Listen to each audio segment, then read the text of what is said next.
Hey guys, you are watching your anime world. How are you all? Please support to subscribe this channel for watching new interesting stories. So in this video, we will see what if Deku was the lost prince of Atlantis. Here is short summary. Izuku Kaito Midoriya was born the prince of the underwater nation of Atlantis. After years of war, the relationship between Atlantis and the surface world has been terrible. Will Izuku be able to mend things between the two worlds, or will he fail? But before we start, if you want more stuff like this, then be sure to subscribe and like this video. And if possible, share this video with your friends. Now let's start the story. Two worlds divided by water, one evolved to live on land while the other in the sea.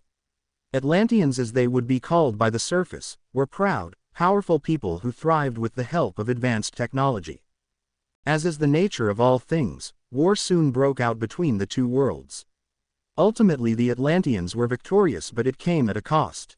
The losses on both sides were massive, each hating the other. That hatred grew until they had cut off all communication with each other. For 40 years neither side would dare speak or contact with each other. The only interactions they had with each other would be sailors getting lost at sea or oil spills that happened in the ocean. Only after the old king died his son took over. This king knew that it would be better to establish good relations with the surface world. This king's name was Nero. He fought against the surface world as a soldier before becoming king. He ruled with an iron fist, but his people knew he had a soft side. Especially when it came to his wife, the Queen of Atlantis, her name Testa. Together they worked hard to establish relations with the surface world, but made little progress when it came to most countries. China, Russia, USA, Germany, France, and Great Britain all refused to open talks. For these great powers still hated the Atlanteans. Only one small island nation would step up. Japan was the only nation not to harbor such grudges. However, that is not to say their relationship was not fragile, to say the least. King Nero would be the first king since the war to once again go on land. Time passed by and the king and queen had a son, their firstborn and rightful heir to the throne. Izuku Kaito Midoriya. This young prince would grow to be a fine man and in the future a fine king. Now 14 years of age, the young prince grew a sense of adventure. "Come on Pearl, you're falling behind," he said as he swam past a coral reef. Pearl was a young girl that the king himself appointed to be Izuku's bodyguard. She was trained alongside Izuku in the ways of the sword. Once she proved her skill, she became his personal guard. "Your Highness, please slow down. You know we aren't supposed to be out here. We are too close to land," Pearl said, swimming close behind. She wore green scaled armor and carried a long sword at her hip. Izuku stopped and turned to Pearl. "How many times do I have to tell you, Pearl? It's Izuku to you. We've known each other since we were kids." Pearl looked away. I know, but still you are the prince. I can't address you in such an informal manner." Izuku swam towards her. "All right then, what if we go back to our nicknames, like when we were kids?" he said with a smirk. "What do you say, my little angel fish?" Pearl began to blush. Please don't. She hated it when Izuku called her that. She was a warrior and wanted to be treated as such, but Izuku called her an angel fish because in his eyes she was as elegant as an angel fish. "Come on angel fish, you know what to call me," Izuku said, swimming around Pearl. "If you don't call me by my nickname, I won't stop calling you angel fish." Pearl pouted. All right, my little seaweed." The nickname was chosen because of Izuku's green hair. Izuku laughed. "See, was that so hard?" Pearl's blush grew as Izuku teased her more. "Can we just go? The king said he wanted to talk to you after lunch." Pearl's blush disappeared as she reminded Izuku. He sighed. "Yeah, he did. All right, let's go back." The two swam back into the city. Izuku wore a skin-tight green and blue full-body suit that showed off his arms and feet. He also carried two twin curved water blades on his back. As they swam past the people, they all cheered and called his name. Izuku waved at them as he swam by. "So what does your father want to talk to you about?" asked Pearl. "Don't know, he said we were having a guest today, a surface worlder in fact," Izuku said as they swam towards the direction of the royal palace in the center of the city. "A surface dweller. That would be the first time since the war that one has come down here," Pearl said, swinging past the royal guard at the front gate. You're right, but I'm not sure why father would want to speak to me about this matter. I guess we will find out right now. Making their way through the palace, they soon came upon a giant door covered in shells. Pearl knocked on the giant door. My king, the prince and I are here. From behind the door a powerful voice was heard, enter. The two entered. The throne room was grand. Giant white pillars lined the room. The floors and ceiling were covered in designs, and in the back were several steps that led to the throne. On the throne sat King Nero, a golden crown on his head and holding a golden trident. My son, you are here, he said, looking down at Izuku. Izuku and Pearl stopped just shy of the first step and kneeled. Yes, father, we are here. You wished to speak to me. At ease, you two. The pair stood up. Yes, I did wish to speak to you, but before that I want you to meet someone. Enter. He yelled towards the door. Turning around, Izuku saw what appeared to be someone in a small diving suit. The small suit made its way to the stairs and kneeled. Your Majesty, thank you for this opportunity, a voice said. Thank you for coming, Principal Nezu. We are honored you accepted our request to come here, King Nero said. Of course, we both stand to gain something during my time here, Nezu said, still kneeling.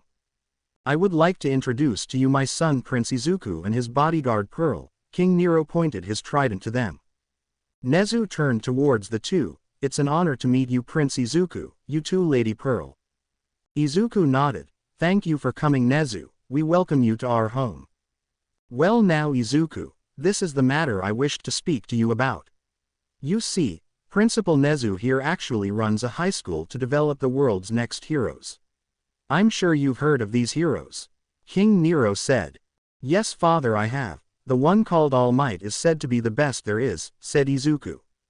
He is actually going to be a teacher at my school starting this semester, Nezu said. Really? That's good. Having such an experienced hero would do good for the future generation, Izuku said.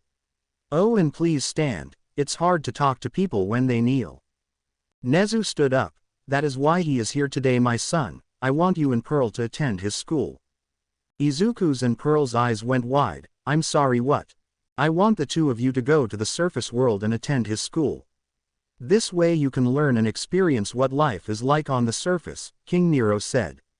You are free to say no, but think of this as a diplomatic mission. I see. If we go, we can prove to the other nations that we are not hostile.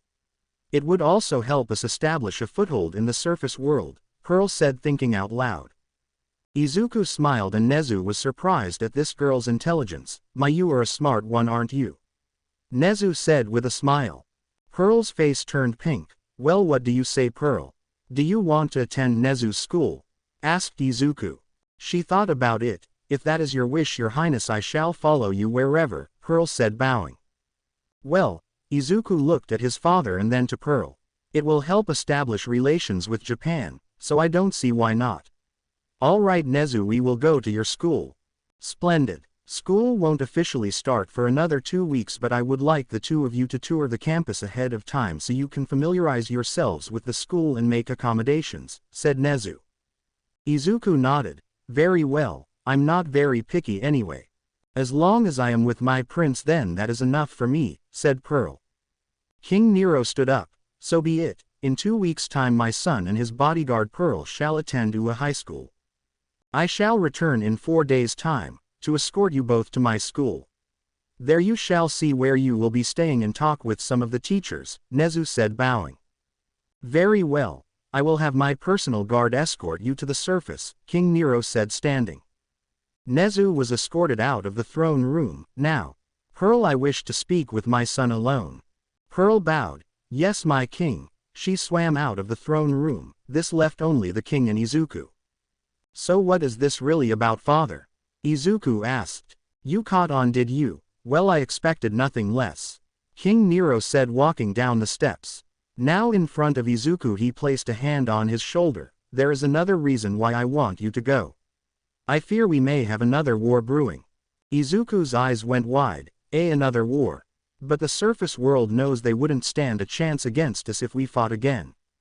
No, this time they might have a chance. According to intelligence reports, the military is starting to train people with quirks to fight us, King Nero said. But what does this have to do with Japan and the school? Unless, Izuku came to a conclusion that he did not like. It is as you think. The militaires are recruiting heroes from Nezu's school. It is important to note that a vast majority of them do not join. However, this is something we cannot ignore. I want you to find out why they are doing this. Some in the Senate are trying to convince me to launch a first strike, but I will hold off on it until we have more information. King Nero said as he tapped his trident on the floor. Suddenly a wall appeared from the ground. King Nero reached and grabbed what appeared to be a shark tooth wristband. Take this, you may need it, he said, handing it over to Izuku. What is it? Izuku asked, placing it on his wrist. That is a present from our war room, the latest invention. It uses the moisture around you, be that in the ocean or on land, to create an invisibility cloak. While invisible, you are undetectable to thermals, radar, and most people. However, it has a finite charge of 10 minutes. Once the 10 minutes are over, you need to recharge it a whole 24 hours before you can reuse it, explained King Nero. I understand, father, I won't let you down, Izuku said with a smile. King Nero smiled, I know you won't. Now do prepare for your trip. Izuku turned and began to swim but stopped just before reaching the door. Hey Dad, Mom loved the surface world, didn't she?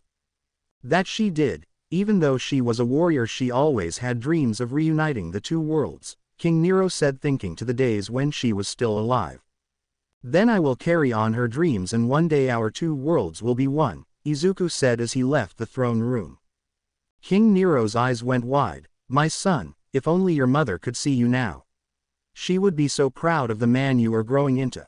Looking at the doors to the throne room, Nero's eyes wandered up. There in all its glory was a picture of Izuku's mother, the queen of the Atlanteans, Testa. 4 days later, Izuku and Pearl were ready. Today was the day they were meant to reach the surface. They boarded an Atlantan warpship and off they went, escorted by several guards. Well, Pearl, are you ready? Izuku asked. Not really, I'm a bit nervous, she said, giving him a weak smile. Izuku reached out and grabbed her hand. This caused Pearl to blush. Don't worry, I won't let anything happen to you. Pearl laughed. That's what I should be saying to you, dummy. I am your bodyguard after all. Yeah. Remember, Pearl, on the surface there are no kings, no royalty, and no highness. So at least try to talk to me casually when we are alone, said Izuku. I will try, your highness. I mean, Izuku, said Pearl. That's going to take a while to get used to. After an hour they arrived at their destination. The warship surfaced and from the side out came a platform. First one out was Pearl, donning her armor. She insisted to check the area first before Izuku walked out. Looking around, she only found Nezu and a few pro heroes waiting for them at the shore. It's clear, she said, stepping aside. Izuku came out dressed in his royal attire, yet he still had the twin water blades on his back. He began to walk down the platform with Pearl right behind him, as well as their luggage. As he was walking down, he noticed a glimmer off in the distance but decided not to give it another thought. Your Highness, it's a pleasure to meet you again, Nezu said, bowing. The pro heroes beside him quickly followed suit. Please raise your head, there is no need to be so formal. Thank you, Nezu, again for inviting me and Pearl to your school, Izuku said, nodding. You are very welcome. Now let me introduce to you some of the hero teachers at my school. Nezu motioned to his right. This is Aizawa, also known as Eraserhead. Your Highness, he said, bowing slightly. Next to him is Hizashi Yamada, known as Present Mike. He teaches English, Nezu said. How do you do? Present Mike said, bowing. And to my left we have Nimari Kayama, known as Midnight. She teaches art history. It is an honor to meet you, Prince Izuku, Midnight said, bowing. Last but certainly not least, we have Toshinori Yagi. You may know him as All Might. It's a pleasure to meet you, Prince Izuku, and you too, Lady Pearl. We welcome you, All Might said, bowing. Izuku smiled. The pleasure is ours. Since you already know who I am, let me introduce you to someone as well. This is Pearl. We've known each other since we were children, but she is currently assigned as my bodyguard, so please forgive her as she does anything rash. Why, Your Highness, I wouldn't dare, she said, blushing. Izuku snickered. I'm sorry, I couldn't help myself. Nezu and some of the teachers snickered as well. we'll keep that in mind. Now shall we get going? Please lead the way, Izuku said, taking a step. Oh wait, I almost forgot. Turning around, Izuku raised his hand. As he did, the Atlantean warship began to turn and sail back out to sea. Now let's go. Izuku was escorted to a limo. Nezu joined the two in the car. We have a place set up for the two of you near the UA campus. It may not be a royal palace, but I hope it will suffice. Don't worry, Nezu. Anything you provide will suffice. After all, my father has a lot of faith in you, Izuku said with a smile. After about an hour's car ride, they arrived at the house. Here we are. This will be your place of residence starting today, Nezu said. Izuku and Pearl stepped out of the limo to find a modern-looking, two-story house. As I said, it's not much, but... Izuku stopped Nezu. This is perfect, Nezu, and I'm sure Pearl thinks so as well. Right, Pearl? He got no response. Pearl. He turned to find the hero Midnight whispering into her ear. Izuku couldn't hear anything they were saying, but Pearl suddenly exploded red. What did she say to you? Izuku asked. Nothing. Don't worry about it, Pearl said, embarrassed. All right, so shall we go in? Izuku said, picking up his luggage. Izuku and Pearl went inside. There they found everything they ever needed. This is not bad, nice and simple. I like it, Izuku said while exploring the house. Yes, it is really nice, Pearl said, inspecting the house. Just then Nezu and All Might walked into the house. How is everything? It's great, Nezu. Thank you for this, Izuku said, nodding. Excellent. Are you up for a tour of the campus, or would you rather rest? I do believe some students are about to take our entrance exam, said Nezu. That is correct, sir. The second part of the exam is about to start. What do you say, Your Highness, would you like to see? Said All Might. Izuku thought about it. Well, why not? Pearl, you up for it? If that is what you wish, then I have no objection, Pearl said, standing in attention. Well, all right then, let's go. And with that, Izuku was taken to walk around the school. He was impressed, to say the least. The campus wasn't as big as the palace, but it was nothing to laugh at. Izuku was ushered into an observation room. Inside they found a bunch of the teachers and a lot of monitors. This is the observation room. From here we judge the candidates and give them points. This year we are having them run around a fake city, destroying robots. Each robot has a point value. The more they destroy, the more points they get. Simple, explained Nezu. I see, that sounds like fun, Izuku said. You think I can join them down there? He asked. Nezu gave him a smile, but before he could say anything, Pearl pulled on his ear. No, Your Highness. What if you got hurt? Pearl let go of his ear. OWWW, it was just a suggestion. Besides, it's not like some robots could hurt me, Izuku said, pouting. Did you say something? Pearl gave Izuku a death glare. No, nothing. I'll just sit and watch then, Izuku said, taking a seat in the back of the room. Nezu laughed. Well, it looks like that it is settled. He then turned to Aizawa. Let's begin, shall we? Aizawa nodded and pushed a button on the control panel. Izuku watched as the candidates were let loose in the fake city. They all had such a wide variety of quirks. These quirks are something else, aren't they? Izuku asked. Yes, they come in all shapes and sizes. Most of the surface world has a quirk, but there are some who don't. If I remember correctly, there are no quirks in Atlantis, said Nezu. Pearl nodded. That's right, our bodies adapted to life under the sea.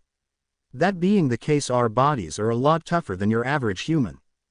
Interesting. We are both humans, but our environments have switched up our genetic makeup. Nezu said. Sir, I think it's time we move on to the final part of the exam, Aizawa said. Very well, release the Titan. Aizawa smiled as he pressed a red button. Just then the whole observation room began to shake. What's going on? Asked Izuku. Watch, Nezu said, pointing at the monitors. Izuku looked up to see a giant robot appear from under the city. Isn't this a bit overkill? Pearl said, feeling bad for some of the candidates. Nah, all they have to do is run away. This robot is worth 0 points, Nezu said, turning around. Wait, where is the prince? Pearl turned to her left to find an empty seat. Son of a... He did it again. Did what again? Aizawa asked, confused. Back at the palace he would always sneak out undetected. He most likely is headed to where the giant robot is, Pearl said, disappointed but not surprised. I'll go get him. Can you tell me where that place is? Down the hall to the right, you should find a metal door. Take it and you should be able to see the Titan robot from there, Nezu said. Thanks, Pearl said, running out of the room at lightning speed. So they are fast too, huh? Who knew? Nezu said. Sir. I found our runaway, Aizawa said, turning back to the monitors. Is he going to do what I think he's going to do? Nezu turned to the monitors. Yes he is. Testing field. Ochako Uraraka, 15 years old, quirk, 0 gravity. Uraraka was a short girl with warm brown eyes and short brown hair. Right now she was taking the entrance exams and things were not looking good. Our release, she said, touching the tips of her fingers together. Suddenly one of the 2 pointers fell to the ground. Man, this is a lot tougher than I thought it would be, she said, holding back the feeling of wanting to throw up. I think some rest would do me some good. Walking over to the side of the building she sat down on the curb to catch her breath. Just as she did, the ground beneath her began to shake violently. What's going on? She said, standing up. Just then the Titan robot rose up from the ground. What the H*LL is that? Uraraka yelled out. Swinging its giant the Titan destroyed a building. Uraraka and a bunch of other test takers ran for it. However, unlucky for Uraraka, a piece of a building fell on her leg. Yelling out in pain, she looked back to find a piece of wall had smashed her ankle. She tried to use her quirk but found that she was at her limit. To make matters worse, the Titan was making its way towards her. Help me, she said, but the running test takers didn't even notice her. Uraraka tried to push the slab off of her but it was too heavy for her. See, come on. Please someone help. Uraraka watched as the Titan robot looked down at her, then pulled back its massive arm. Uraraka closed her eyes when she saw the Titan starting to throw the punch towards her. I'm sorry Mom, Dad. Just as the metal fist was about to hit Uraraka, she heard a loud boom, followed by the creaking of metal. Opening her eyes, Uraraka couldn't believe what she was seeing. Someone was holding back the Titan. Turning around, Izuku smiled at Uraraka. Hey, mind if I take care of this? Uraraka shook her head. No, go right ahead. Izuku smiled. Awesome. He turned around to the Titan and squeezed its hand, crushing it. He then pulled, ripping its giant arm right off. Nice. Now this could work. Holding the severed arm like a baseball bat, Izuku then swung, hitting the Titan. The candidates watched as the robot was sent hundreds of meters into the air. Tossing the arm aside, Izuku jumped onto the roof of the building. Oh, if that falls, it's going to cause a lot of damage. You want to take care of this, Pearl, Izuku said as something jumped into the air behind him. Why can't you just sit still for just a few minutes? Pearl said, drawing her sword. Now face to face with the Titan robot, she slashed it. For everyone else it was as if she didn't move, but Izuku saw everything.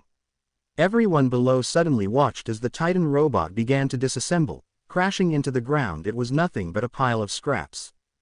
Pearl landed beside Izuku. Good job, Pearl, he said, smiling. Raising her sword, Pearl hit Izuku with the handle. Don't go running off like that. How many times do I have to tell you? Izuku rubbed the top of his head. That hurt. I just wanted to fight the robots, he said, looking away. You just ruined the exam for everyone, Pearl said, scolding Izuku. Oh, that's right, the girl. Izuku jumped back down towards Uraraka. Hey, are you still good? He said, lifting the piece of the building off of her. Why, yeah. I think my ankle is broken though, Uraraka said, holding her leg. Izuku bent down to examine her. Do you mind if I take a look? She shook her head. With her permission, Izuku began to feel her leg. He then moved down towards her ankle.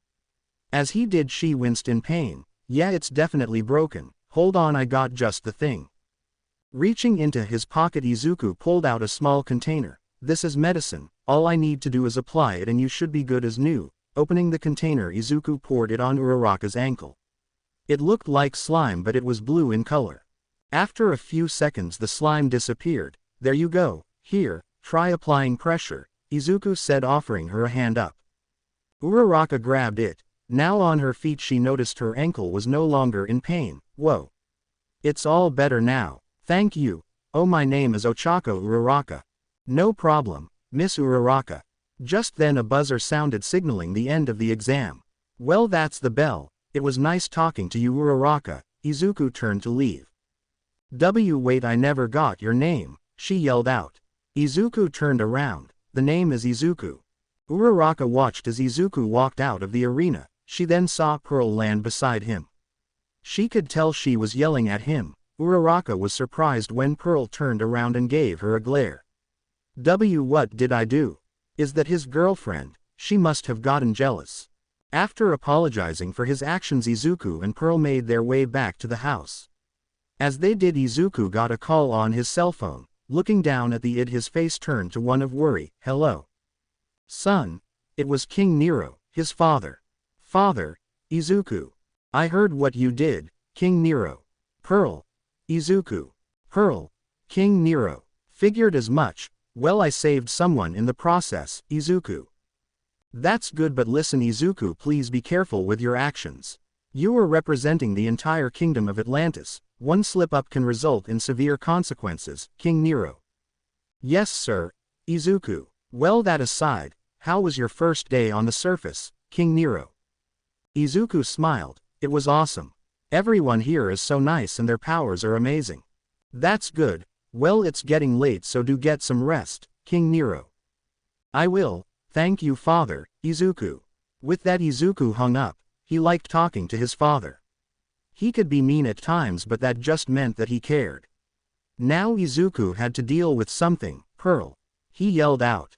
Suddenly the door to his room exploded open. Yes, Your Highness, what's wrong? She said in a panic.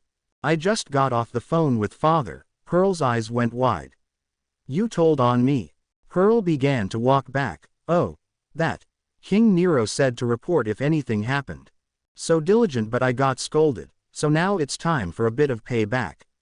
Izuku said, jumping at Pearl. No, she yelled out, running away from Izuku.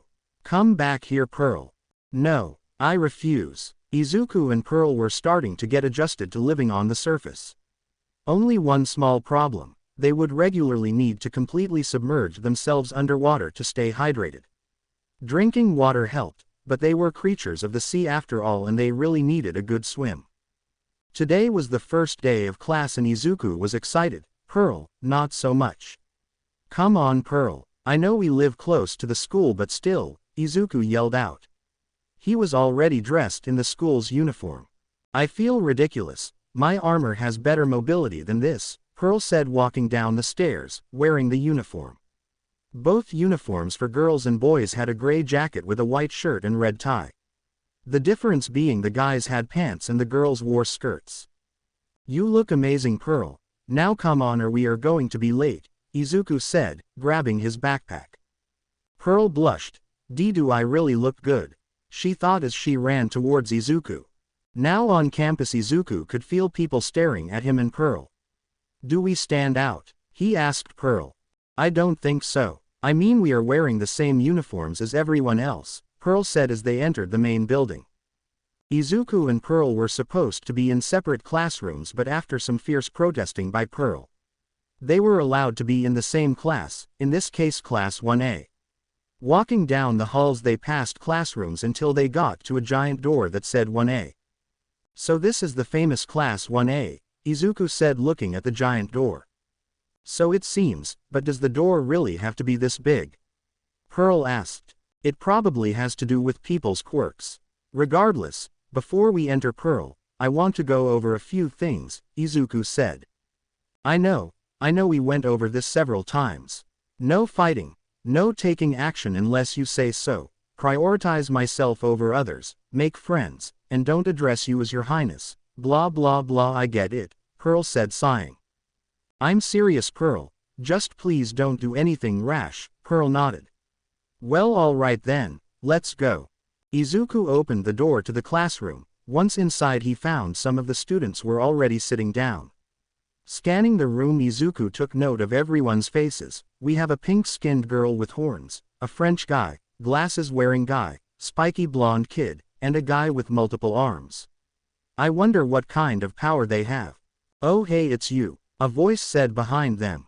Turning around, Izuku saw a face she recognized. It was Uraraka.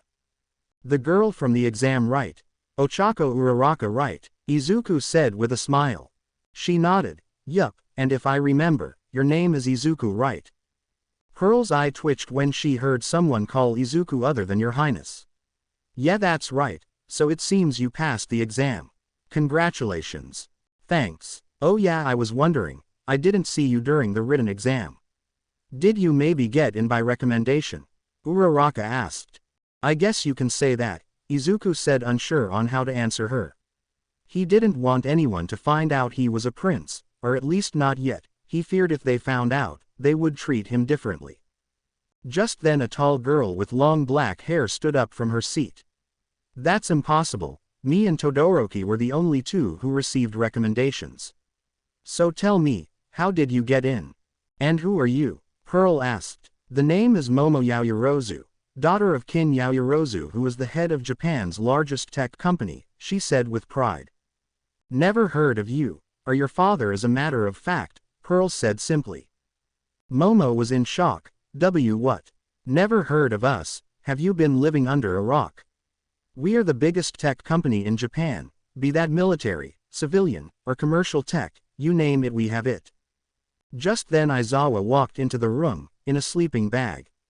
If you are here to socialize, I suggest you leave. If not, please take a seat, I need to get class started. Everyone quickly sat down. Good morning, hello and welcome, I will be your homeroom teacher for this year. You can call me Mr. Aizawa. Now that's out of the way, go get changed into your gym uniforms and meet me outside in the field. The class looked confused. Sir, what about the orientation? Uraraka asked. We don't have time for that, if you want to be heroes then you should spend more time training. Now hurry up and get moving, you have 10 minutes, and with that Aizawa zipped up his sleeping bag and hopped out of the class. Everyone quickly went to get changed and 8 minutes later everyone was on the field. Their uniforms were blue and had the UA spelled out in white. ITAT ran from top to bottom. Good, everyone is here, now we can begin. Today I am going to test your quirks and decide if you are qualified to become heroes. I won't lie to you, right now we are one person over capacity, so that means one of you will be leaving. The student's eyes went wide. But that's not fair, said a pink-skinned girl. Life isn't fair, kid, especially when it comes to heroes. Now, Bakugo, think fast, Aizawa said, throwing a ball at him, which he caught with ease. Step inside the circle and throw it. You are allowed to use your quirk, just don't leave the circle. Bakugo, a haired kid, smiled at the prospect of using his quirk. You got it, man, I'm going to destroy all of you in this test, he said, walking into the circle. Pulling his arm back, Bakugo clenched the ball. As he threw his arm forward, a loud explosion was seen coming from his hand. The ball rocketed into the sky. Die! He yelled out as it slowly disappeared from view. Die, really? That's the best you can think of, both Pearl and Izuku thought. Not bad, Bakugo, 705.2 meters. So you all get the point, just try your best, Aizawa said, addressing the class. Alright, this looks fun, said a yellow-haired student. Just then Izuku and Pearl could sense the air around Aizawa shift. Fun, you say? Hero work is not fun. We put our lives on the line every day to save others. If you won't take this seriously, then you can all leave. No one. Let's begin, shall we? Aizawa said with a smile. The class fell silent. It was do or die time. If they messed up, they would be out. The first test was the 50-meter dash. Izuku was paired up with a tall blue-haired kid with glasses named Iida. From the looks of it, his quirk has something to do with speed. Let's see how he does against me, Izuku thought as he lined up. Bang! The gun fired and off they went. Iida took off, but as he took his third step, Izuku zoomed past him.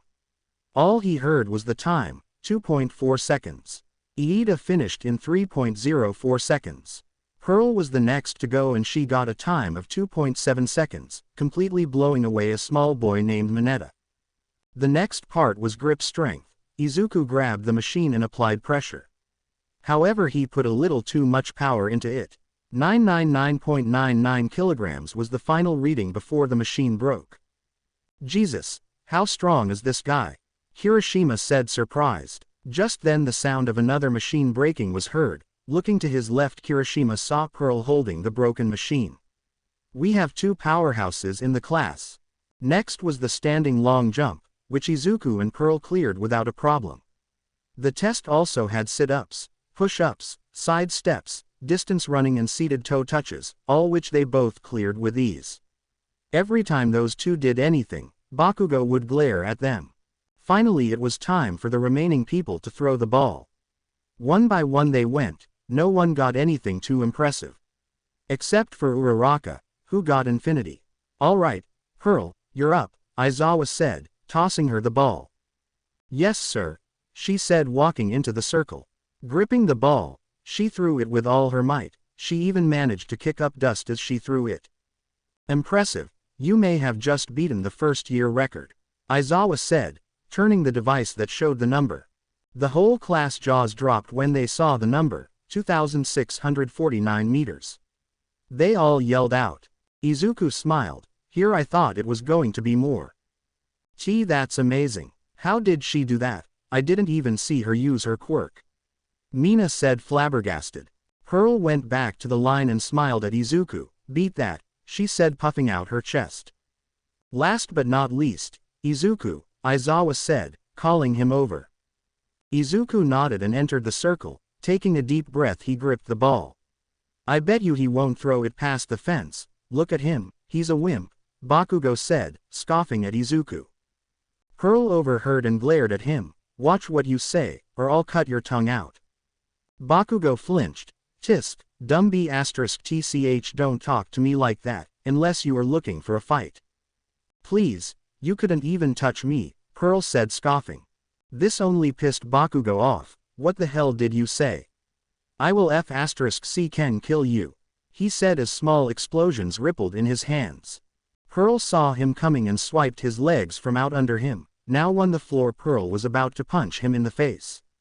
Pearl, the voice of Izuku rang out. Pearl stopped an inch away from Bakugo's face. That's enough. Pearl backed away. Next time I won't be so merciful. Bakugo growled. That's enough out of both of you. Fight again and I will kick you both out, Aizawa said. Backing away, Bakugo went back to his spot, while Pearl crossed her arms. Now Izuku, throw the ball, we've wasted enough time. Yes sir, Izuku said, focusing on the test.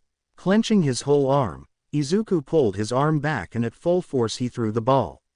The ball had so much force to it that it created a small dust devil around him. The class shielded their eyes from the dust. Man, who exactly are these two? Kaminari said, amazed. Aizawa looked down at the device. 4,828 meters, wow, that's 3 miles. I expected nothing less. You can go back, I'll post the standings in a second. Right, Izuku went back. Pearl smiled, as expected of His Highness. Izuku, that was amazing, Uraraka said, getting close to him. Stepping back, Izuku with a slight blush on his face. It was no big deal, your score was even more amazing, Uraraka. Alright everyone, these are your scores. Just then Aizawa pressed a button on the device and out popped a hologram projection. The projection had everyone's names on it, followed by a rank. Izuku had taken first place, Pearl was in second, Momo was in third, followed by Todoroki and Bakugo. Hey, I got first place and Pearl, you got second. Guess that means we are safe, Izuku said, looking at the rankings. Everyone breathed a sigh of relief when they saw their ranking, well, all but one student. I failed, a short boy with purple balls on his head fell to his knees. Mineta, you are hereby being kicked out of the hero course. Pack your things and head over to general education. Let's go, Aizawa said. Why yes sir, Mineta said, picking himself up. Alright, everyone else, go get changed and head over to the gym, the orientation is about to begin. Except for you two, Aizawa pointed at Izuku and Pearl. Nezu wants to speak to you before the orientation, so get to it. Izuku and Pearl looked at each other and shrugged. What could he want with us? Pearl asked. Don't know, but whatever it is, I'm sure it's important. Izuku then turned to Uraraka. See you in the orientation. Uraraka nodded. I'll save you two a seat. With that, Pearl and Izuku went to go get changed. Who the hell are those two? Everyone asked themselves. Principal Nezu's office. Nezu was going over some paperwork when there was a knock at the door. Nezu, it's us, said Izuku. Come in. Opening the door, Izuku and Pearl walked in. Please have a seat, this won't take long. They took a seat in front of his desk. So what is this about? Asked Izuku. During the orientation there will be a camera crew from the local TV station. With your permission, I want to introduce you as the Prince of Atlantis, Nezu said. Are you sure that's a good idea? Asked Pearl. Yeah, I agree with Pearl. Won't this bring unwanted attention to the school? Izuku asked, wondering why Nezu would do this. Besides, doesn't everyone already know we are here? No, actually, your father, the king, asked to keep your arrival a secret until after you entered class, Nezu said. However, you are right, this will bring some attention to our school. Not to mention the government, that is why the choice is ultimately yours to make. Besides, UA is the best hero school in all of Japan, so we are no strangers to attention. Izuku thought about it. The whole point of this was to establish a good relationship with Japan and this school. If people knew we were here, then I can accomplish my mission faster. Very well, Nezu, you can introduce us, Izuku said. Pearl was shocked. Why, Your Highness, are you sure? Izuku nodded. Yes, this is the perfect opportunity to establish relations with Japan's government. That is the main reason we came here anyway, so it's a win-win for both of us. Pearl was still unsure about this, but if this is what Izuku wanted, she would not dare go against him. Nezu smiled. Perfect. If you'd like, you can change into your royal attire. Yeah, that would be probably for the best. Alright Pearl, let's go, Izuku said, standing up. We shall see you in a few minutes then. Izuku and Pearl quickly went back to the house and changed into their royal attire. UA Gymnasium. Uraraka and the rest of the class were front and center. It was a boring introduction. They went over the rules and regulations at UA, typical for any school. Uraraka looked over to see two empty seats she saved for Izuku and Pearl. Where are those two? She asked Mina. Don't know. They should have been back by now.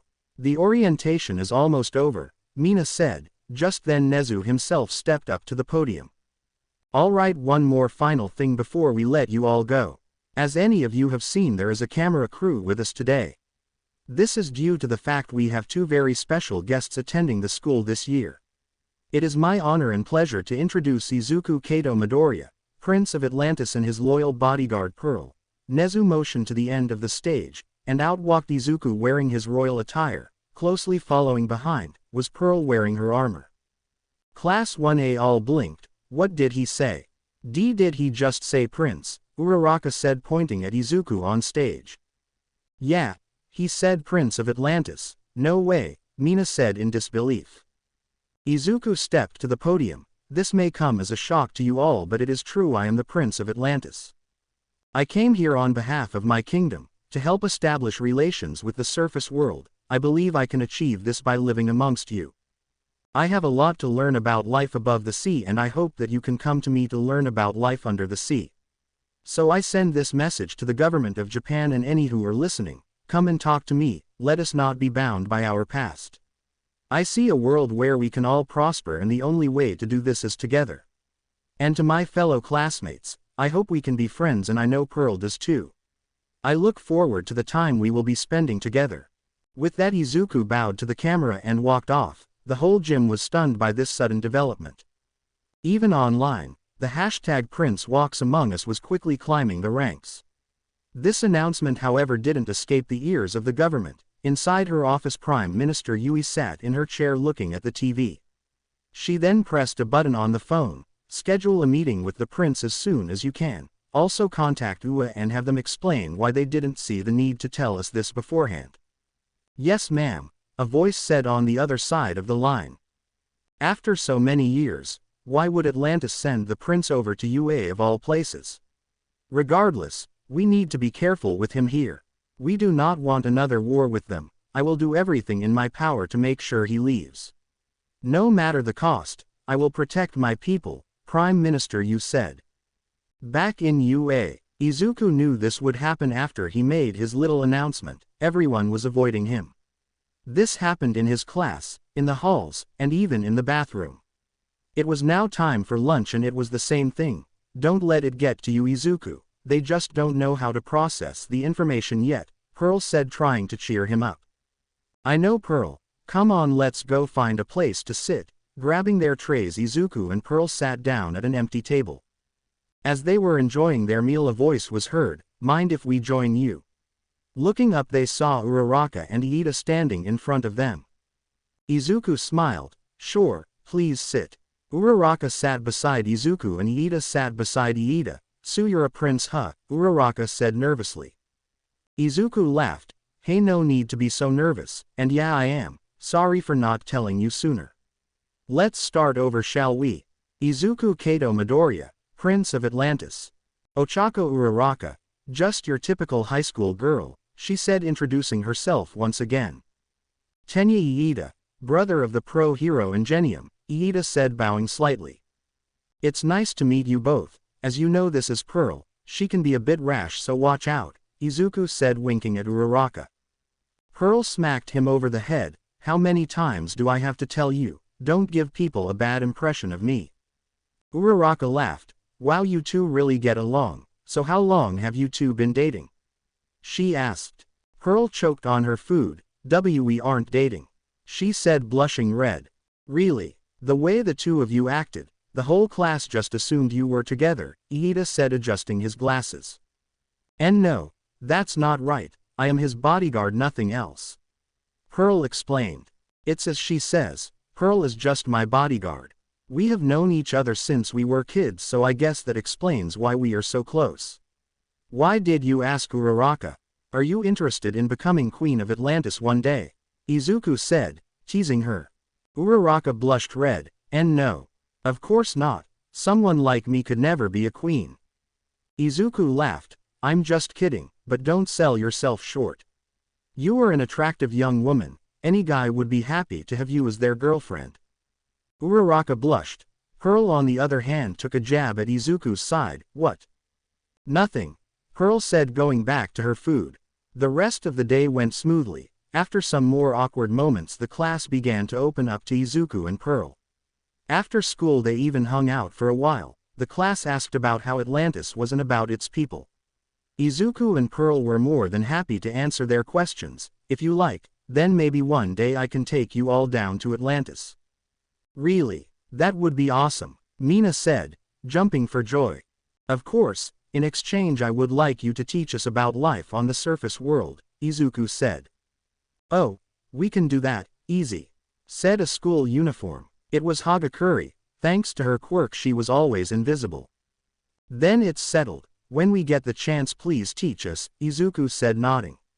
For now it's getting late and I'm sure people are going to want to speak with me. All right, later, Izuku, Uraraka said, waving them goodbye. Pearl and Izuku left. As they did, Mina turned to Uraraka. How did you get so friendly with the prince? Mina asked with a smug look on her face. Uraraka turned red. We just talked during lunch, that's all. Sure, whatever, although fair warning, I don't think that Pearl girl likes you that much. I've seen her give you the eye more than a few times, Mina said. Uraraka sighed. I saw that too. I get the feeling she likes Izuku. Atlantis. King Nero sat on his throne watching the TV broadcast of his son. Well, it seems you really are doing well, my son. Let's see if you can make good on your word and reunite our two worlds. Just then the doors to the throne room were pushed open. My king, we need to talk. It was Malum, the highest-ranking general in the Atlantean army. Ah, Malum, what is it? King Nero said. Malum kneeled just shy of the steps. Why did you send the prince to the surface? Why? Because I wish to open relations with the surface world again, King Nero explained. Sir, with all due respect, the surface world will never accept us. May I need to remind you what happened to the queen, Malum said. This infuriated the king. Just then the water around Malum began to swirl. Choose your next words carefully, Malum, for they could be your last. Looking up, Malum saw King Nero's eyes glowing white with energy. Malum lowered his head. I meant no disrespect, my king. Leave. King Nero ordered. The choice was mine to make. The prince simply agreed. Yes, as you wish. Malum swam out of the throne room. King Nero slumped back into his chair. I knew there would be backlash from this decision, but I didn't think it would come from Malum. I guess it's true what they say, war really does change people. Outside of the throne room, Malum was mad. Damn King Nero, doesn't he know that the surface world will attack us once again? We need to attack them first before they attack us. Just then one of his guards came up to him. General, we acquired the reactor, all we need now is a power source. Malum smiled. Good, have the troops hide it, and as for the power source, I know just where to get it. However, we must show King Nero that the surface world truly is out to get us. Izuku knew this would happen. He knew that the Japanese government would want to talk to him. After spending most if not all of his weekend in meetings, all of which ended in the same way. Every nation wanted to know if Atlantis was getting ready for war, and Izuku would always answer with, "We don't seek war, but we are always ready for it." It was Sunday night as Izuku was finally home. As soon as he got home he threw off his royal attire. Man, I didn't think we'd spend all weekend just at meetings. How does father do this? He asked, throwing himself on the sofa. Pearl sighed. If you're tired then I suggest you go to bed. Remember we have hero training with All Might tomorrow. Izuku pricked up. Oh yeah, I forgot about that. Well, at least we have something to look forward to. But you were right, we should get some rest. Good night, Pearl. With that Izuku went upstairs. Pearl stayed behind and opened up a laptop she had on the table. The screen showed a picture of everyone in Class 1A. Most of them don't pose a threat to His Highness, but there are these three. The picture of Todoroki, Bakugo and Uraraka showed up on the screen. Shoto Todoroki, son of the number 2 hero. Quirk, he can conjure fire and ice. He can prove troublesome if we have to fight him. Katsuki Bakugo can cause explosions from his hands thanks to his sweat being like nitroglycerin. Disabling his hands should do the trick. Pearl then scrolled down to a picture of Uraraka. Ochako Uraraka, nowhere near the strongest person in the class. However, it seems His Highness has taken an interest in her. I will have to be cautious around her. I will not let her get too close to His Highness. I just won't. Pearl closed the laptop and went upstairs to sleep. As she laid in bed she couldn't stop her heart from feeling uneasy. The following day class was going smoothly and it was finally time for hero class. As the students sat around waiting for All Might to arrive, Izuku sat at his desk staring out the window. Hey Midoriya, are you ready for some hero training? Uraraka asked, tapping him on the shoulder. Snapping out of his little daydream, Izuku turned to her surprised. Sorry, I got lost in thought, and yeah I am. I heard a lot about this All Might, it seems like he's the number 1 hero. Uraraka nodded. Yup, he's super cool, just wait until you see him in action. Just then a voice was heard coming from the door. I am coming through the door like a normal person. The door suddenly swung open revealing All Might striking a pose. How is that normal? The students asked themselves. Alright everyone, welcome to Hero Studies. As you can see, I am now a teacher here at UA and I hope to teach you a thing or two, said All Might. The class applauded. Thank you. Now that we have that out of the way, let's jump straight into today's lesson. Today we are going to do some battle trials. However, before I explain anything, you all need to look the part of a hero. All Might pressed a button on the desk. The wall behind him suddenly began to open up revealing suitcases with numbers on them. These are your hero costumes. Now grab your respective number and head over to ground beta. With that All Might ran out of the class. Izuku grabbed his number and went to the locker rooms to go get changed. Pearl did the same. This would be the first time they showed off their skill to anyone but their trainers. His hero costume consisted of a skin-tight green bodysuit that had black streaks coming from the midsection. He also wore tight black pants that had the symbol of Atlantis as a buckle. Topping it all off, Izuku wore black boots that had a small dorsal fin coming out of the calf area. As for his weapons, he had the twin Atlantean water blades on his back. Thing Think of Aqualad's costume from Young Justice. Pearl wore a skin-tight light pink-colored tank top that showed off her midriff, outlined with an emerald green color around its edges. Around her waist she wore a long sarong cloth that was fastened with the symbol of Atlantis that held her long sword. She also wore light pink, short, fingerless formal gloves.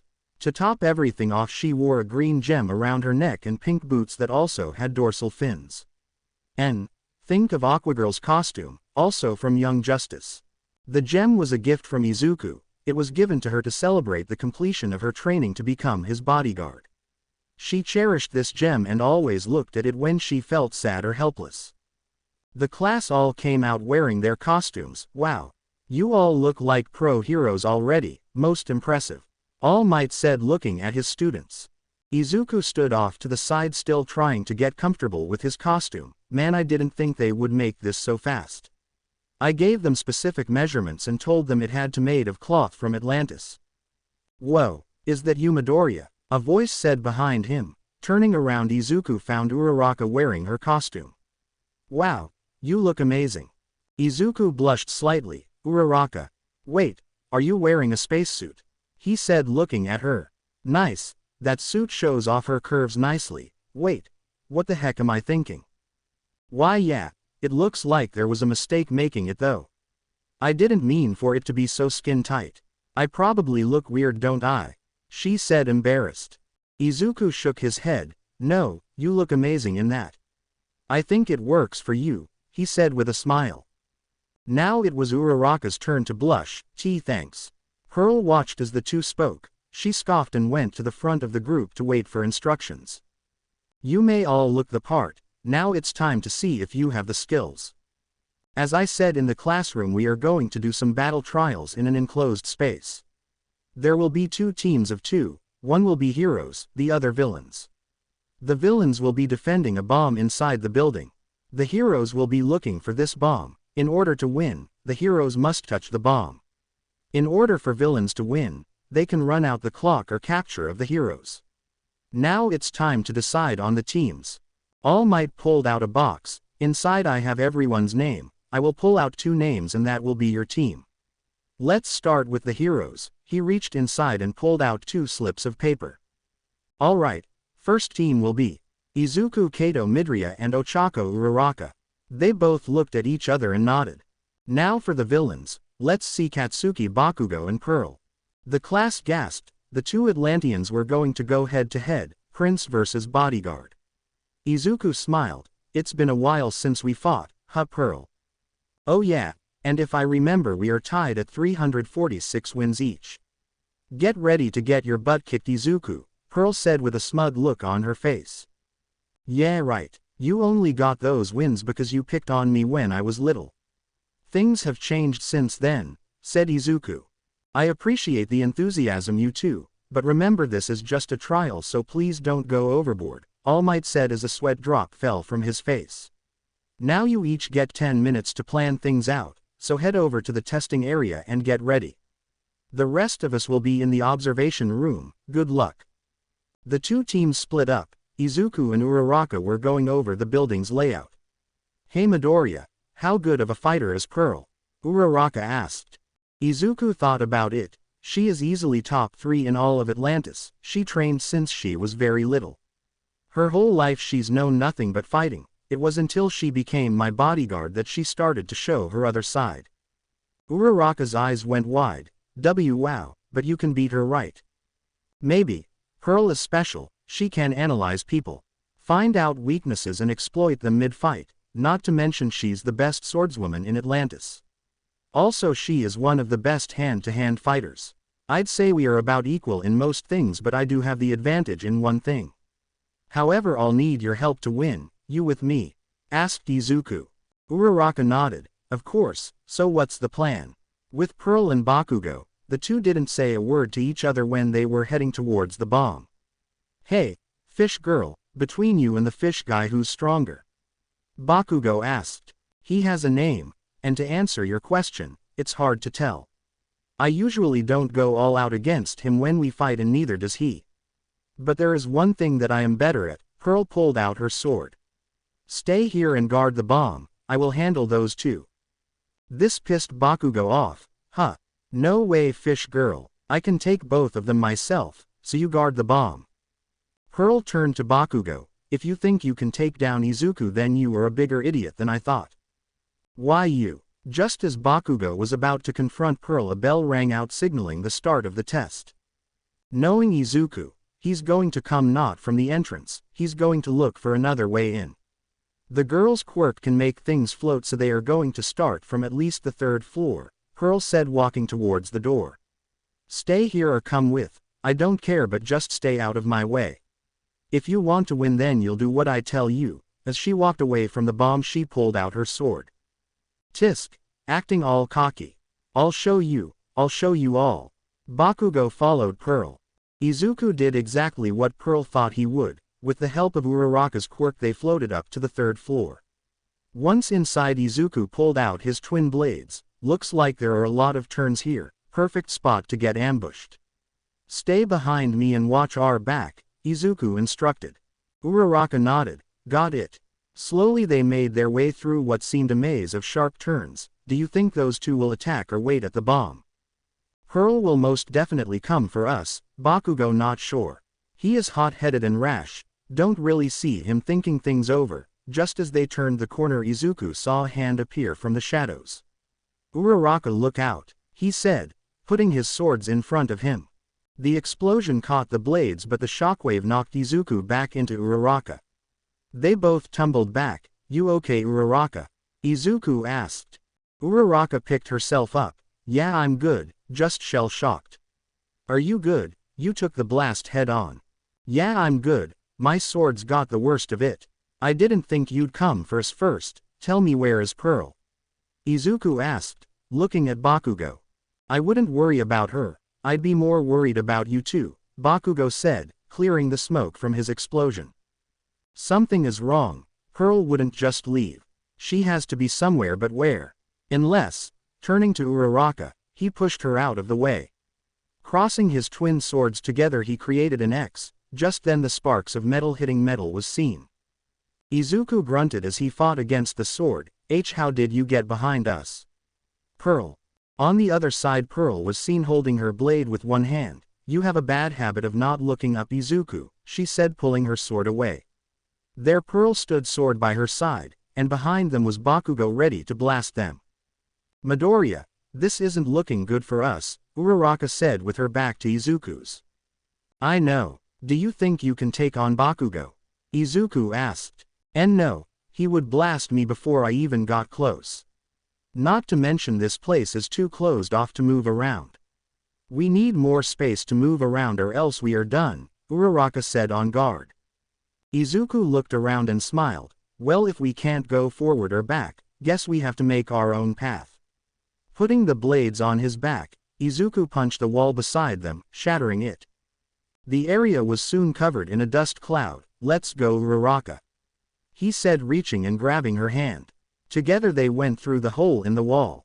Damn it, they are getting away, Bakugo said, covering his mouth. They won't get far. Let's go, Pearl said, running after them. Bakugo followed close behind. Izuku and Uraraka ran up a few floors before stopping at a wide open room. Alright, we should have some time before they get here. Catch your breath, Izuku said. Thanks, Midoriya, but can you please let me go now? Uraraka asked, embarrassed. Looking down, Izuku saw that he was still holding her hand. Sorry, he quickly let her hand go. It's fine, so what's the plan? Uraraka asked. The plan is for you to go after the bomb. They are both chasing us, so that means the bomb is unprotected. I'll stay here and stall them, said Izuku. Gee, that's crazy. You can't expect me to leave you here to fight both of them, Uraraka said. I may not look it, but I can fight too. Oh, is that right? Let's see if you can, a voice said. Turning around, Izuku could only see a blur passed by him. Uraraka never saw it coming. She heard the voice followed by a sharp pain in her stomach. Pearl had appeared and punched Uraraka hard in the stomach, sending her flying to the wall. Uraraka, Izuku yelled out. He charged at Pearl only to be blasted in the back by Bakugo. Where do you think you're going, fishboy? Your fight is with me, Bakugo said, firing another blast at Izuku. Izuku shielded himself the best he could, but the blast prevented him from helping Uraraka. You want a fight? You got it. Pushing past the explosions, Izuku made his way towards Bakugo. Bakugo watched as Izuku walked towards him. Fall damn it. With a quick motion, Izuku appeared in front of Bakugo. What? Grabbing his hands, Izuku began to squeeze. Managing to fire off one final blast, Bakugo hit Izuku in the face, causing his head to whiplash back. Got him, Bakugo boasted, but as soon as the smoke cleared, his boasting quickly turned to one of worry. Looking back at him was a pissed-off Izuku. Blood poured from above his eyes. Get out of my way, he said, bashing his head against Bakugo's, with enough force to break his nose. Blood poured from Bakugo's now broken nose, letting him go. Izuku went to help Uraraka. Pearl stood over a now injured Uraraka. Pity, I thought you'd be more of a challenge. Yield, I do not wish to hurt you any longer, Pearl said, pointing her sword at Uraraka, who was on her knees. Uraraka struggled to breathe, and never. I have to prove to them that I can do it, she said, pushing herself up. So be it, I'll just have to teach you a thing or two, Pearl said, raising her sword. As she did, Uraraka saw her chance. Pearl didn't know it, but Uraraka was secretly touching the rubble around her.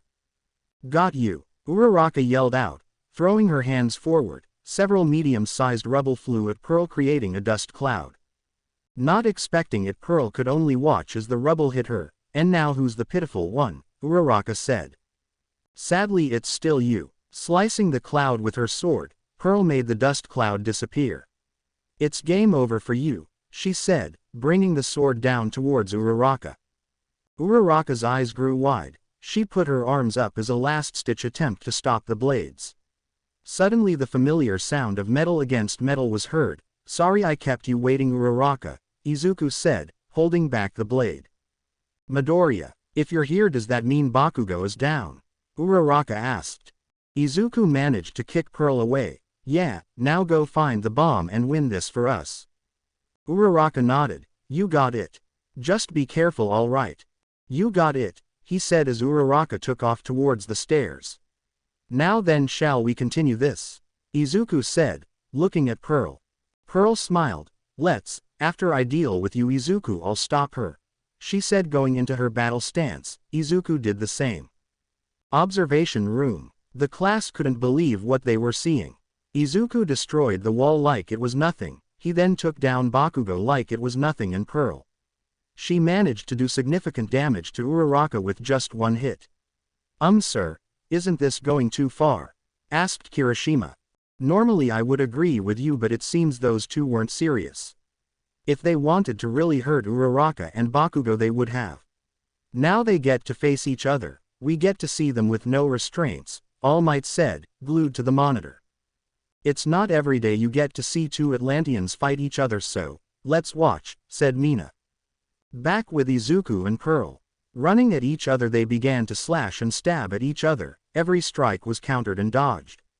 They were moving almost too fast for the class to see. Cut marks began to appear around their body as they clashed in the middle. Everyone could see a smile on both of their faces. You seem to be enjoying this, Izuku, Pearl said, pushing her blade. Of course, everyone in the palace would always go easy on me during practice, but you never went easy on me. However, those were only practice. How about we kick this up a notch? Izuku said with a smile. I couldn't agree more. Sliding the blade down, she managed to shatter one of Izuku's swords. One down, one to go. Thanks for that, now I have a free arm. With his free arm, Izuku managed to punch Pearl hard in the ribs. A small shockwave was seen as Pearl was sent to the nearby wall. Pulling herself out of the wall, she managed to stay up. Well, it seems you've gotten stronger since the last time we fought. Good, I would expect nothing less from you. However, I'm still the better swordsman, and now that you are down one blade, it's my win. Izuku looked at the broken blade. As I thought, I'm no match for you when it comes to swords. Tossing it aside, he jumped back to gain some distance. I never told you, did I? Told me what? Pearl asked, curious. Father has been secretly training me. Can you guess for what? Izuku said, putting the other blade on his back. Pearl was puzzled. Training with the king. What for? Unless No. Closing his eyes, Izuku took a deep breath. Yup, you guessed it right, the whole building began to rumble. Uraraka, who was still running up the stairs, stopped when she felt the shaking. What's going on? Suddenly a crack on the wall began to appear, followed by rushing water. Pearl looked around as the shaking intensified. Guess I have to beat you before you do anything then, she said, running at Izuku ready to slash him. Izuku stood still as she approached. I win, she yelled out, gripping her sword. Just as the blade was about to hit Izuku, a stream of water appeared from behind Izuku and knocked Pearl's sword away. Looking up, Pearl saw Izuku's eyes glow green. To think you would possess the same powers as the king. Pearl smiled, before throwing a punch at Izuku. Waving his hands, Izuku controlled the water to shield himself from her punch. Water wrapped around her arm, and with another quick motion he threw her across the room. Pearl tried to get up, but water suddenly seemed to grab her, pinning her against the wall. Pearl struggled to free herself but found that she could not. Guess this is my loss then, she said. Izuku walked up to her with an arm raised. Guess so, you fought well, Pearl. Now I have to wait until Uraraka touches the bomb. Just then the wall on the other side of the room exploded. Why, you bastard, I'll make you regret breaking my nose. Bakugo had finally composing himself. Izuku watched as Bakugo raised his arm, showing the grenade-shaped gauntlet. You don't know this, but inside all the sweat I've accumulated is stored. If you thought my explosions were big before, just wait and see, he said, pulling the pin on the gauntlet. Bakugo, stop this now. If you fire off that explosion, it will kill them. Not to mention your teammate is in the way of the blast. All Might yelled from the observation room. Not if he dodges. As for the fish girl, anything to win, right? Bakugo said, firing off a massive explosion that shattered every window in the entire building. Izuku watched as the blast got closer. Raising his hand, he controlled the water and launched it at the explosion, only to have it evaporate in the air. T. He knew that this blast would do some damage to himself and Pearl. I never actually did this successfully in practice, but I got to try, he said, letting go of Pearl. Get behind me, he commanded. Pearl did as she was told and got behind him. As the water he controlled swirled around him, he suddenly closed his hands and pulled them close to his chest. This caused the water around him to form a shield. Got to hold this. Ha! In the observation room, the class watched as the explosion engulfed Izuku and Pearl completely. No! All Might yelled out. This exercise is over. Have the medical bots take out the injured and, but before he could finish, Kirishima pulled on his cape. Sir. Look, he said, pointing at the screen. My God.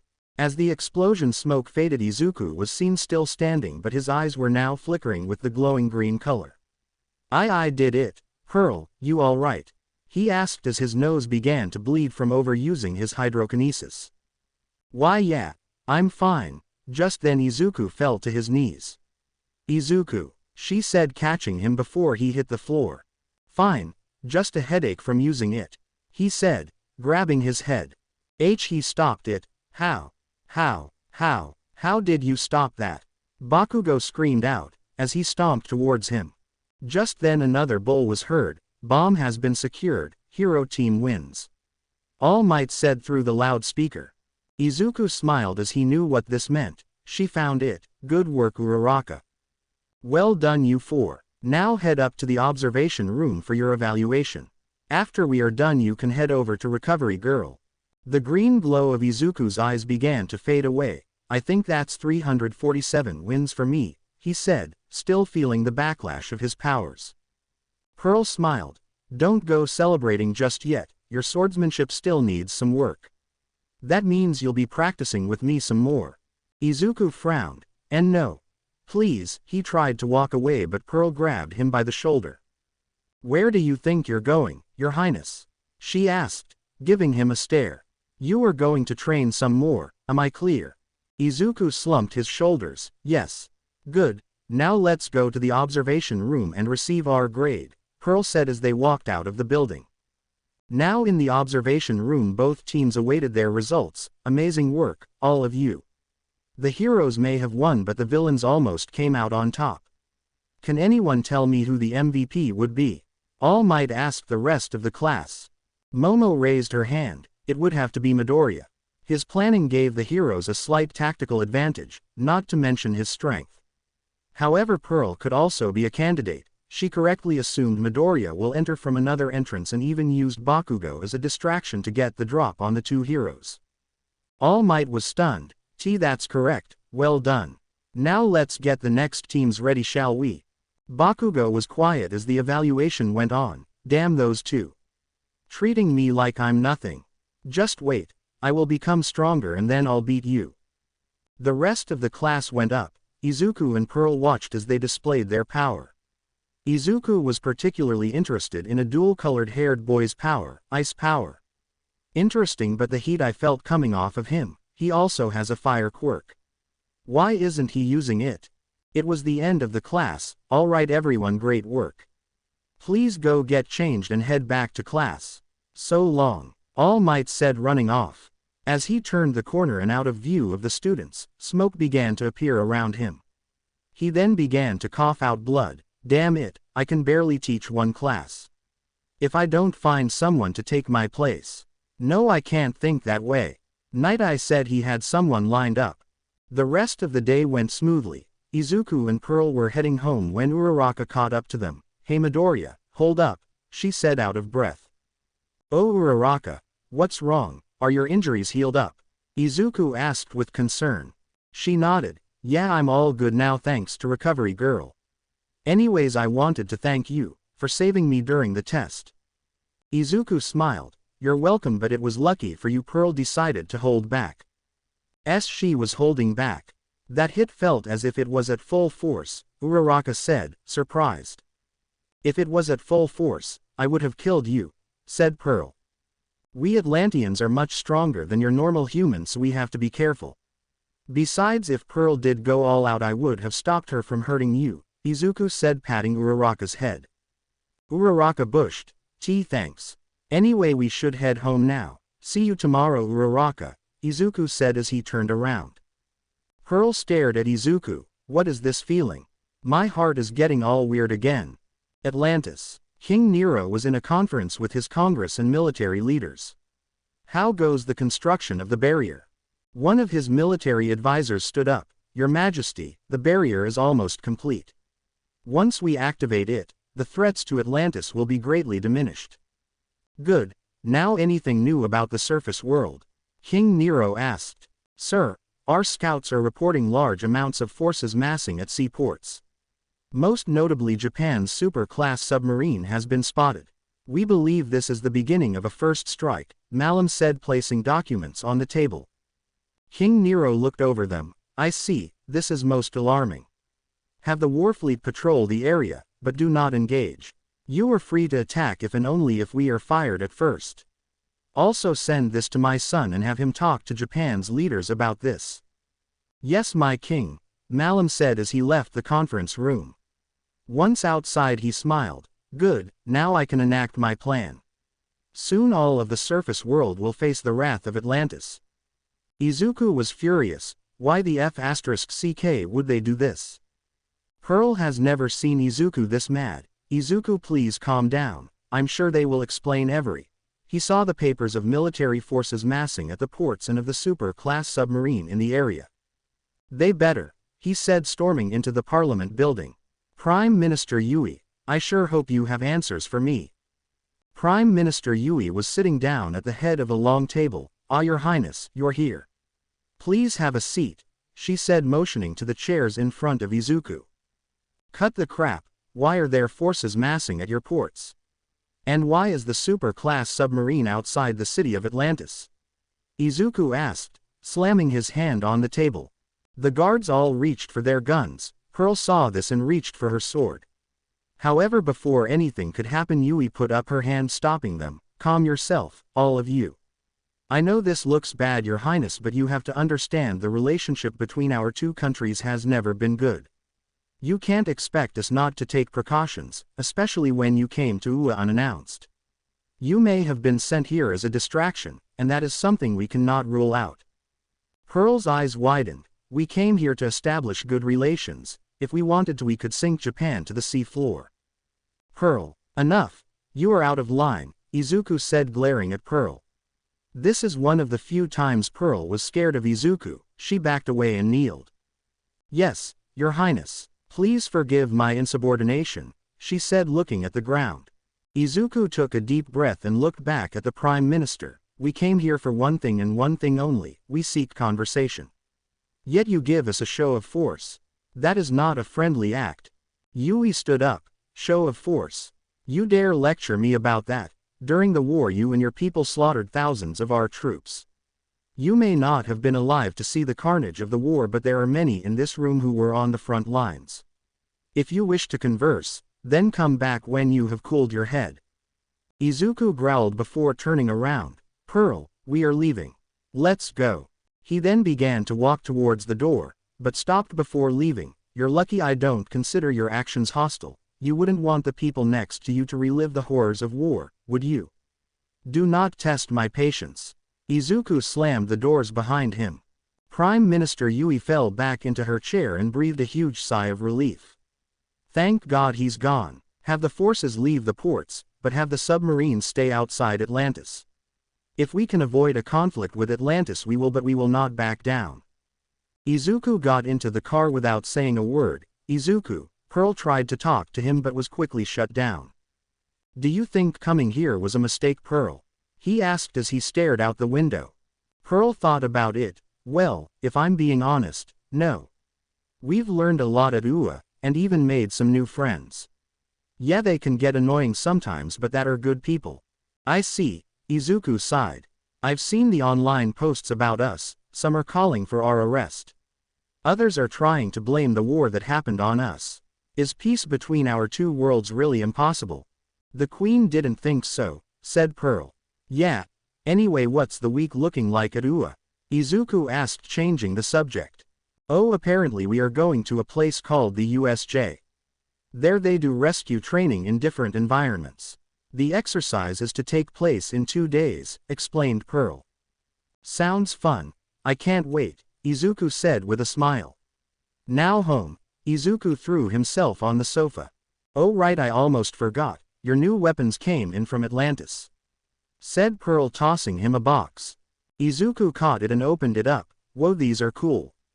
Is this what I think it is? The swords were the same design but the metal used was completely different.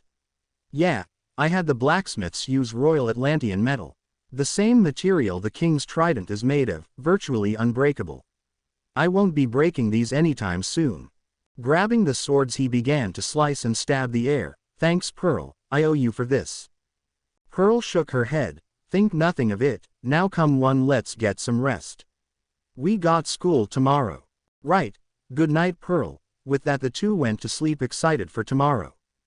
The morning came and the two Atlanteans had a bit of a predicament. Looking outside the window they could see a large number of people crowding UA's front gate. The news of All Might teaching got out. How the heck are we supposed to get through that? Pearl asked, peeking out the window.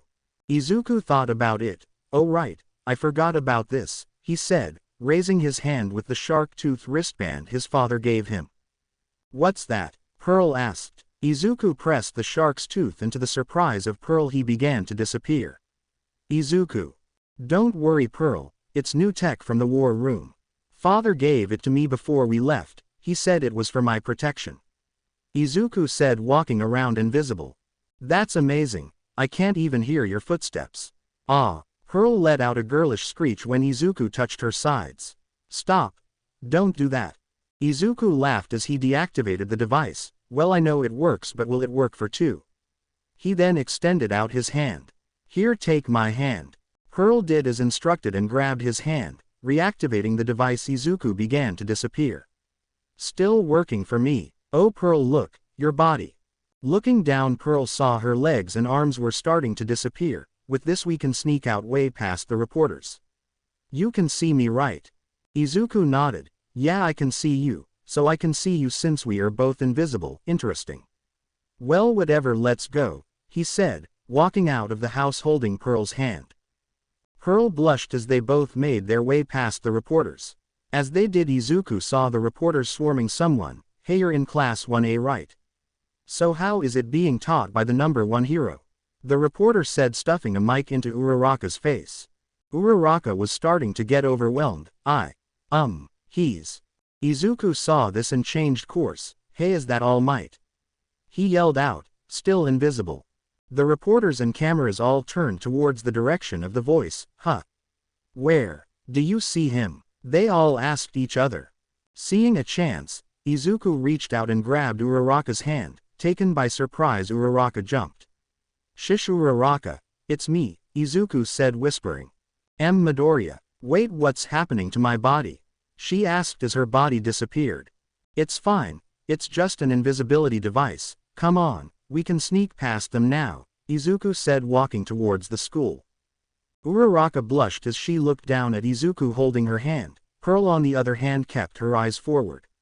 Making it on campus, Izuku deactivated the device. Man, that was close. You all right, Uraraka? Uraraka nodded. Why yeah, thanks for that. The reporters suddenly swamped me. Well, it's a good thing I found you, said Izuku. Yeah, Midoriya, do you mind letting go of my hand now? Uraraka said, embarrassed. Izuku looked around to see the other students staring at them. Sorry. Pearl rolled her eyes. If you two are done, we should get to class. The three walked to class together. After some boring lessons, it was time for homeroom with Mr. Aizawa. All right everyone, it's time to choose, he said, walking to the front of the class. The class all feared what was to come. It's time to choose your class president. That's so normal. The class all thought to themselves. I want to be president. No, I want to be president. The class just started yelling out. We should take a vote. It's the fairest way to decide who gets to be president, Momo proposed. The class agreed. Doesn't matter how you do it. You can have a last man standing fight for all I care, just decide before the end of class, Aizawa said, zipping up his sleeping bag. I would rather do that. Any takers? Izuku said with his hand up. He looked around to find everyone just staring at him. Fine. Next time. All right everyone, I will pass out slips of paper. Please write down the person you wish to vote for. Iida said, passing out slips of paper. Pearl already knew who she was voting for. It only made sense she would pick Izuku. Izuku on the other hand picked Pearl. After a while Iida came around and picked up everyone's papers. The final votes were cast. All right, well, it seems Izuku is your class president and Momo is your vice president, Aizawa said from the back of the room. Izuku had 8 votes, while Momo had 6 votes. Guess I'm president now. Thanks everyone for electing me. I mean, you are kind of the obvious choice, with you being a prince and all, said Mina. Yeah, you know stuff about politics and know how to govern stuff, so it makes sense, Kirishima said, agreeing. He couldn't argue with that. Pearl laughed. You get the title of president before the title of king. Izuku could tell Pearl was making fun of him. As president, can I kick people out of the class? Asked Izuku. Pearl was in shock. Sadly no, you don't have that kind of power, said Aizawa. Damn it, you lucked out, Pearl, Izuku said with a smug look. Just then the lunch bell rang. Izuku, Uraraka, Pearl, and Iida all went to eat lunch together. As they were enjoying their meal, Iida asked a strange question. I get why Midoriya and Pearl are here, but why do you want to be a hero, Uraraka? Uraraka stopped. Well, about that. It's for the money, she said, embarrassed. The money? The group all asked. Don't get me wrong, I also want to help people, but ever since I was little my parents have been struggling financially. They run a construction business and work has been declining these last couple of years. I want to be a great hero in order to repay my parents for everything they've done for me, Uraraka explained. Well, that changes everything, said Izuku. Your goals are honorable. What you do is for your parents and not your self-interests. And that is an honorable quality. I agree with Midoriya. Your intentions are good and that's all that matters, Iida said, nodding. Uraraka smiled. Thanks guys, that means a lot. Just then an alarm began to blare out. What's going on? Izuku asked, getting up from his seat. Security threat level 2. Security threat level 2. All able-bodied personnel please respond, a voice on the speakers said. Level 2? What the heck is level 2? Uraraka asked. It means someone has entered the school that isn't supposed to be here, Pearl said looking around. She then spotted the reporters coming in from the entrance. It's just the reporters. Just then a wave of students all went running towards the exit. Why is everyone panicking? It's only the reporters, Izuku said as he was being pushed by other students. If we don't do something, people are going to get hurt, Uraraka said as she was being bumped. That's when Izuku got an idea. Uraraka, make me float. Pearl, throw some water in the air, he said reaching out to Uraraka in the wave of students. Uraraka reached out and after a final push she managed to touch Izuku, causing him to float. Using the wall he pushed himself toward the exit door and floated in the air. Pearl now, he yelled out.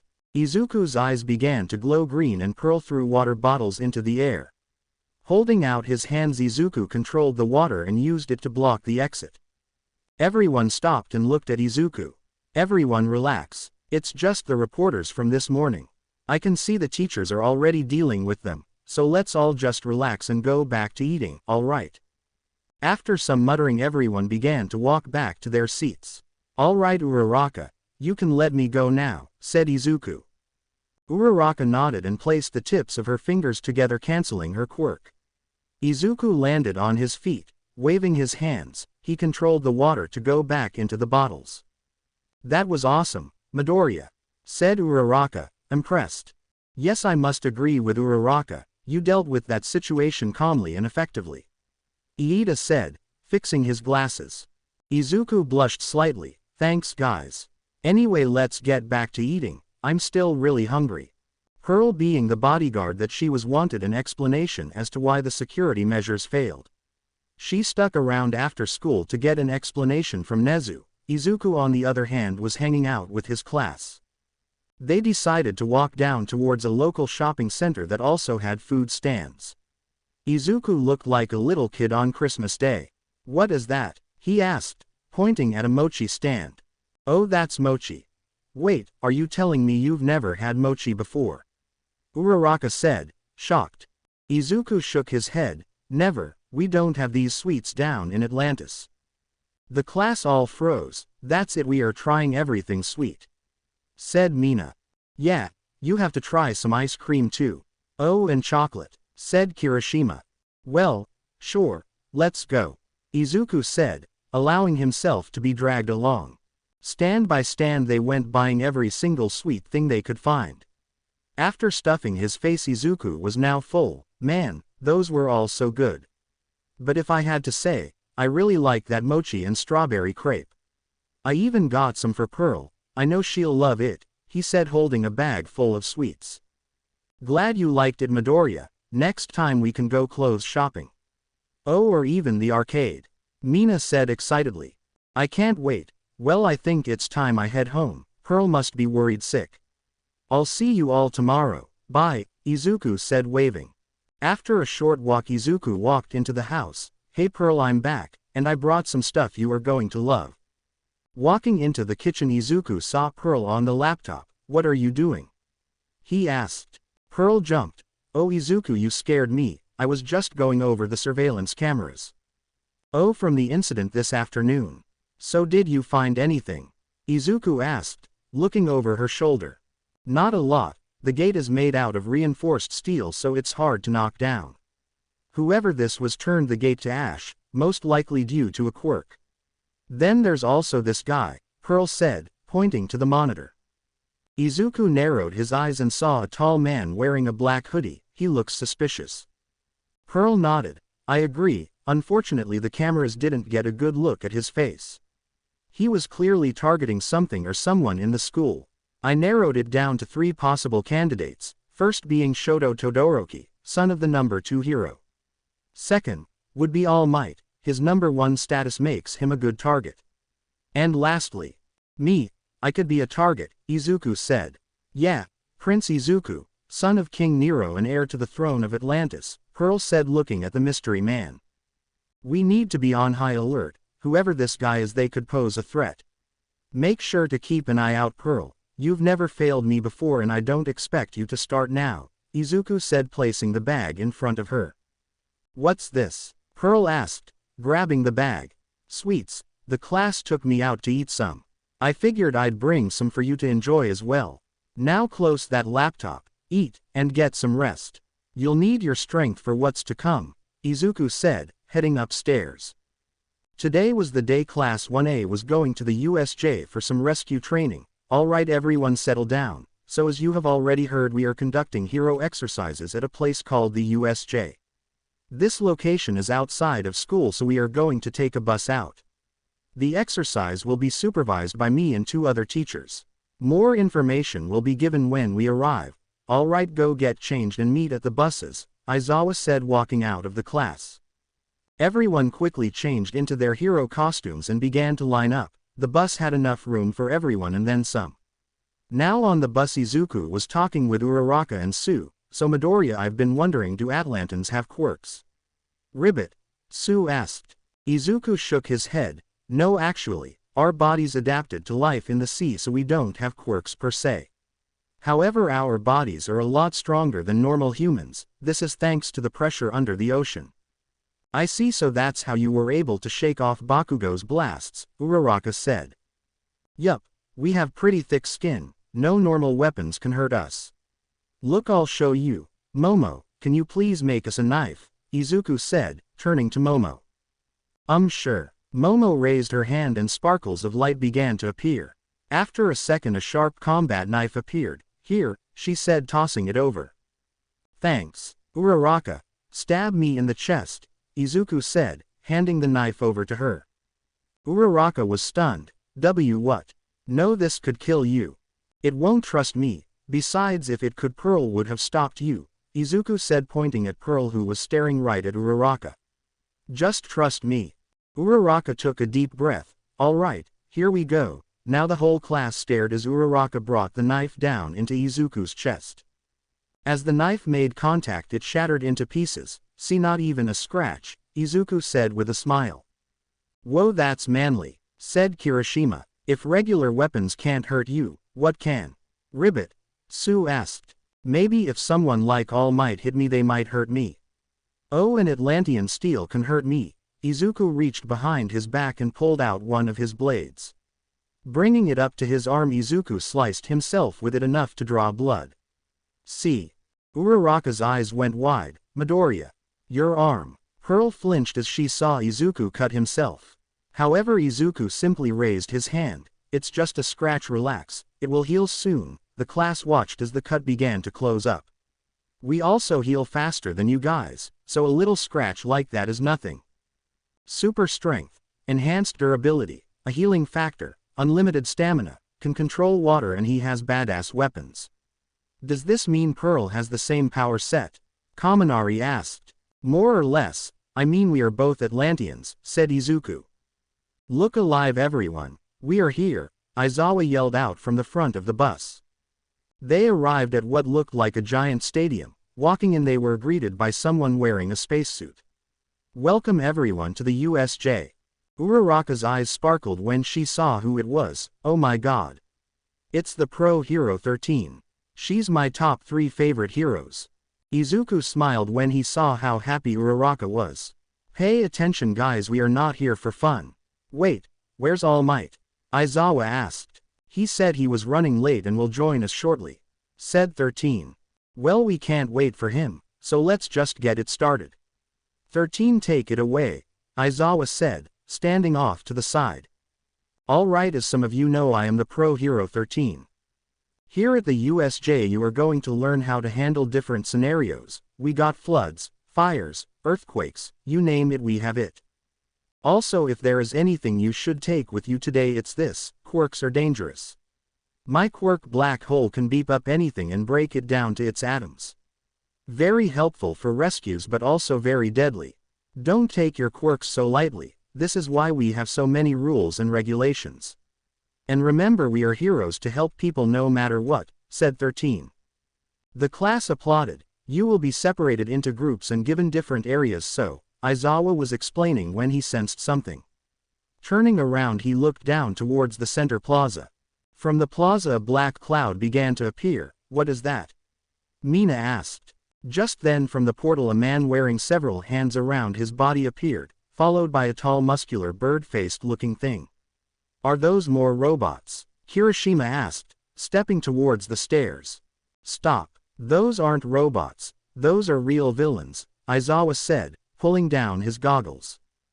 Pearl jumped in front of Izuku. Get behind me, Izuku, she said, drawing her sword. One by one several villains began to appear from the portal. However, there was one of them that shocked Izuku and Pearl. From the back, two henchmen came out holding a white-colored carbine rifle.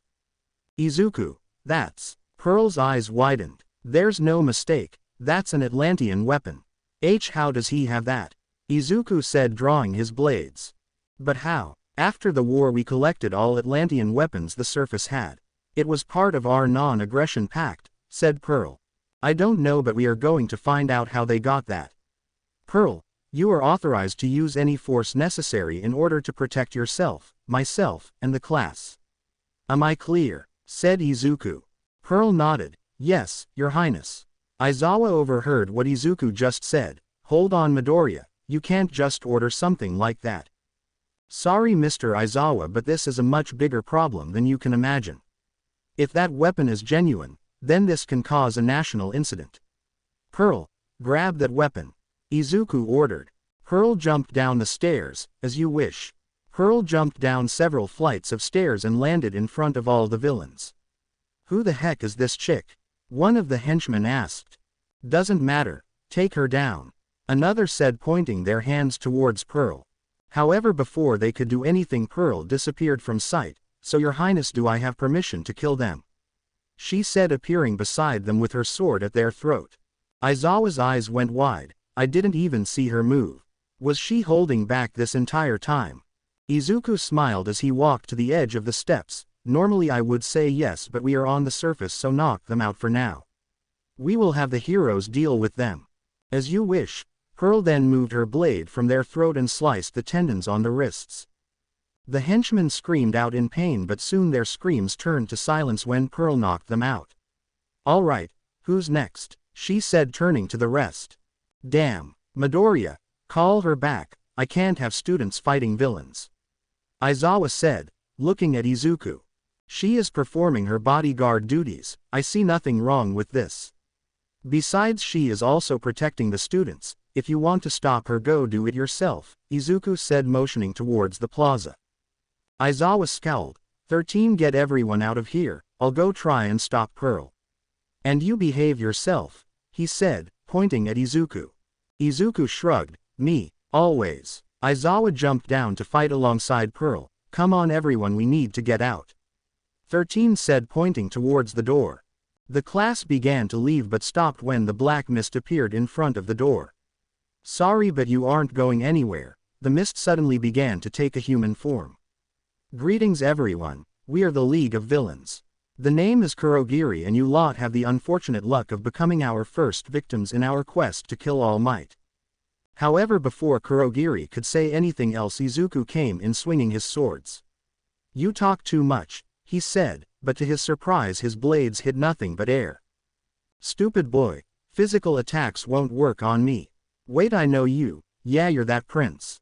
Well, I'm honored to be in your presence, but if you don't mind, I have a job to do, Kurogiri said, ready to activate his quirk once again.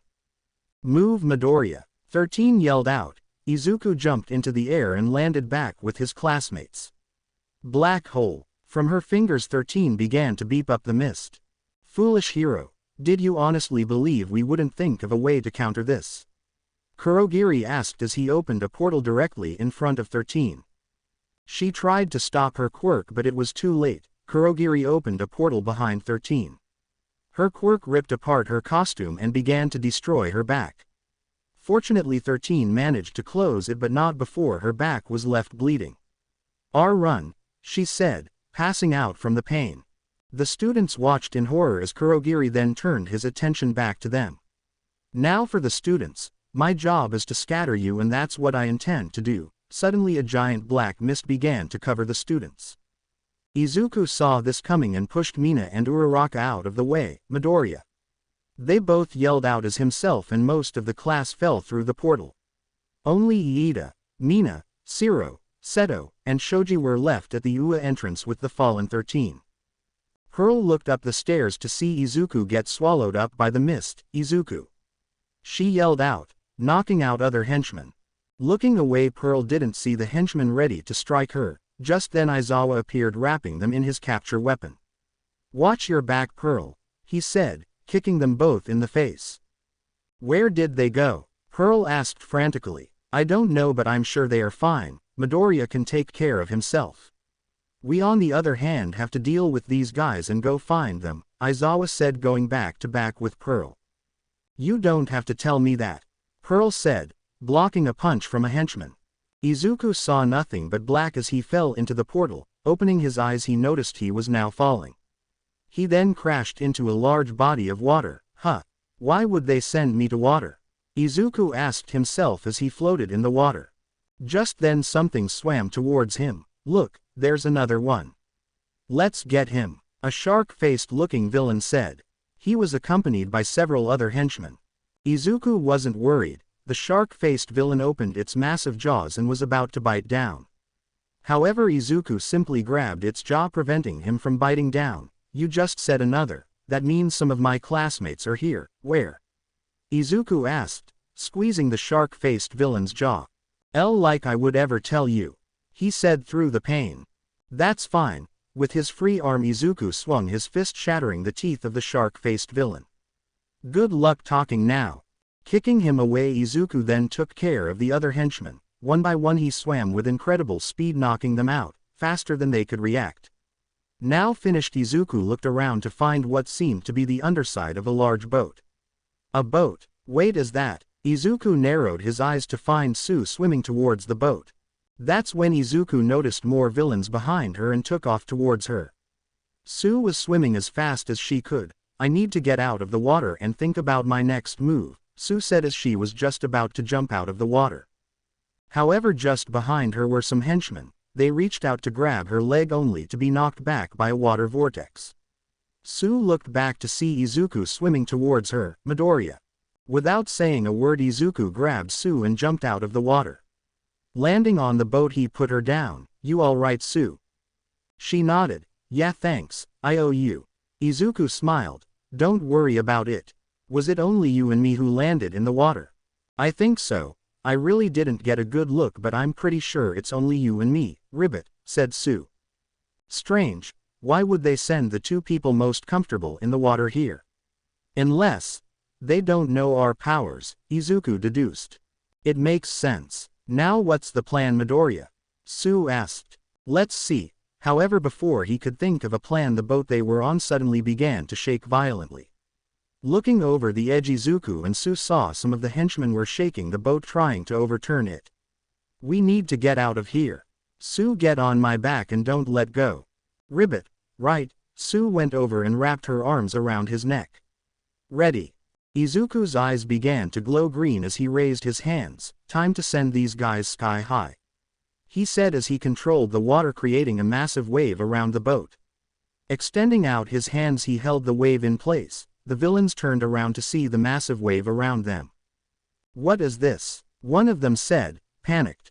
Closing his hands, he brought the wave down towards the boat. It slammed against the boat, causing it to flip upside down and causing the villains to slam against the bottom. From the rushing water, Izuku began to rise with Sue on his back. "You alright, Sue?" he asked. Sue nodded. "I'm good. So now what do we do? Do we go help Pearl?" "Yeah. She may be strong, but I think that bird-looking thing is going to be some trouble. If they really came here to kill All Might, and if my guess is right, then that creature is designed to kill All Might," said Izuku. Sue's eyes went wide. "That's not possible, could it? No one is unkillable. We all have our weaknesses. For the meantime, we will head to the plaza and do some recon. If Pearl and Aizawa seem to be losing ground, I will step in. If that happens, I want you to head back to the entrance. Do you understand?" Izuku said, giving Sue a serious look. "Of course." Sue took a deep breath. "All right, let's go." The two of them swam towards the plaza. In the plaza, Aizawa and Pearl had just finished taking care of the last of the henchmen in the plaza. "These guys were nothing. Now for the weapon," said Pearl, tossing one of them aside. Making her way towards one of the fallen henchmen, she picked up what she thought was an Atlantean weapon. After inspecting it, she noticed it wasn't Atlantis. This isn't one of ours, this is a replica. But it has parts from the original. That shouldn't be possible. The surface world doesn't have the technology to replicate our weapons. Not to mention they shouldn't even have this type of weapon. That's when Pearl noticed a logo near the end of the gun. The logo was a circle with the letters YTC inside it. This symbol, it couldn't be. How did her father's company get a hold of this? Don't drop your guard. I get the feeling the real fight starts now, Aizawa said, turning to the creature and Shigaraki. Well, this is a surprise. To think you two would be able to take on that many henchmen at once. If I wasn't trying to achieve my goals, I would be impressed. Unfortunately for you, you just made things a hell of a lot tougher on me, and for that I think some payback is in order. Nomu, if you will. Shigaraki motioned the giant creature to attack. With a mighty roar, the Nomu ran towards Aizawa faster than he could track it. He only noticed it when it was already in front of him and ready to punch him. Look out! Pearl yelled out, pushing Aizawa out of the way. A loud boom was heard as Aizawa hit the ground. Looking back, he saw Pearl holding back the Nomu's massive fist. Pearl. Down on one knee, Pearl was barely managing to keep herself up. Man, this guy is strong, she said as the ground beneath her began to crack. Shigaraki smiled. Of course, he was designed to kill All Might himself. The fact that you managed to stop a punch is a feat in and of itself. However, the Nomu suddenly screeched as it kicked Pearl in the stomach, sending her flying to a nearby wall, shattering it. No one can compare to All Might. Aizawa's eyes went wide. This monster just managed to hit Pearl. You bastard. Aizawa activated his quirk on the Nomu. However, it did nothing to the Nomu as it ran towards him. Aizawa managed to jump out of the way but noted that his strength and speed was still active. I'm sure I looked at him. That must be his base speed. That thing really is a monster, Aizawa said, sliding to a stop. Now Eraserhead, you're getting distracted, Shigaraki said, running at Aizawa. Throwing his capture weapon, Aizawa managed to wrap Shigaraki in them and pull him towards him to deliver a power knee to his jaw. Shigaraki's head whipped back, however the knee did little damage. Shigaraki managed to reach out and grab Aizawa's arm. Suddenly his arm began to turn gray and break apart. As I thought, you can't use your quirk forever, can you? Once your hair falls, that means your quirk is deactivated. Horrified, Aizawa kicked Shigaraki away as his arm began to bleed. Damn it, I was careless. His arm went limp as he wrapped it in his capture weapon. Suddenly the Nomu reappeared behind Aizawa. Taken off guard, it grabbed his head and slammed it against the pavement. As I said, so easily distracted, Shigaraki said as blood poured down Aizawa's head. All right, Nomu, finish him and move on to the rest of the kids. We don't have all day. The Nomu nodded and raised its other hand. Its razor-sharp claws gleamed in the sunlight. As it brought down its massive hand, a slicing sound was heard.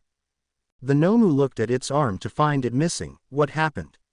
Shigaraki asked as Nomu stood bleeding and missing an arm. Looking for this, a voice said beside the Nomu.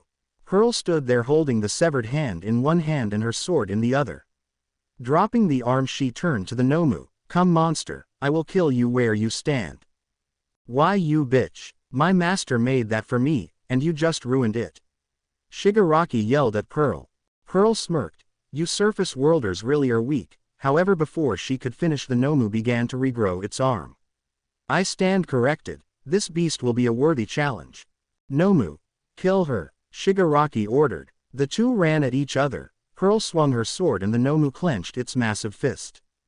Back at the entrance, Uraraka looked around. 13 was down and everyone had a look of horror.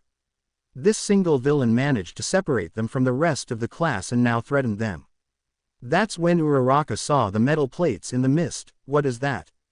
It looks like some sort of container. That must mean he has a body somewhere in there. If I can get a hold of that, then maybe one of us can get away. Guys, I have a plan, said Uraraka. Everyone turned to look at her. See those metal plates? That has to be some sort of weakness. If we hit that, then we may have a chance. Iida, when you see a chance, head towards the door and run. Run back to the main campus and alert the teacher. Iida was shocked. If you think I would just run and leave you all here. Iida, you are the fastest one here at the moment, only you can do this. If you don't then we are all as good as dead, Uraraka yelled at Iida. Iida was taken back. That's when Mina and the rest of the class composed themselves. She's right Iida, go. We got things covered here, Mina said readying her acid. Taking a deep breath Iida nodded, alright, I'll do it. You kids really are dumb aren't you? Planning in front of your enemy not a wise choice, Kurogiri said activating his quirk once again. Iida turned to run towards the entrance. Kurogiri was about to teleport Iida away when Siro wrapped his tape around the metal part of Kurogiri. Seeing a chance Mina threw some of her acid at the metal plate, damaging it. That's when Shoji and Sato pulled on the tape forcing Kurogiri to the ground. Uraraka, now. Uraraka ran in and managed to touch the metal part causing Kurogiri to lose his gravity. Now guys. With all their might the guys flung Kurogiri away from Iida. Reaching the door Iida pried the doors open and ran out kicking his engines into high gear. Wait for me everyone. I will bring back reinforcements. He said running towards the campus. No, Kurogiri yelled out as he saw Iida leave. Shigaraki will not be happy about this, maybe bringing a hostage will make things right, he turned to Uraraka. Since you are the one who planned this, you are coming with me. Shigaraki opened a portal underneath Uraraka causing her to fall in. Uraraka, Mina yelled out trying to reach her but to no success, she was gone. Back with Pearl. The fight between Pearl and the Nomu was going back and forth. Pearl managed to cut the creature but it would always heal. Pearl was taking hits and it was starting to show, bruises were starting to appear around her body. Pearl clenched her teeth. I need to end this fight. Soon, she said as the Nomu's claws scratched her. Just give it up. There is no way you can win, Shigaraki said watching them fight. However Pearl had a secret though. With a powerful punch she managed to push the Nomu away several meters. Holding her sword out, Pearl closed her eyes and took a deep breath. Suddenly Atlantean markings began to appear around her body, most notably her arms. The markings traveled up and around her arms. Opening her eyes it was revealed they were now bright red almost like blood. Shigaraki took a step back in fear. What happened to her? Nomu, kill her now. He yelled out. The Nomu ran towards Pearl. Faster than Shigaraki could track Pearl disappeared from sight. Just then the Nomu roared out in pain. Standing behind it was Pearl. Nomu get her. The Nomu didn't move. What are you doing Nomu? Suddenly it fell forward, hitting the ground its arm and legs hit the ground having been sliced off by Pearl. Sorry Izuku, I promised you I wouldn't use this technique ever but if I don't stop the monster it will be able to reach you. That is something I cannot allow. Just then Pearl began to fall forward. Catching herself with her sword she began to cough out blood. Damn, only a few seconds, the poison is starting to spread. Suddenly the Nomu began to regrow its arms and legs.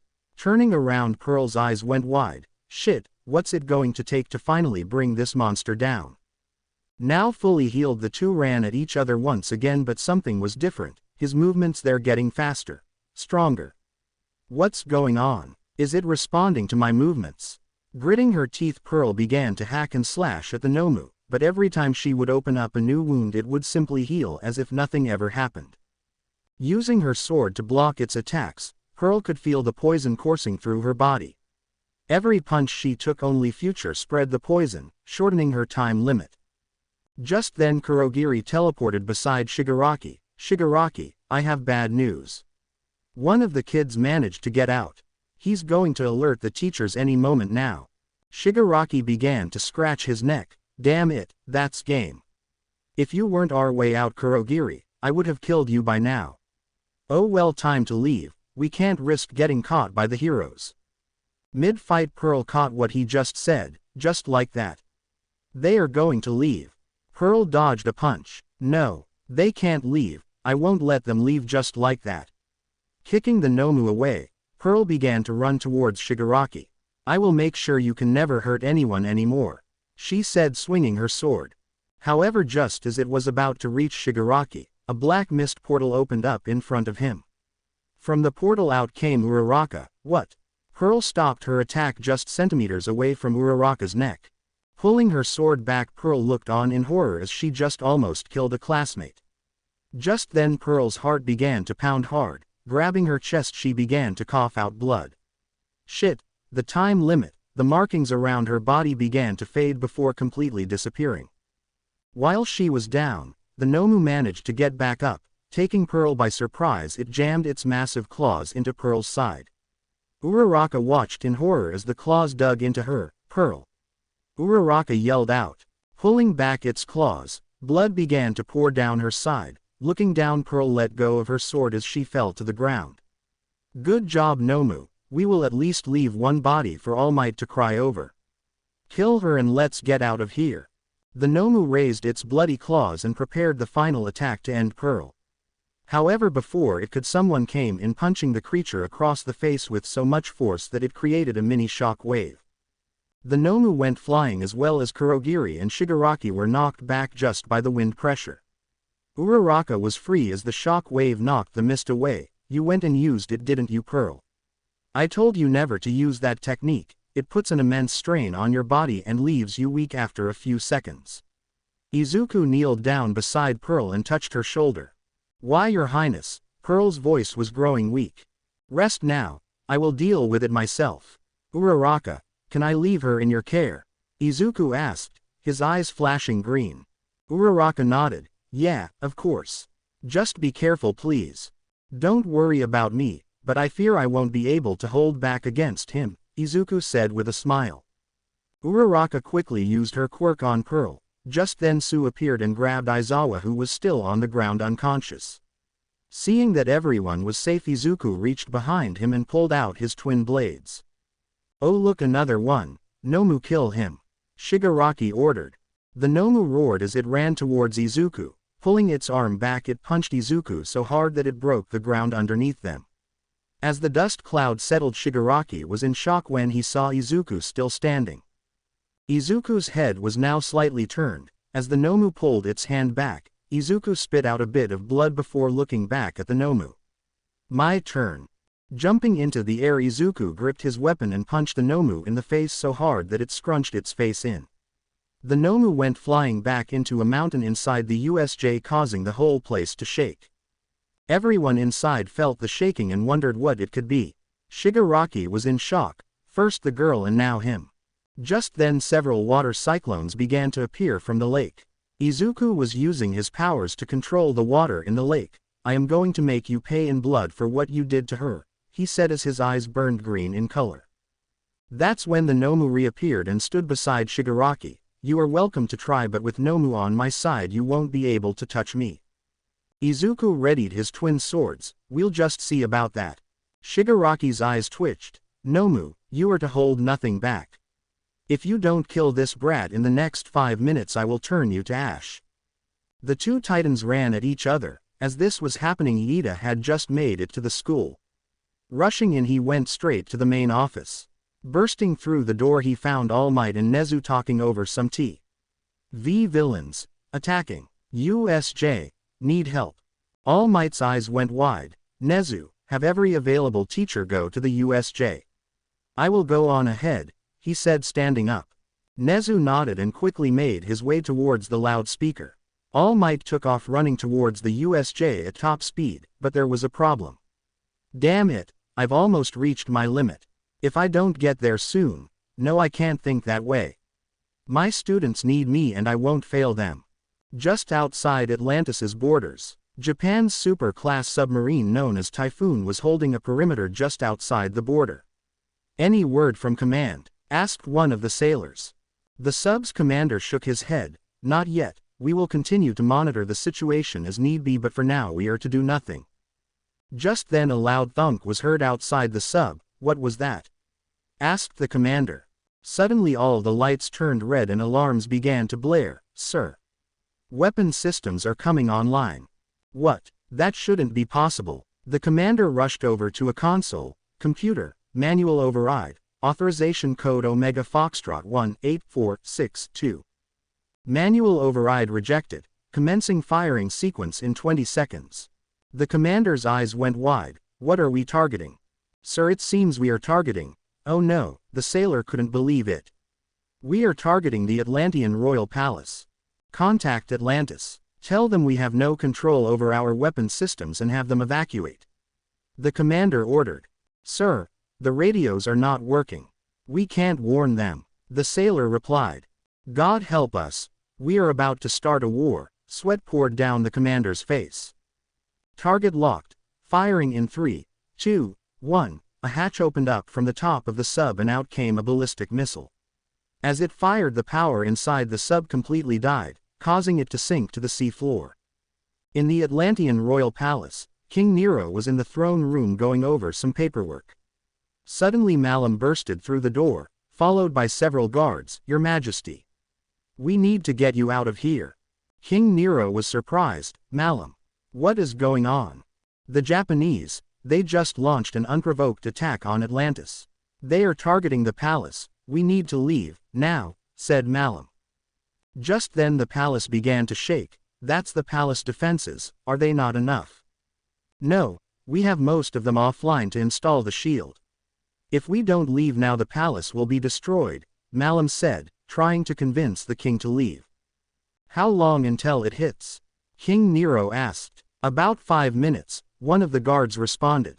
Very well, follow me, King Nero said while exiting the palace. The group went to the top of the palace. It should be coming into view now. Ah, there it is, he said pointing. Cutting through the water was the ballistic missile. Your Majesty, what are you planning to do? Asked Malum. King Nero held out his trident. Watch and learn. Suddenly the trident began to glow golden. Oh ancestors, hear me. Give me the strength to save my people. King Nero's eyes began to glow white with power. Pointing the trident at the missile, a beam of energy shot out of it. RAHH. The beam crashed into the missile, causing it to blow up. The shockwaves from the explosion rocked the palace, but it did no damage. The golden glow of the trident then faded. Contact the Japanese and have them explain to my son why they thought it would be a good idea to fire on us. I will give them one chance and one chance only to explain themselves before I do anything rash. Have some men survey the damage if any. Malum bowed. Yes, Your Majesty. He then turned to his men. You heard your king, get going. However, as he had his back turned, Malum was unsatisfied. My king, would it not be better to attack Japan? They did just fire a missile meant to kill you, said Malum. Malum, do not make me repeat myself, King Nero said, glaring. Malum nodded. Yes, of course, I shall take my leave now. As he swam away, Malum gave a loud tisk sound. Damn you, King Nero, you would rather talk than take action. After everything I went through to make this happen, you still fail to act. We'll see how long you can keep that up. A massive shock wave filled the USJ as Izuku and the Nomu clashed. Izuku, being trained his whole life for combat, easily had the upper hand when it came to hand. However, it was the Nomu's quirks that gave him the advantage overall. The healing ability was going to prove a challenge. If I can't hurt it, I'll just have to immobilize it. Izuku said, stabbing a sword right under its shoulder blade, effectively disabling its arm. Izuku went in to do the same to the other arm, but was shocked when the Nomu reached out and stopped his attack. What? Yes, that's it, get him, Nomu, Shigaraki said as the Nomu slammed Izuku into the ground with enough force that it shattered. The Nomu continued his assault by repeatedly punching where Izuku laid. Boom. Izuku felt the weight of its massive fist hit his chest. He needed to do something fast. Any more of this and he would be finished. Reaching for his weapon, Izuku bought his time, and when the Nomu's fist was raised, he pointed the sword straight up. The blade pierced Nomu's fist. Blood splattered across Izuku's face as the monster screeched out in pain. Getting up, Izuku hit the Nomu so hard that he sent him flying up a few feet. Using the 2 water cyclones Izuku conjured up, he managed to make the Nomu get caught up in them. The monster's body was spun around and had its skin slashed by rapidly spinning water. Swimming up the cyclones, Izuku appeared from the wall of water and slammed him back down. The Nomu screamed as it crashed back onto the floor of the USJ, letting the cyclones disappear. Izuku landed hard beside the fallen Nomu. Grabbing both swords stuck in the Nomu, he began to twist them. Blood splattered as Izuku pulled out the sword. That was for Pearl, and this. Izuku dug his sword into the Nomu's eye. That was for my class. Shigaraki began to panic. Nomu. Fight back, he yelled out. Clenching its massive fist, the Nomu hit Izuku across the face before hitting him with a backhand which sent him flying across the plaza. Regaining his composure in mid-air, Izuku slid to a stop. He then felt something warm run down his nose. Wiping it away, Izuku saw it was blood. Interesting, no one besides Pearl has ever made me bleed in a fight. You will be a worthy opponent, he said, running at the Nomu. With a deafening screech, the Nomu ran at Izuku. Jumping into the air, Izuku readied his sword only to be grabbed by the face. Izuku stabbed his swords in his hands, but it did nothing as the Nomu began to toss him around like a ragdoll. Izuku hit the ground with so much force that it broke. Izuku spit out blood with each hit. With one final throw, Nomu slammed him against the ground and stomped on Izuku. However, at the last second, Izuku managed to catch his foot. Blood dripped from Izuku's forehead as he held it back. Yes, that's it, Nomu, kill him. The Nomu raised his razor-sharp claws and with great speed he threatened to beat Izuku just as he did with Pearl. As the claws were just a few inches away, a layer of ice suddenly appeared, followed by a massive explosion that pushed the Nomu away. Hey Prince, get your UP, a voice yelled out. Jumping up and out of the way, Izuku landed beside Todoroki and Kirishima. Man, am I glad to see you guys. We figured someone was still fighting here, but I didn't think it would be you. What happened to Pearl? Kirishima asked. She's injured. I had Uraraka take her back to the entrance. I was fighting against this thing before you guys got here, Izuku said, wiping the blood from his mouth. You've been fighting against that? Kirishima asked, surprised. Yeah, but I don't know why, but my punches haven't been working. It's almost as if he's absorbing them. The only thing that seemed to work was my blades, but it always heals, said Izuku. Bakugo returned and stood beside the others. Hey Fish Prince, catch. Izuku reached out and caught his twin blades. Hey, thanks, I thought I lost these. Thank me later. Right now we have to deal with these guys, Bakugo said as little explosions rippled in his hands. Look who decided to join in the fun. More bodies first to leave All Might, Shigaraki said with a smile. But sir, the student, he would have alerted them by now, said Kurogiri. I don't care. I want him dead for getting in my way. Besides, the way he fights, he will continue to get stronger. If we don't take care of him now, he will prove to be a challenge for us in the future. Nomu, kill those three and make the prince watch, ordered Shigaraki. The Nomu nodded and ran towards the guys. Todoroki, Bakugo, and Kirishima didn't have time to react when the Nomu suddenly appeared in front of them. Izuku's eyes widened as he tracked the monster. Using his swords, Izuku blocked the attack. Guys, get out of here. I won't be able to go all out with you guys here, Izuku said, holding back the fist. Like hell we are going to leave, Bakugo said, jumping at the Nomu with the help of his explosions. Closing the gap, Bakugo pointed his hands right in the Nomu's face and fired off a massive blast. Todoroki followed it up by encasing the monster in ice, and having Kirishima running up, shattering the Nomu's arm into pieces. See, we got him, said Kirishima. No you didn't, Izuku said as the Nomu began to regrow its entire arm. Quote, ... all you guys really did was piss it off. *T, what are we going to do now? Bakugo asked. Izuku thought about it. Todoroki, use your ice to close the Nomu and myself off. Kirishima, Bakugo. If that thing tries to escape, you think you can send it back? The two looked at each other and nodded. That won't be a problem, Kirishima said, activating his quirk. We'll make sure he stays in that thing, Bakugo said, letting out small explosions. Izuku ran at the Nomu for the final fight. Using his swords, Izuku slashed at his face, damaging his eyes. Now Todoroki, Izuku yelled out. Placing his hand on the ground, Todoroki created massive pillars of razor-sharp ice all around Izuku and Nomu, effectively trapping them. Do it. Gripping his weapons tight, Izuku waited for the Nomu to stand up. Hit an Atlantean sword dance. The blade itself began to glow green as Izuku ran at the Nomu. Up at the steps of the USJ entrance, Uraraka and Sue made their way with both injured people. They set them down. Guys, you are all right, Mina said, running up to them and giving them a hug. Hey Mina, glad to see you are all right, Uraraka said with a smile. Looking around she saw that the rest of the class had made it to the entrance as well. That's when Mina saw Pearl and Aizawa. How bad?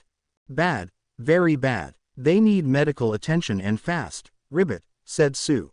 That's when the class noticed Todoroki's ice. They all rushed to the edge of the steps and saw Izuku running at the Nomu. What is he doing? He's going to get himself killed, Mina said, shocked. No one wanted to see their friend get hurt, but for some strange reason none of them could take their eyes off of him. Just then they heard Nomu screech out in pain. With his right sword Izuku slashed the Nomu across the torso from left to right. Izuku immediately followed it up with an uppercut from his left sword. He then jumped into the air and slashed at the Nomu from left to right, all while spinning twice. Landing in front of the Nomu, Izuku slashed an X across the body going from top to bottom, before repeating the process from bottom to top again, making an X. The class was stunned. No, rather amazed. Gee, that's amazing. It's like he's gliding through the air, Momo said, watching everything unfold. The Nomu managed to get a shot to Izuku's face, but he ignored the pain and continued his assault by stabbing both swords into its chest. One blade went down and the other went up across the Nomu's body. Roaring, the Nomu punched Izuku in the stomach so hard that he spit out blood and temporarily made him lose grip of his weapons. Blood dripped from his mouth as he gritted his teeth. Izuku then grabbed his weapons and reversed the grips and slashed another X across its body. Come on, fall. If I can't even protect my friends, how am I going to protect all of Atlantis when I take the throne? Izuku began to pick up speed. He was now going so fast that even the students couldn't see him. However, this left him vulnerable to Nomu's fists. With each slash Nomu would get in 2 hits. Faster, Izuku yelled out, pushing himself. Kill him, Nomu, Shigaraki yelled out from the other side of the ice.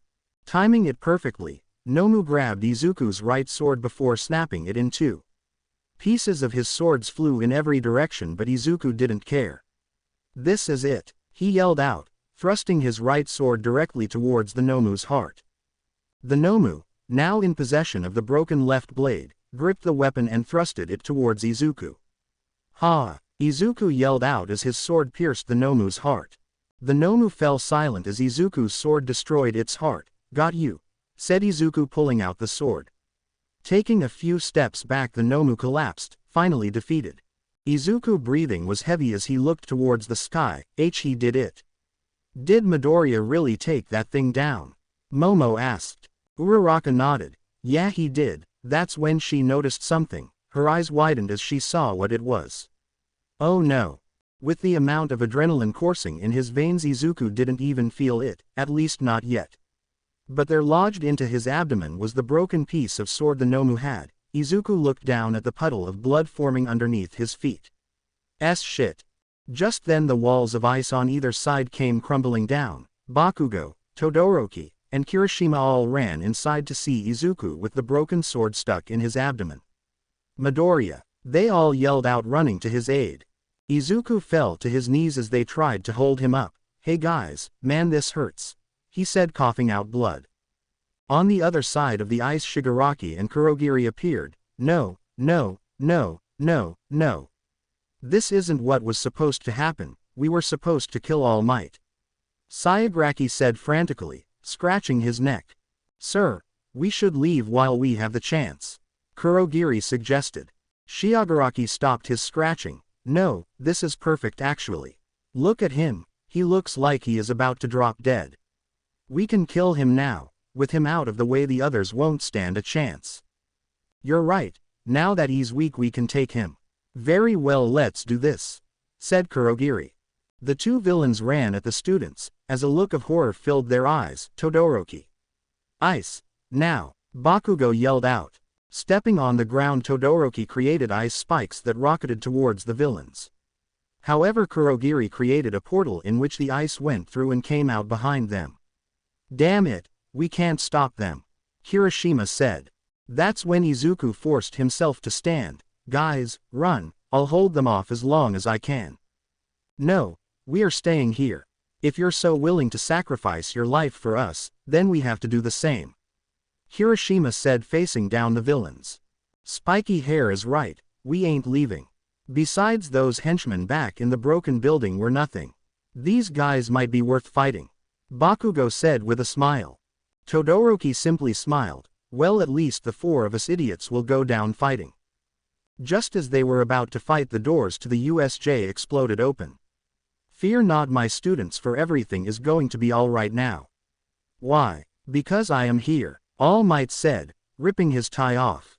With a shaky grip, Izuku smiled. What took him so long? All Might, the class at the entrance yelled out. Are there any injuries? Asked All Might. Pearl and Aizawa are badly hurt. And there's also Midoriya, he's fighting the villains right now, said Uraraka. Please help them. All Might nodded. Of course, stay with these two, I'll go handle the rest, he said, jumping down the stairs. Landing just a few meters away, All Might's eyes went wide when he saw the sword stuck in Izuku's abdomen. My god. Damn it, now he's here and we don't have a Nomu, Shigaraki said, stepping back in fear. Kurogiri, get us out of here now. Kurogiri nodded and created a portal behind them. Turning around, Shigaraki began to walk away before stopping. Mark my words, Prince, I will make you pay for what you did today. When I do, I'll make you wish you never came out of that ocean. With that, the two villains disappeared. Izuku, seeing that they were gone, dropped his sword before falling to his knees. Midoriya. His vision blurred as Izuku passed out from blood loss.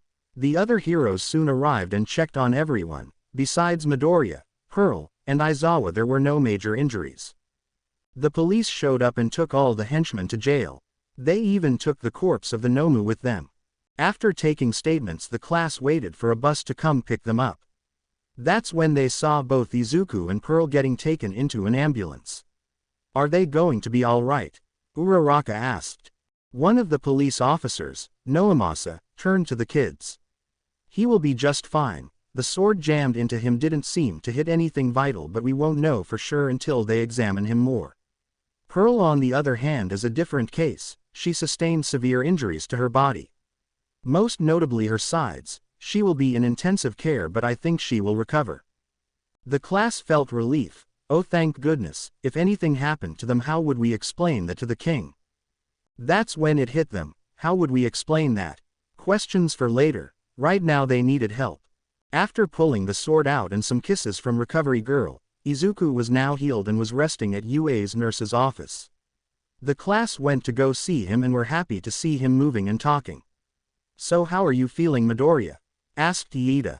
Good, actually, a bit tired, but that's thanks to Recovery Girl. Other than that, pretty good. Any word on Pearl yet? Izuku asked. Uraraka shook her head. Not yet, but we should have some news soon, but she is out of danger now. That's good, that's really good, said Izuku. Just then Recovery Girl walked into the room. What did I say? No more than one person at a time. The class laughed nervously. Fine, we will leave. Well, we'll see you in class, Midoriya. Bye. Uraraka was about to leave when Izuku grabbed her hand. Not you. I'd like to speak with you, he said, surprising everyone.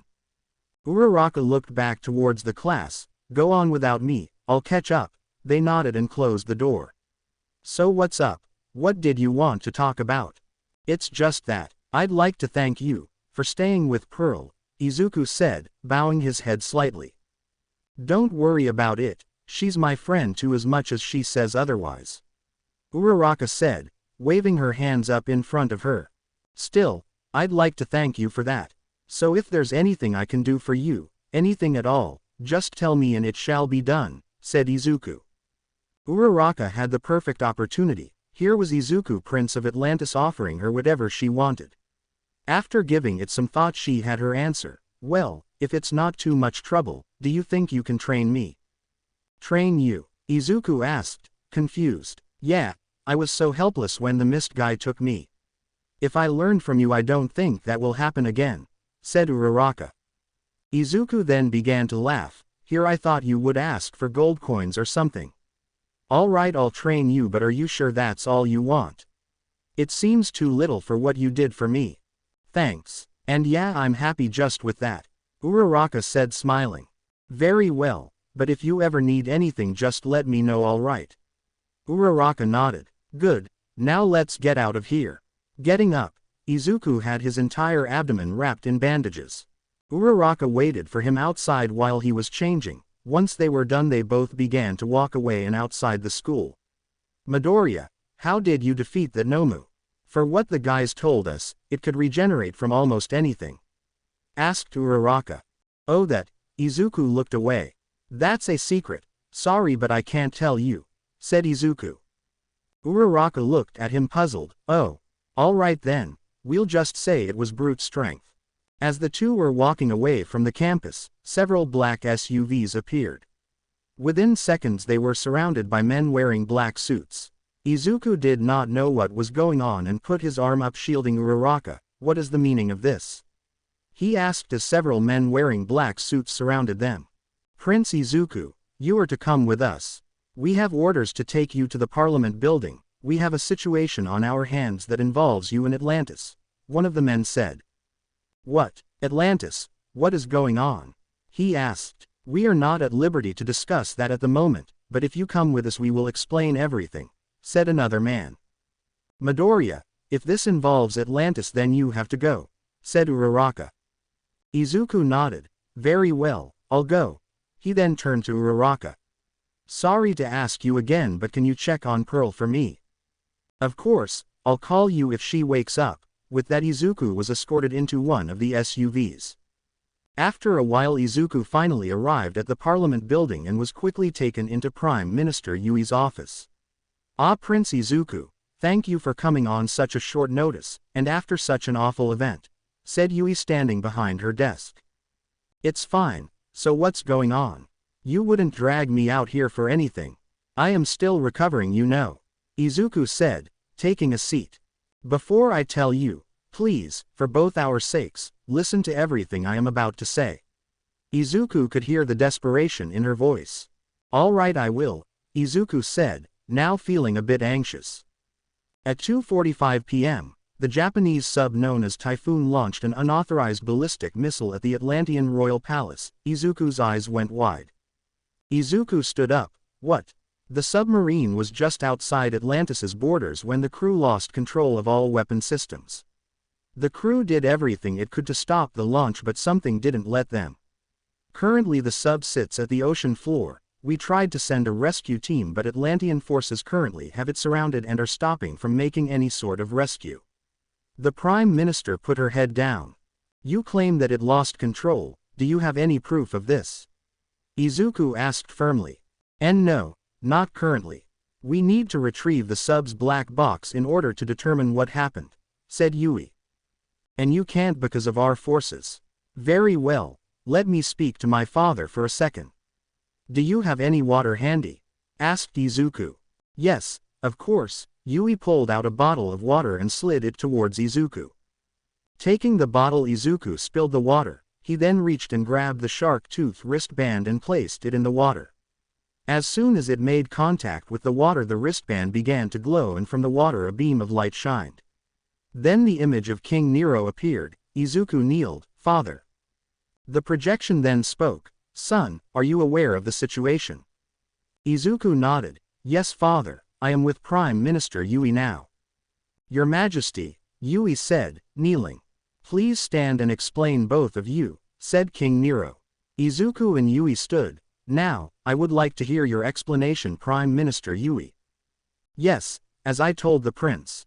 The crew lost control of the sub's weapon system. I know you may not believe me, but we did not fire that ballistic missile on purpose, said Yui. King Nero looked at the Prime Minister. Do you have any proof? Yes, the onboard black box should tell us what really happened. All I'm asking is for the opportunity to grab the sub, said Yui, bowing. King Nero thought about it. Very well, you may rescue the crew and recover the black box. However, the sub stays until you finish conducting your investigation.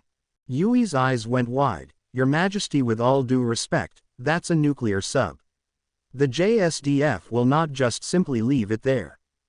Do not push your luck, Prime Minister. As we speak, my generals are crying out for me to authorize a retaliatory strike. You wish to save the men, fine. You wish to take the black box, fine, but you are to leave the sub. Do I make myself clear? King Nero said, striking his trident on the ground. Prime Minister Yui grunted. Yes. Good. You have 2 weeks to collect any and all information that you find. I will personally go see the information myself, said King Nero. Izuku's eyes went wide. Father, you're coming here. Yes, though not for this purpose. Ua is going to have a sports festival in 2 weeks' time and Nezu has invited me and I have accepted, said King Nero. I can't wait for you to meet my friend's father, Izuku said with a smile. That's when King Nero looked around. Wait, where is Pearl? Pearl is injured, father. Some villains attacked the school. Pearl was injured while protecting the class and myself. After this I plan to visit her in the hospital, said Izuku. I see, I will speak to Nezu about this. For now, go and check on her. With that King Nero turned off the device. Izuku then turned to Yui, have your rescue team deploy at once. If the investigation finds out that Japan is responsible, the full weight of Atlantis will fall over Japan. Oh, there is another matter I wish to speak to you about. During the attack at the USJ, one of the men who attacked us had Atlantean technology. And if I remember correctly, the treaty we have in place prohibits something like this. You wouldn't know something about this, would you? Sweat began to pour down Yui's forehead, and no, of course not, but I will look into it. Good, we wouldn't want to make things worse, would we? With that Izuku turned to leave. Now outside the Parliament building a SUV waited for him. He told the driver to go to the hospital where Pearl was. She knows something and is not telling. I need to get a hold of that weapon. Hospital. Pearl was in the recovery wing of the hospital. Recovery girl had actually gone over and healed her. Waking up she saw the sight of an unfamiliar ceiling. Where am I? She asked, trying to get up. As she did, a sharp pain forced her back down. You're in the hospital, said a voice beside her. Pearl looked to her left to find Uraraka sitting beside her, a hospital. That's when memories of the USJ came rushing in. Izuku, she yelled out, trying to get up again. Stop, you shouldn't move around so much. Midoriya is fine, he saved us, said Uraraka, pushing her back down. If that's true, then why isn't he? Asked Pearl. There was something he had to do, and he told me to check on you. Uraraka said, sitting back down on the chair. Honestly, pushing yourself so much even now that you're injured. Pearl let out a sigh as her head hit the pillow. So how is everyone else? No injuries, besides you and Midoriya, that is. And before you ask, he's fine too. He was up and walking after recovery girl healed him. Uraraka explained. Pearl nodded. Good. Hey, can I ask you something? Sure. Go for it. Oh, I need to call Midoriya and tell him you're alright. Uraraka reached into her pocket and pulled out her phone. Do you like Izuku? Pearl asked bluntly. Uraraka dropped her phone. What? Do you like Izuku? I've seen the way you look at him, your face says it all. Pearl said with a smirk on her face. So do you. Blushing, Uraraka struggled to get out the words, but he's a. Pearl chuckled. And here I thought you were more composed. It's fine if you don't want to answer. I like him. Pearl turned to Uraraka to find her cheeks still red, but her face was serious. Oh, and here I thought you wouldn't answer, said Pearl. What about you? You like him too, don't you? Asked Uraraka. Pearl was stunned. Don't be ridiculous. Izuku is a prince and I am his bodyguard. Uraraka smiled. Yeah, but you have been friends with him since you were little. In all that time you're telling me you never wished he was something else to you. This time it was Pearl's turn to blush. Shut up. See, you do like him. Uraraka said, teasing Pearl. Well, I can't make fun of you too much. After all, I like him too. However, if I had to say, you have the advantage, but that doesn't mean I'm going to give up on him. Look, I don't know what kind of weird fantasy you have in your head, but I am nothing more than Izuku's bodyguard, Pearl said, glaring at Uraraka. Besides, we have much more pressing matters to attend to. Why does the Yaoyorozu Tech Company have Atlantean technology? I have to get to the bottom of this. Fine whatever you say, but your eyes say otherwise. I should probably let Izuku know you are awake. Uraraka picked up her phone and called Izuku. Hey Midoriya. Yeah, I just wanted to let you know Pearl is awake. Yeah, she's fine. We were just talking for a bit. Oh, you're on your way over here. Alright, we'll see you soon. Alright, bye. With that, Uraraka hung up. However, on the other side of the entrance door, Izuku leaned against the door with his phone in his hand. I knew Pearl liked me, but Uraraka. Izuku then felt his heart beat faster. Damn it. What am I going to do? Ua was kind enough to give Class 1A an extended weekend off, but come Monday it would be back to business as usual. Izuku was thinking over the events of the USJ. He couldn't stop thinking about that weapon. He asked for it since it was Atlantean tech, but the police didn't want to give it up, citing that it was evidence. After some arguing and a few threats from Pearl, they agreed to give the weapon over to Ua. It was now Monday and everyone was back in class. Everyone sat around doing nothing as they waited for class to start. So who's going to teach homeroom? Asked Mina. That's a good question. Mr. Aizawa is still in the hospital, isn't he? I would think another teacher would take his place, Izuku said. Just then the door to the room opened and in walked Aizawa, his head completely covered in bandages. Alright, let's get class started, he said calmly. The class was shocked. Mr. Aizawa, shouldn't you be resting in the hospital? Asked Sue. No, I am a teacher, and as the name implies, I am here to teach. Besides, you all have much more pressing matters. Your fight is not over yet, said Aizawa. The whole class swallowed nervously. You have the UA Sports Festival coming up in a few days. The whole class, minus Izuku and Pearl, all erupted in cheer. Sports Festival, what's that? Asked Pearl. The Sports Festival is basically a place where we go up against all the first years. The whole world watches this event. It gives the first-year students a chance to show off what they can do. And if you are good enough after the festival, there are internships you can attend with a wide range of heroes, explained Aizawa. Interesting. That sounds like it could be some fun, said Pearl. And this year is going to be very special. For this year, Izuku's father, King Nero, is going to be in attendance. Every jaw in the room hit the floor. This included Pearl. What? The king himself? Pearl said, grabbing Izuku and shaking him. Why didn't you tell me? Did I forget to mention that? My bad, Izuku said, scratching the back of his head. You don't just forget something like that, Izuku, said Pearl, shaking him even more. Pearl, please let Izuku go. You can scold him all you like later, said Aizawa. Pearl let Izuku go.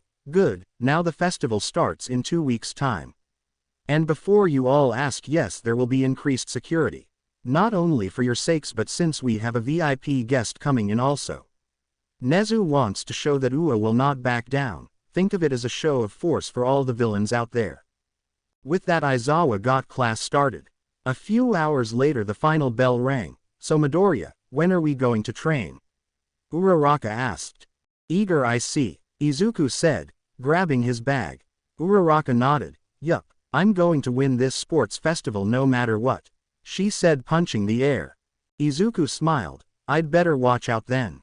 However, I can't today. I need to talk to Nezu about some stuff. How about we start tomorrow? Sounds great. I'll see you tomorrow then. Bye, Uraraka said, waving as she left. Izuku began to walk towards Nezu's office. As he turned the corner, he was met by Pearl. So you're going to train her? Is that a problem? Izuku asked. Pearl stared at him before turning away. No, just be careful. You worry too much. Now come on, let's see what we can do about that weapon. The two walked into Nezu's office where they talked about the weapon. Nezu handed the rifle over to them on the condition that they do not take it out of Ua property. They agreed and took the weapon. Pearl asked for a workshop to disassemble it. Ua agreed and allowed her to use the support department's workshops. No one should be there once class was over, so they could use it as they pleased. There they found every tool they needed to take apart the weapon. Pearl got to work but quickly found that who made this wanted to make sure it wouldn't get tampered with. As Pearl tried to remove the stock, it emitted a small electrical charge that shocked her. Damn it, she said, holding her slightly burned hand. What happened? Asked Izuku. The rifle has a sort of electrical impulse embedded into it. If I can't get into the core, I won't be able to determine if this is actually one of ours. Pearl said, frustrated. Then why don't you reroute that electricity into a battery? A voice said. Looking around, Izuku and Pearl didn't know where that voice came from. You can also ground the weapon. Who said that? Asked Izuku. Down here. The two looked down to find a pink-haired, goggles-wearing girl yawning. What the? When did you get there? Asked Pearl. The girl got up. Oh, I've always been here. The professor is always trying to kick me out, so I decided to hide down here. What's your name? Izuku asked. Oh, Mei Hatsume. I'm part of the support department. Nice to meet you, she said, giving a big smile.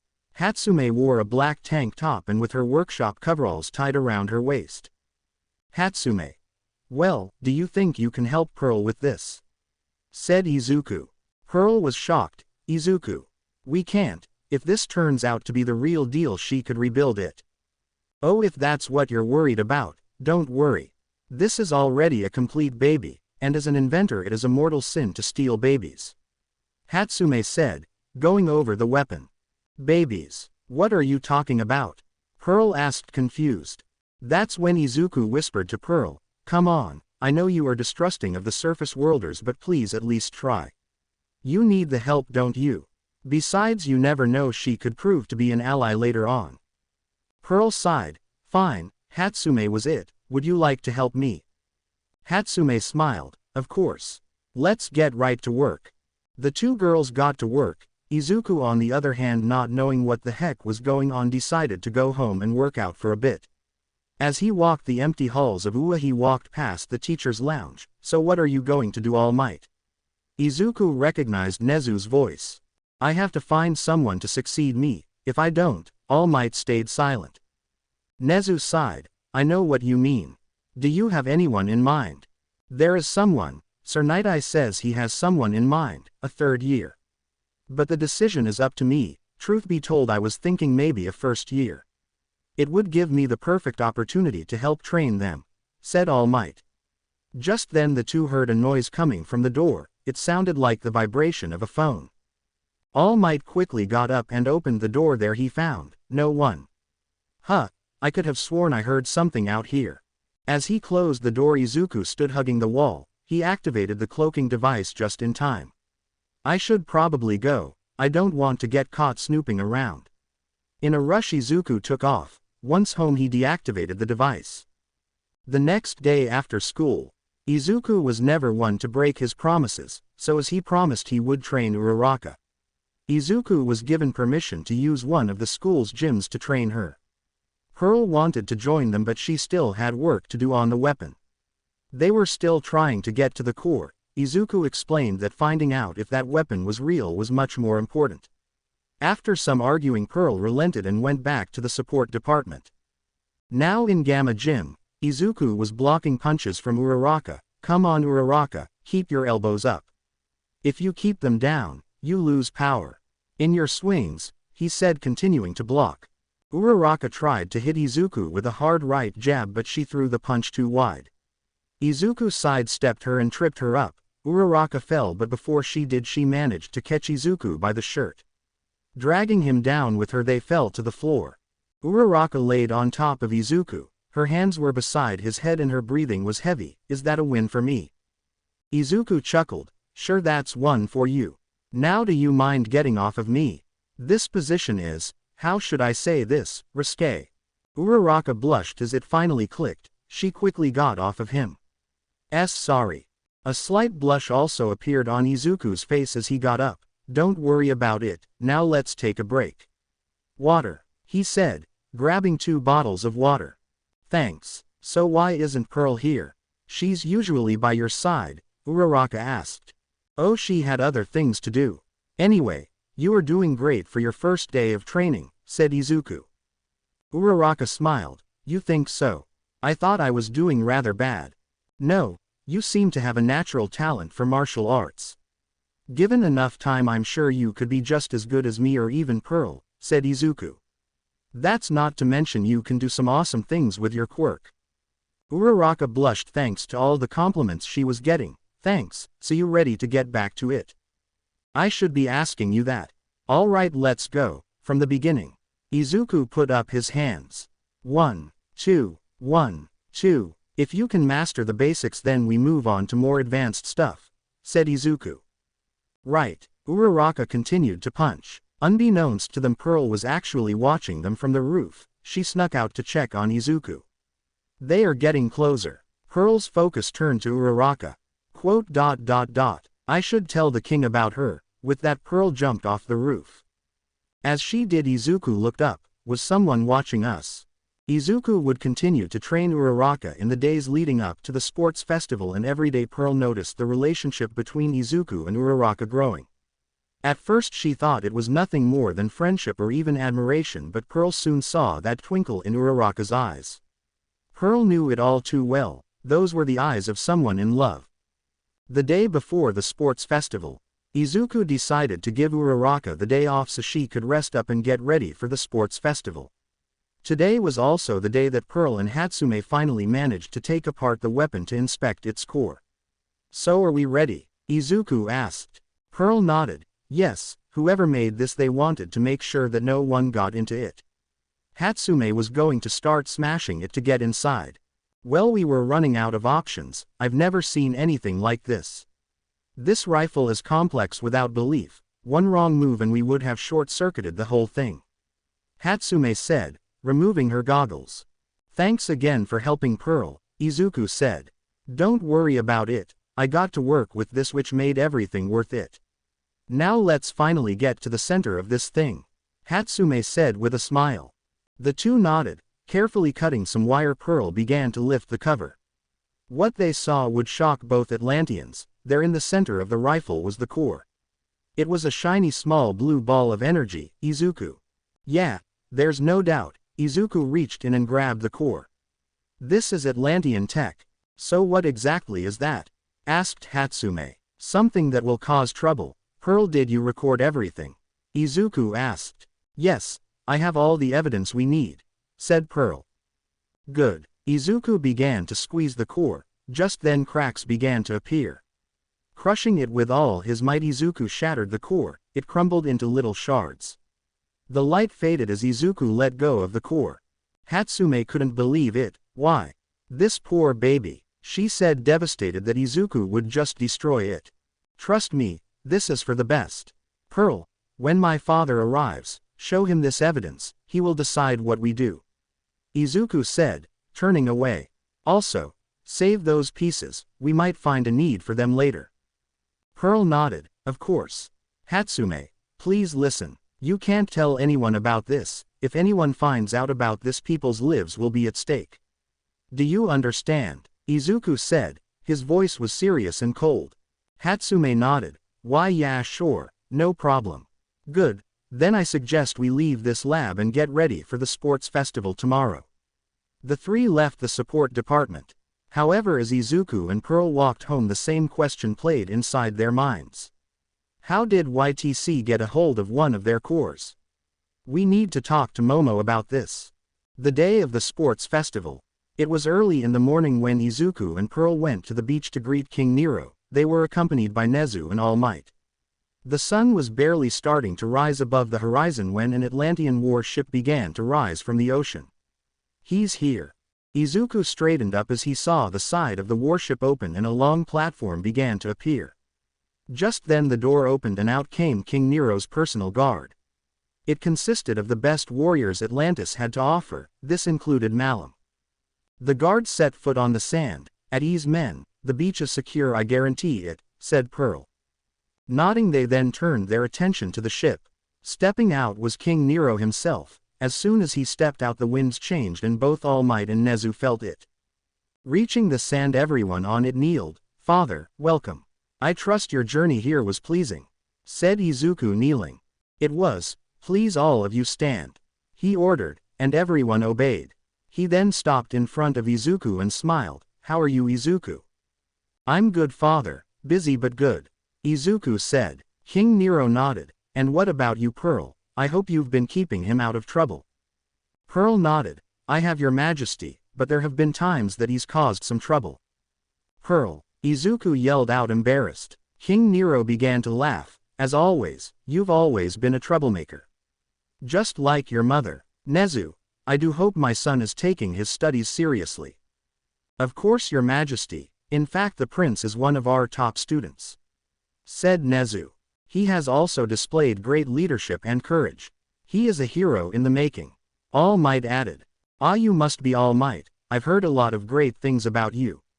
King Nero said, turning to All Might. Thank you, Your Majesty. Now then, shall we head over to Ua? Or do we visit the Prime Minister first? King Nero asked. First we go to the Prime Minister. All Might here will be following us and providing support if we need it, explained Pearl. King Nero nodded. Good, off we go then. Raising his trident, King Nero commanded the warship to leave, and it did.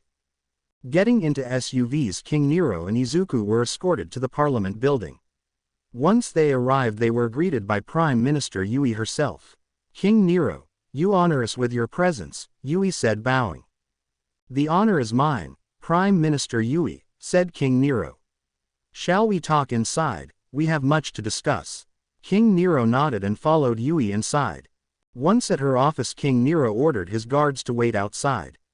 Izuku and the king walked in and sat down. Let's get down to business, Yui. What did you find out about the sub? Yui reached for a cabinet and pulled out a file. This is the report. The sub was hit by some sort of device that gave someone remote control of our sub. We didn't even know there was a way to do that. Regardless, the sub lost control and fired. Well, you know the rest. King Nero grabbed the file and began to read over it. So there is a third party involved. Yui nodded. It seems that way. Who could do something like this? Russia, China, or maybe even the US? Izuku asked. Maybe. We don't know. What I do know is that whoever did this tried to start a war between us, said Yui, slumping back in her chair. King Nero closed the file. It is apparent that a third party played a role in all this. Therefore I propose we leave it as that. You may now retrieve the vessel. Thank you, King Nero, Yui said, bowing. Don't thank us yet. There's one more matter we like to discuss. Son. Just then Izuku reached into his pocket and slid a file towards Yui. Remember when I asked you if you knew anything about our tech falling into villain hands? Well, as it turns out, that was our tech, and we'd like to know how they got it, said Izuku. Yui's eyes went wide. This shouldn't be possible. Oh, but it is, and it's being done by one of Japan's companies, YTC. I went over some of their records and I found out that they are contracted to the government, your government. Izuku placed the part of the rifle with the YTC logo on the table. Yui looked at the file. We didn't. However, before she could give an excuse, King Nero cut her off. We had a treaty in place with Prime Minister Yui, and in that agreement it said that any tech that showed up as a result of the war would be immediately returned to us. Every last bit. So why does one of your companies have our tech? King Nero asked, raising his voice. Yui was backed into a corner, so she did what any person would do in her situation, lie. I can't speak for the company, but the Japanese government is not responsible for any of this. You expect us to believe you?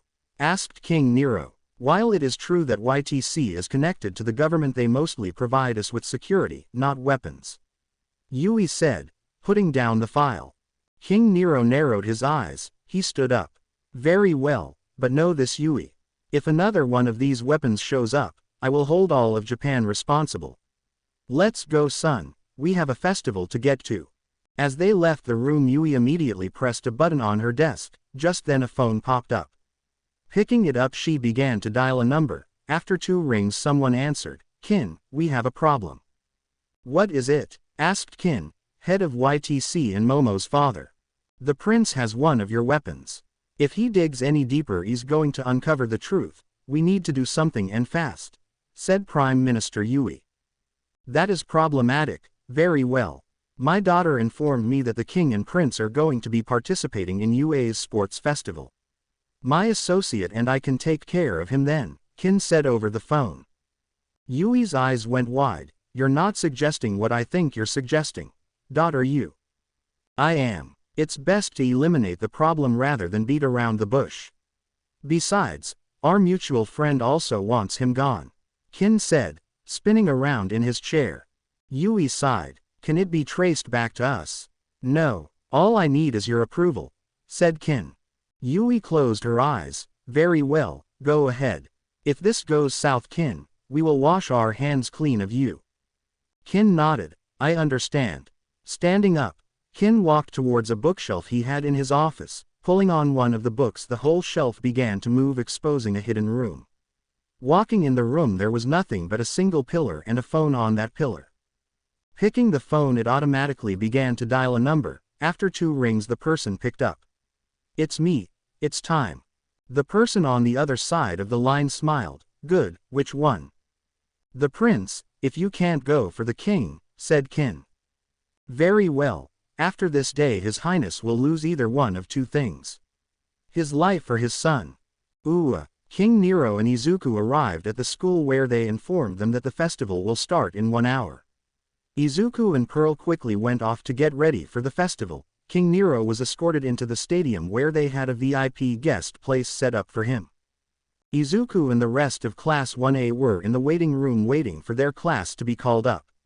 Man, too bad we couldn't use our hero costumes. I really wanted to show it off, Mina said, sulking. It wouldn't be fair for the other classes. At least we all got matching gym uniforms. Now we all are on equal footing, Toru said, waving her arms around. The gym uniforms consisted of blue jackets with a giant white U on the top half and U on the bottom half. They were also given blue pants that had one white line going down the front. Izuku sat on a bench thinking about earlier. However, that was when Todoroki walked up to him. Izuku looked up. Can I help you, Todoroki? Midoriya, I don't care if you are a prince. I will defeat you. The class fell silent. Standing up, Izuku stepped up to Todoroki. I don't know where this came from, but you are welcome to try. That's when Pearl and Kirishima separated them. Alright, that's enough, you two. There's no need to start a rivalry. No, I think they are onto something. Everyone turned to Bakugo. A little bit of rivalry never hurt anyone. Not that it will matter, because I am going to win this thing. Will Class 1A please make their way towards the stadium? Said a voice through the intercom. The class began to walk to the stadium. As they were walking, Izuku noticed that Uraraka was walking funny. Nervous? He asked. Uraraka gave him a weak smile. A little bit, yeah. Izuku placed a hand on her shoulder. You'll do great, I just know it. Uraraka blushed. Thanks, Midoriya. Walking behind them was Pearl, who was just staring at them. Someone who also was watching was Mina. As they walked out of the tunnel, the class was met by the roaring cheers of a stadium filled with spectators. And here they are. UA's famous Class 1A. Present, Mike yelled out in the announcer's booth. King Nero looked down from his VIP suite and spotted Izuku walking beside Uraraka. So that's the girl Pearl was talking about. Whoa, I didn't think there would be this many people, said Izuku, looking around. Of course, UA's sports festival is on par with the World Cup for most watched sporting events. Everyone around the world watches this, explained Mina. Walking on stage, Class 1A stood beside Class 1B and the rest of the first-year students. Just then the 18+ rated hero known as Midnight walked on a platform, cracking her whip. Alright everyone, welcome to UA's sports festival. The stadium erupted in cheer. Now settle down everyone. As always, I would like to invite Class 1A's representative Izuku Midoriya for a short speech, said Midnight, pointing her whip at Izuku. Wait, what? Me? Why didn't anyone tell me about this?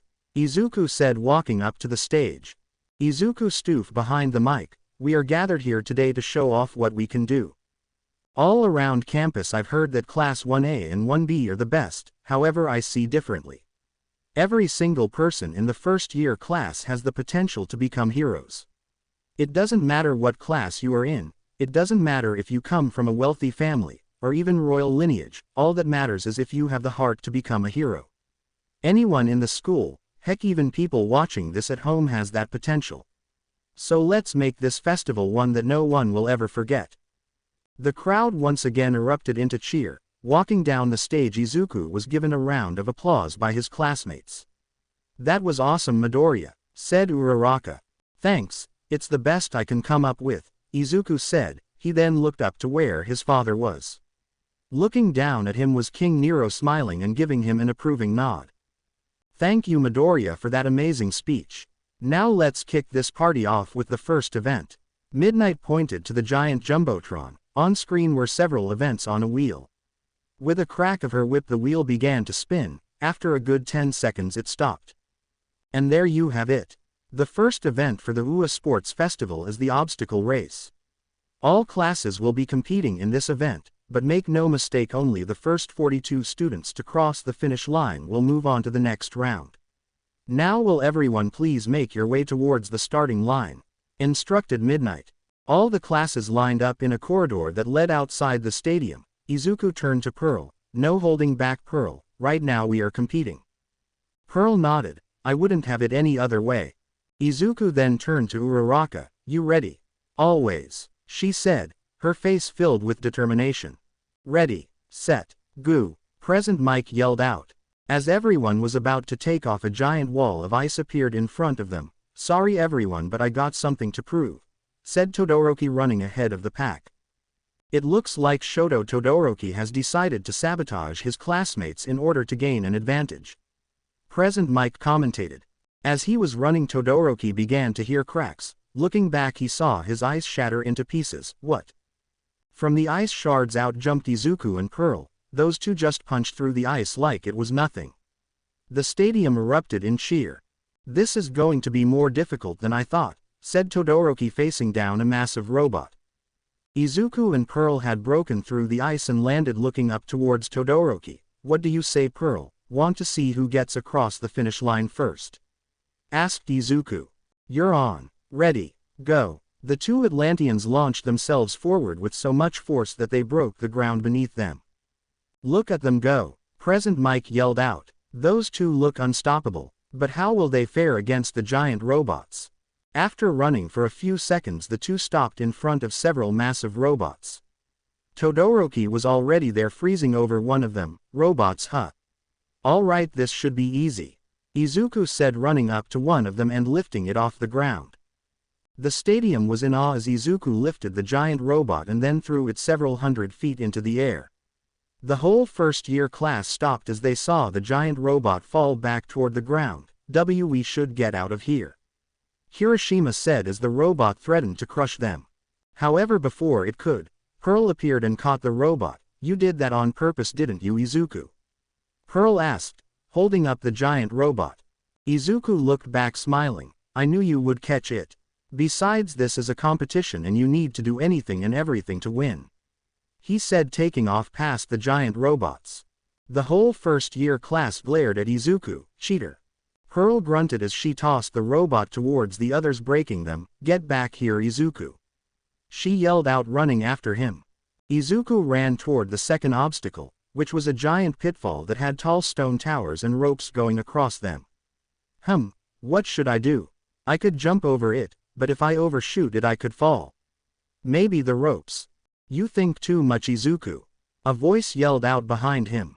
Before he could turn around, Pearl ran up and used Izuku's back as a launch pad to reach one of the pillars.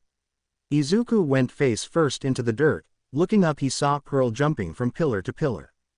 Reaching the other side, Pearl looked back and stuck her tongue out. Catch me if you can. So that's how you want to play it, Izuku said with a smirk. Reaching down, he grabbed one end of the ropes and jumped. What is Izuku thinking, jumping off the edge like that? Present, Mike yelled out. Aizawa, who was in the booth with him, narrowed his eyes. Watch and see. Just then Izuku appeared from within the pitfall. He used the rope as a swing and launched himself over the second obstacle. And there he is. But will he be able to catch up to Pearl, who is almost at the final obstacle? Fair warning everyone, things might get explosive. Present, Mike yelled out as the crowd roared. Pearl ran towards the third and final obstacle, but in her moment of rush she missed the signs that said explosives ahead. She wasn't paying attention when she stepped on a mine. The explosion was massive, sending her flying back. Landing on her feet, she looked up to see the ground in front of her with circles of dark dirt. I was careless, I was too caught up on winning to see my surroundings. And that explosion, it dried up my skin. Was this designed for me and Izuku in mind? Pearl asked, looking down at her arm. Why are you just standing around for Pearl? You are wasting time, Izuku said, coming up beside Pearl. However, before he touched any of the mines, Pearl grabbed him by the shirt and pulled him down. Izuku hit the floor. OWW, what the heck was that for Pearl? These explosions can dry up our skin, making us weaker. So running in there and setting them off will most likely injure you. We need to think of a way around them, said Pearl. Izuku picked himself up. Then what do you suggest we do? First we could, before Pearl could finish, her battle instincts kicked in. Turning around, she put her arms up as an explosion hit her face. First you can get out of my way, Bakugo yelled out, appearing out of nowhere. Pearl, Izuku yelled out as he reached out to help Pearl. However, before he could help, his feet began to freeze over. Looks like you have cold feet, Todoroki said, stepping on the ground and allowing his ice to cover Izuku. Izuku and Pearl were now completely covered in a thick layer of ice. Nice work, Elsa. Now it's only me and you, Bakugo yelled out, using his explosions to go over the mines.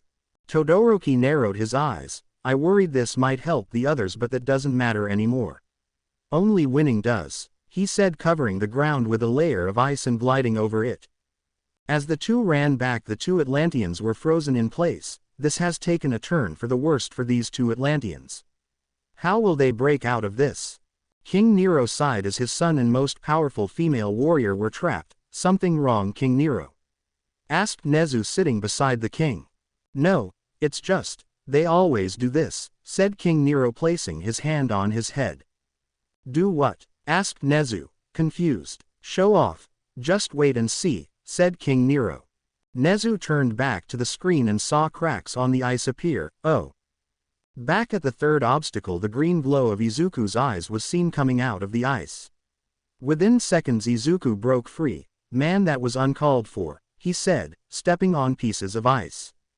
He then walked over to the frozen Pearl and tapped on the ice. All right, Pearl, you can come out now. I think we've given them enough of a head start. The cracking of ice was heard. Flexing her muscles, Pearl bursted out of the ice refreshed. That was quite enjoyable, you know. It moisturized my skin. Yeah. Now come on, they are already more than halfway through the last obstacle, Izuku said, pointing down the lane. Hey Izuku, why don't we shake things up a bit?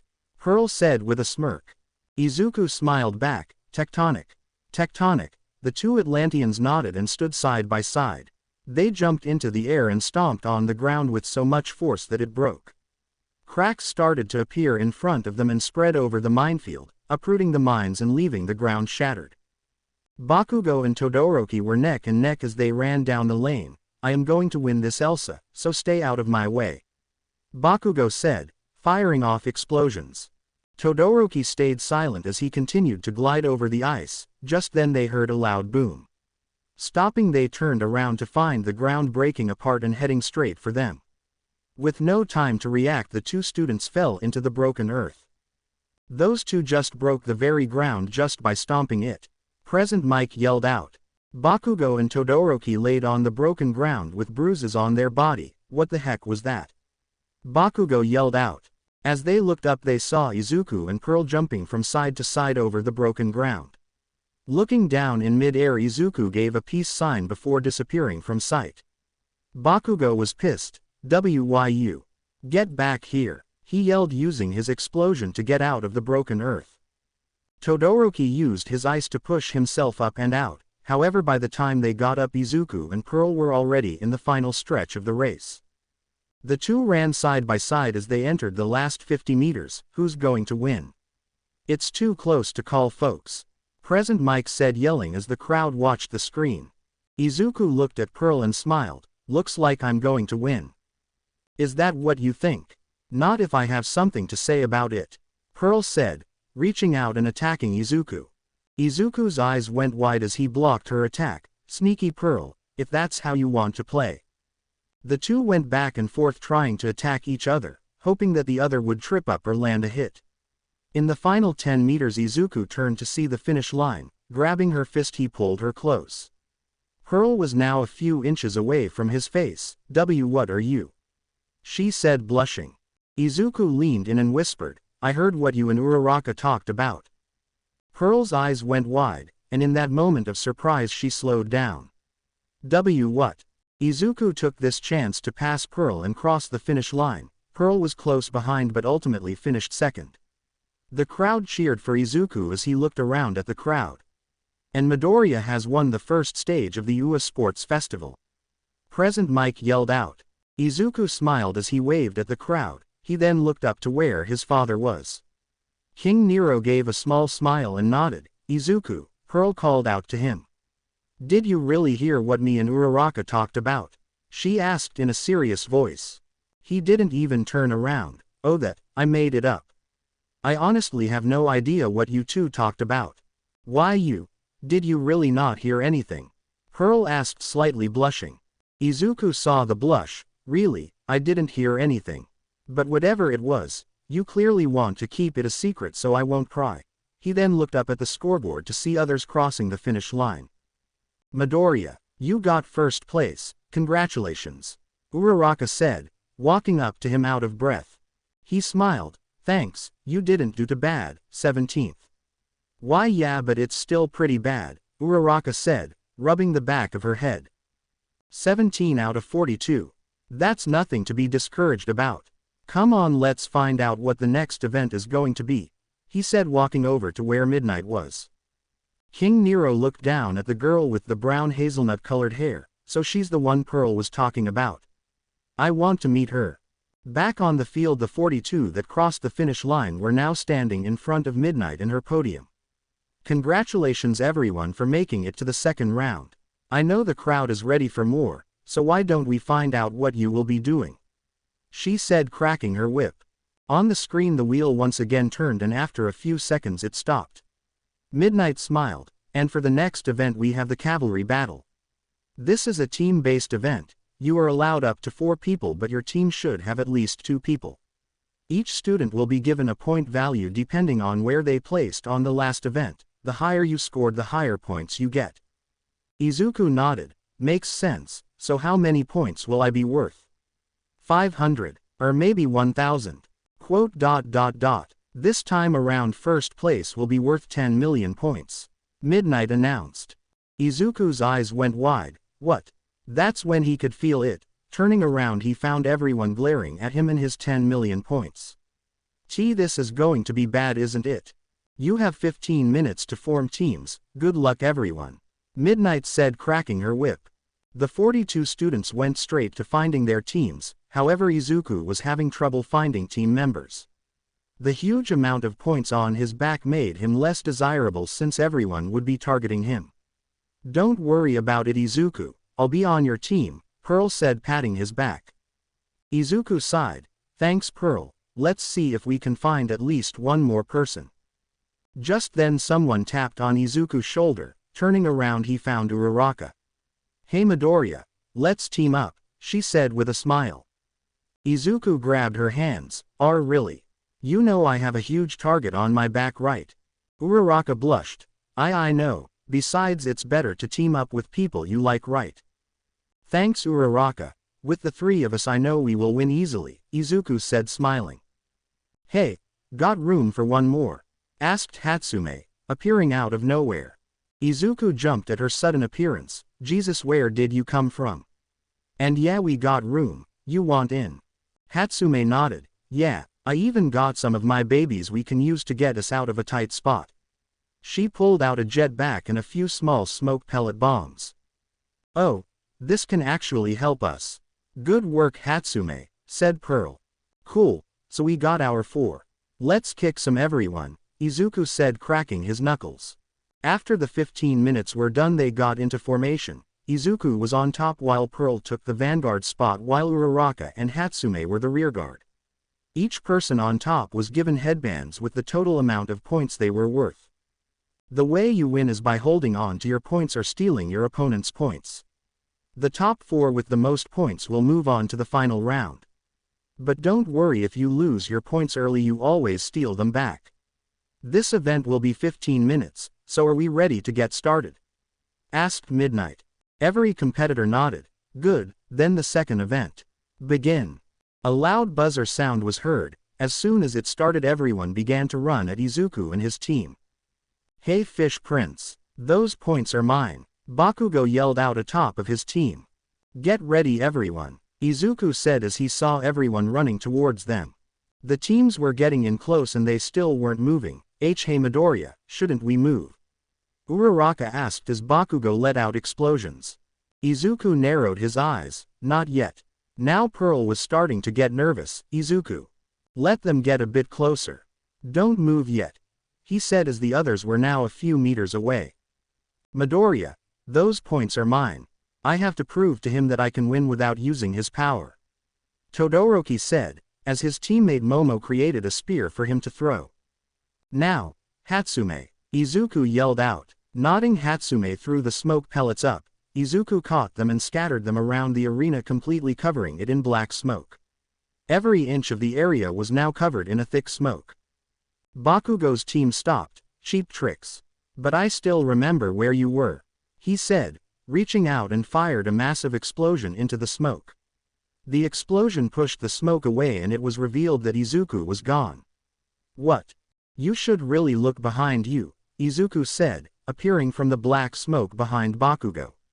Reaching out, Izuku tried to go for the headband but stopped when he saw Mina's acid appear.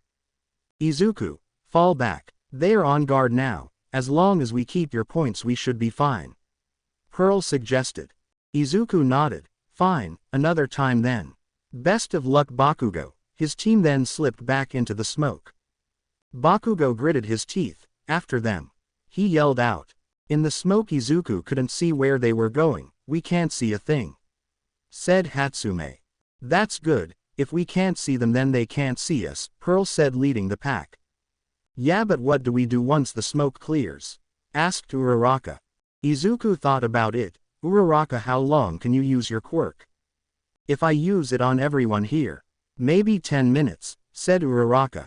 That still leaves us with 5 minutes. Think we can hold them off for that long?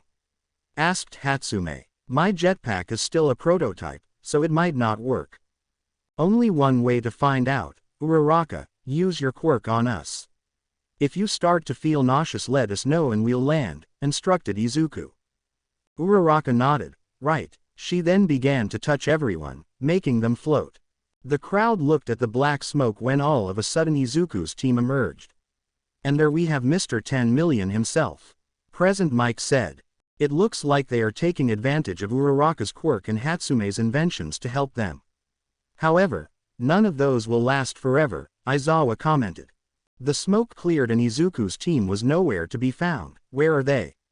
Bakugo growled out. That's when Mina saw a shadow. Looking up she saw Izuku's team in the air, up there.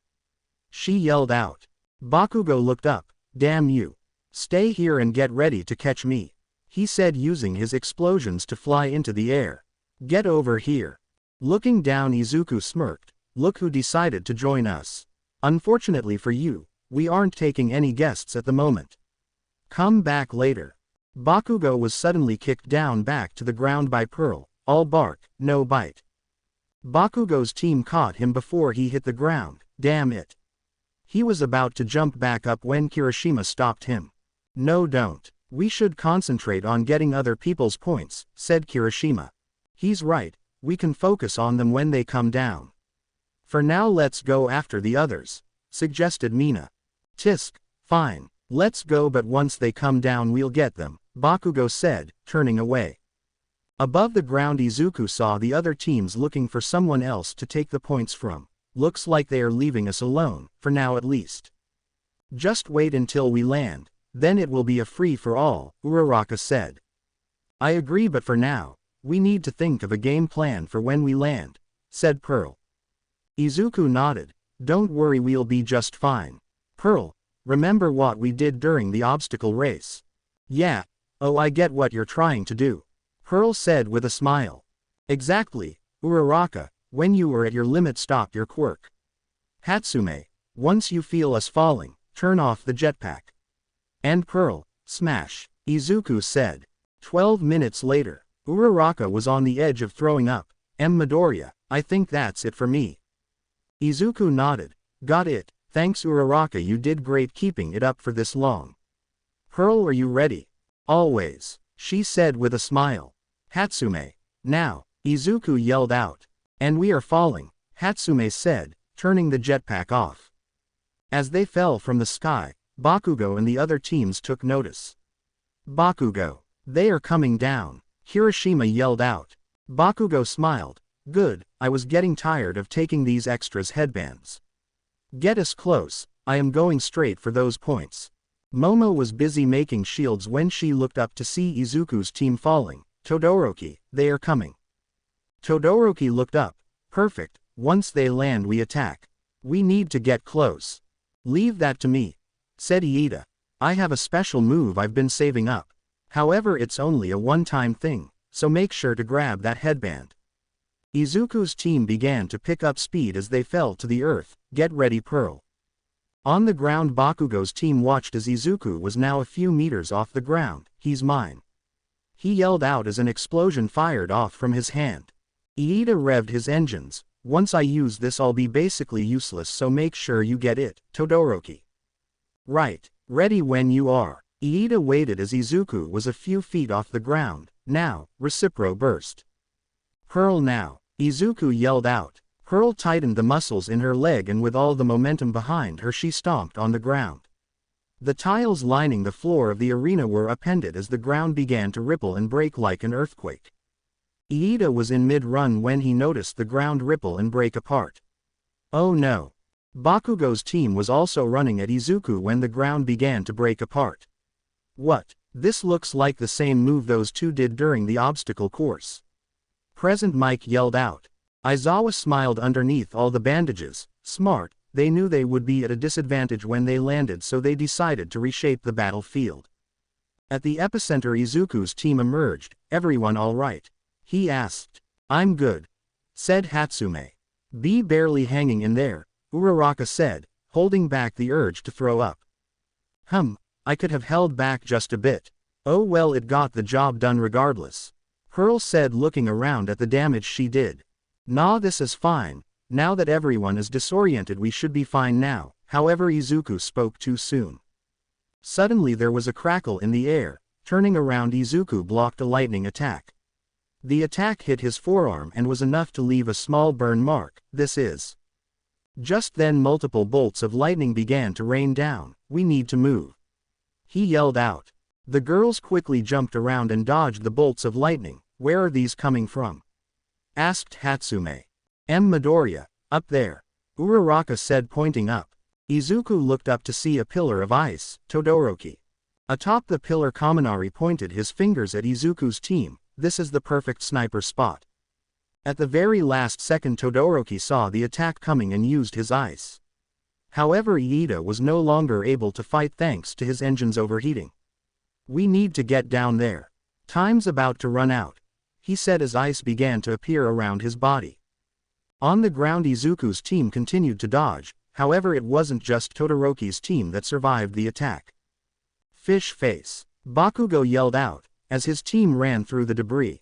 What, him too? How? Asked Hatsume. Because of me, said Mina. I knew you were up to something, so I used my acid at the last second at max power, she said with a smirk. Acid? Not bad, said Izuku. There are only 2 minutes left, so make sure to grab those points. Or keep the ones you already have, Present Mike announced. You're mine, Prince, Bakugo yelled out as he fired a blast at point-blank range, right in Izuku's face.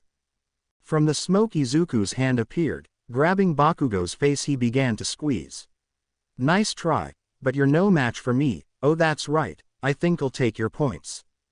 Bakugo began to fire multiple explosions, but Izuku kept pushing through them. He was just about to grab the headband when Kirishima and Mina activated their quirks. Pearl saw this and quickly kicked them away. Tisk, be more careful, Izuku.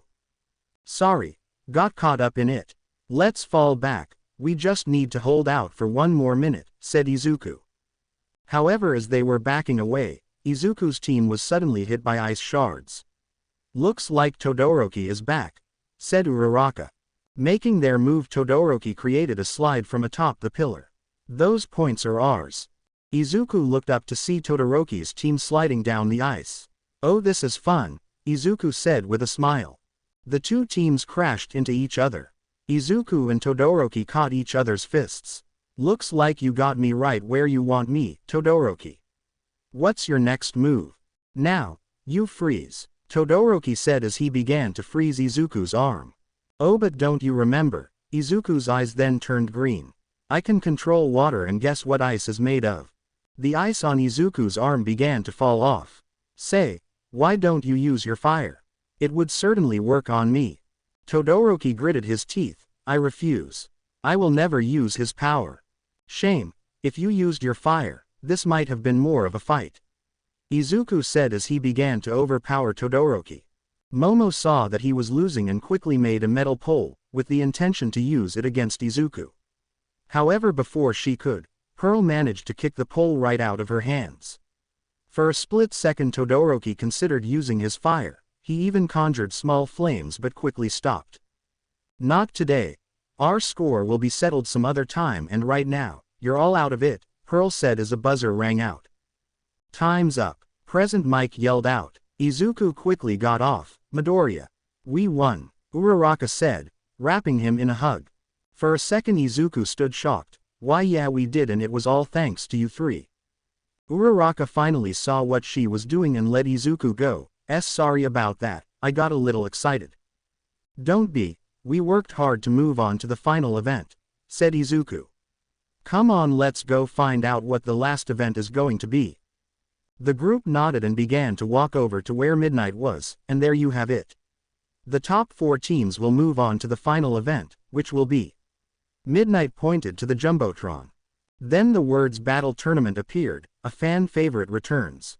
This will be a series of one-on-one fights. You win by knocking your opponents out, rendering them unable to move, or getting them to step out of bounds. Surrender. We will have a short intermission to give you guys a chance to rest. While you do, we will be deciding who fights who via lottery.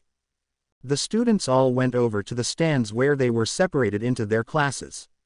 Above in the VIP lounge, King Nero watched his son disappear. He then turned to some of the guards. After my son's fight, go fetch him. Tell him I need to have a word with him.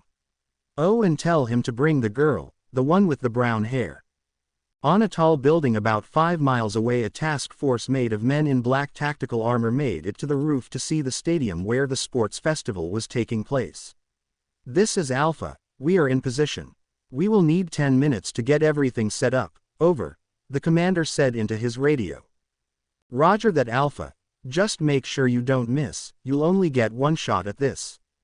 I never do. Alpha's men then put a modified Barrett M82 down in front of him. Quote. Besides, with something this rare and expensive, there's no way I will. He then reached into his bag and pulled out a small metal box. Opening it up, a bullet made out of Atlantean steel was seen inside. As Izuku was walking toward the stand, someone tapped his shoulder. Turning around, he found Todoroki. Midoriya, a word please. Pearl and Uraraka, who were walking beside him, stopped and turned. Sure, let's go somewhere else. That's when Pearl tried to intervene. Izuku, I'll go with you. No, this is between me and Todoroki. Go up to the stands, I'll join you shortly, said Izuku. Pearl nodded. Very well, come on Uraraka, let's leave them to it. With that, the two girls went up towards the stands.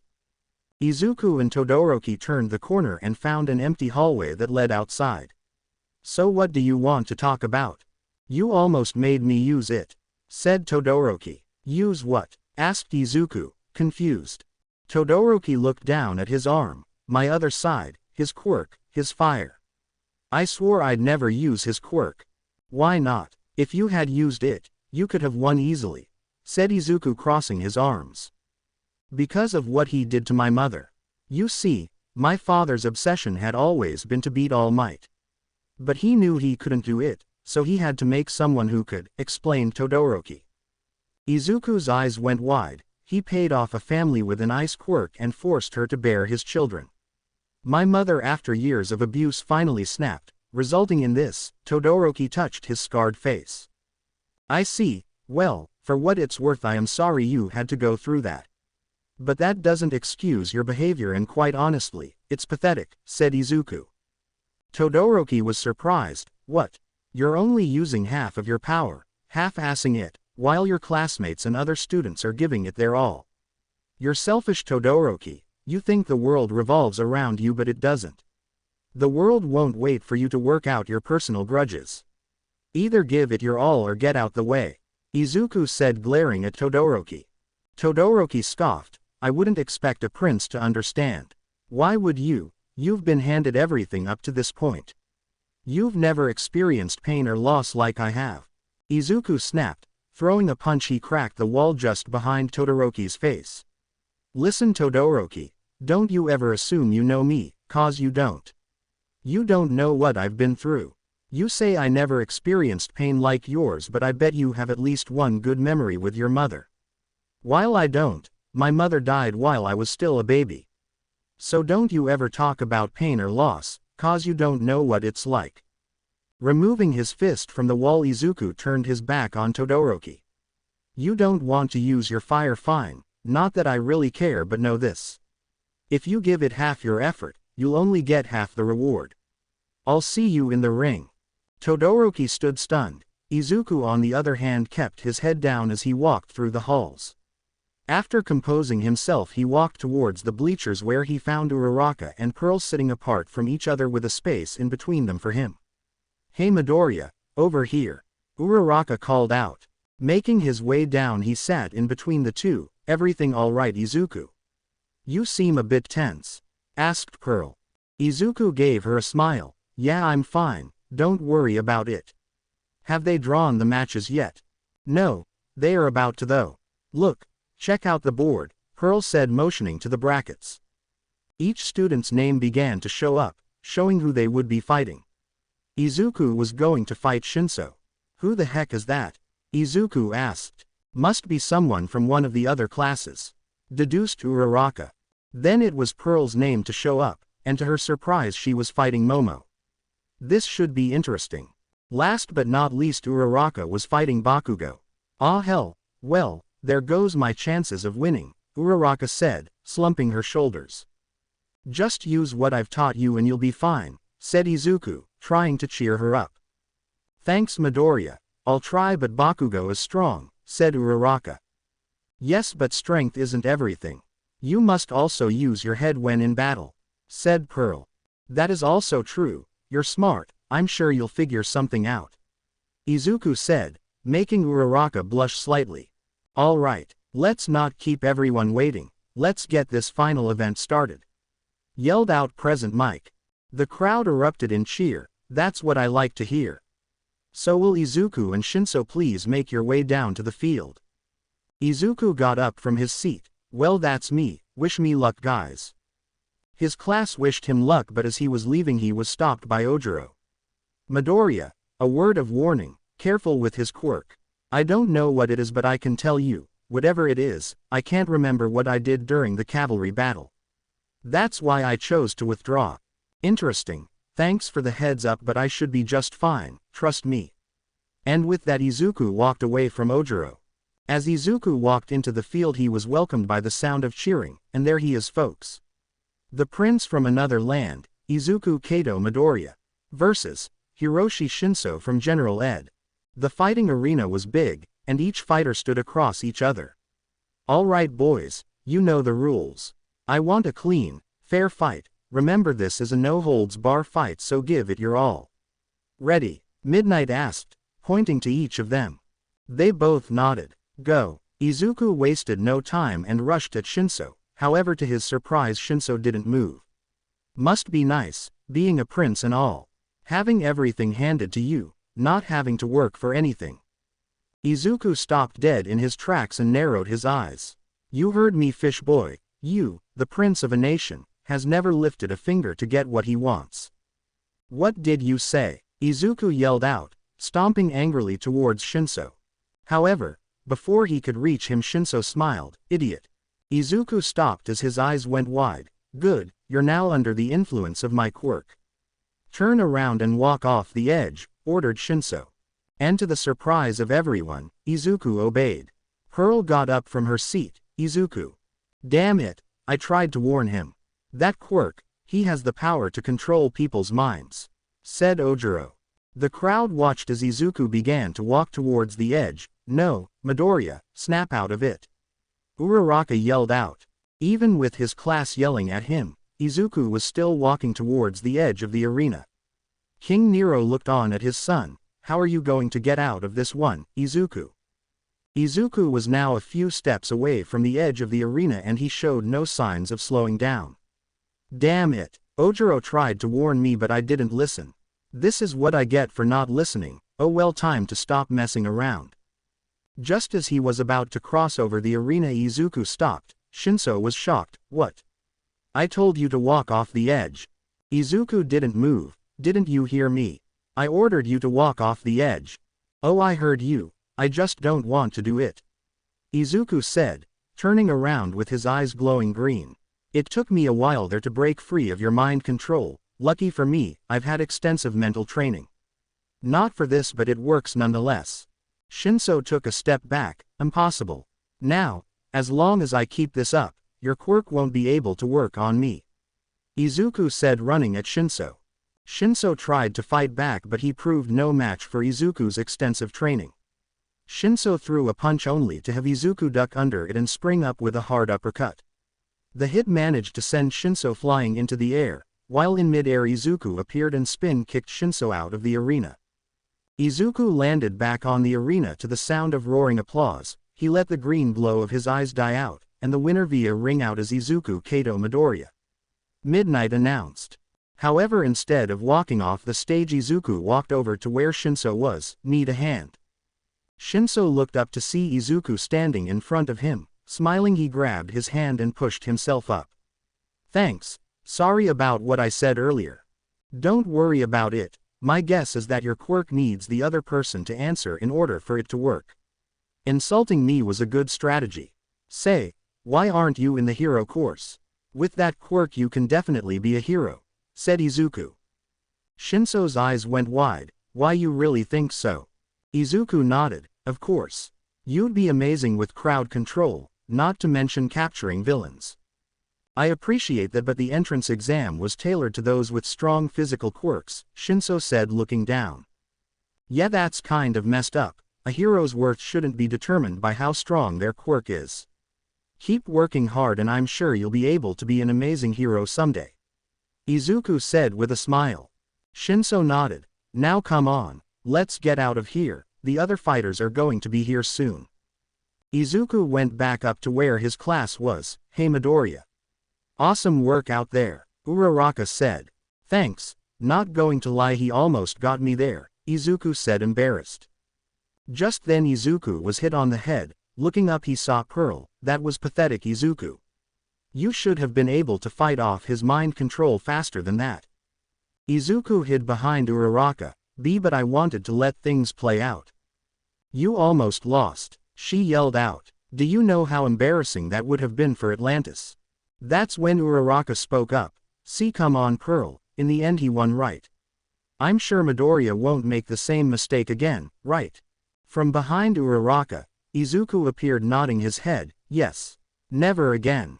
Pearl narrowed her eyes, then sighed. Fine, anyway I got to get ready for my match.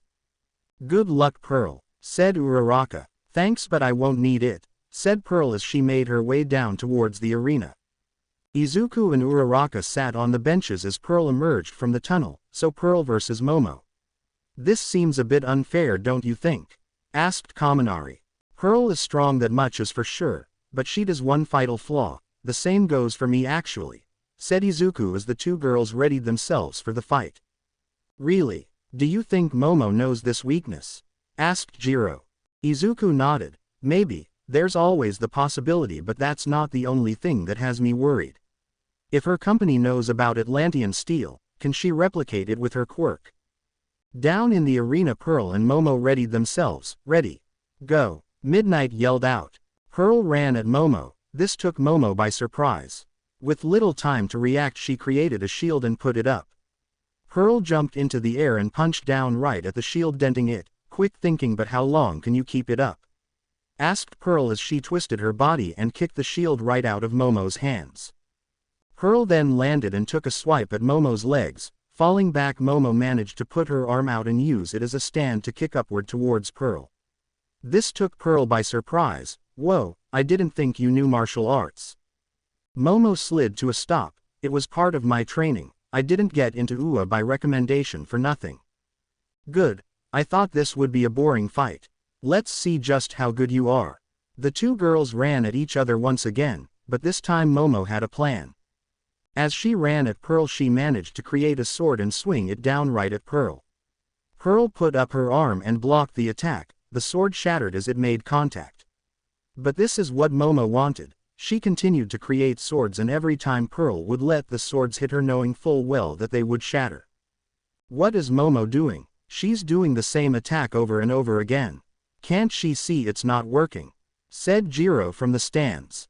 Izuku thought about it. What is she doing? There's no point to this. At this rate she's going to overuse her quirk and tire out, unless...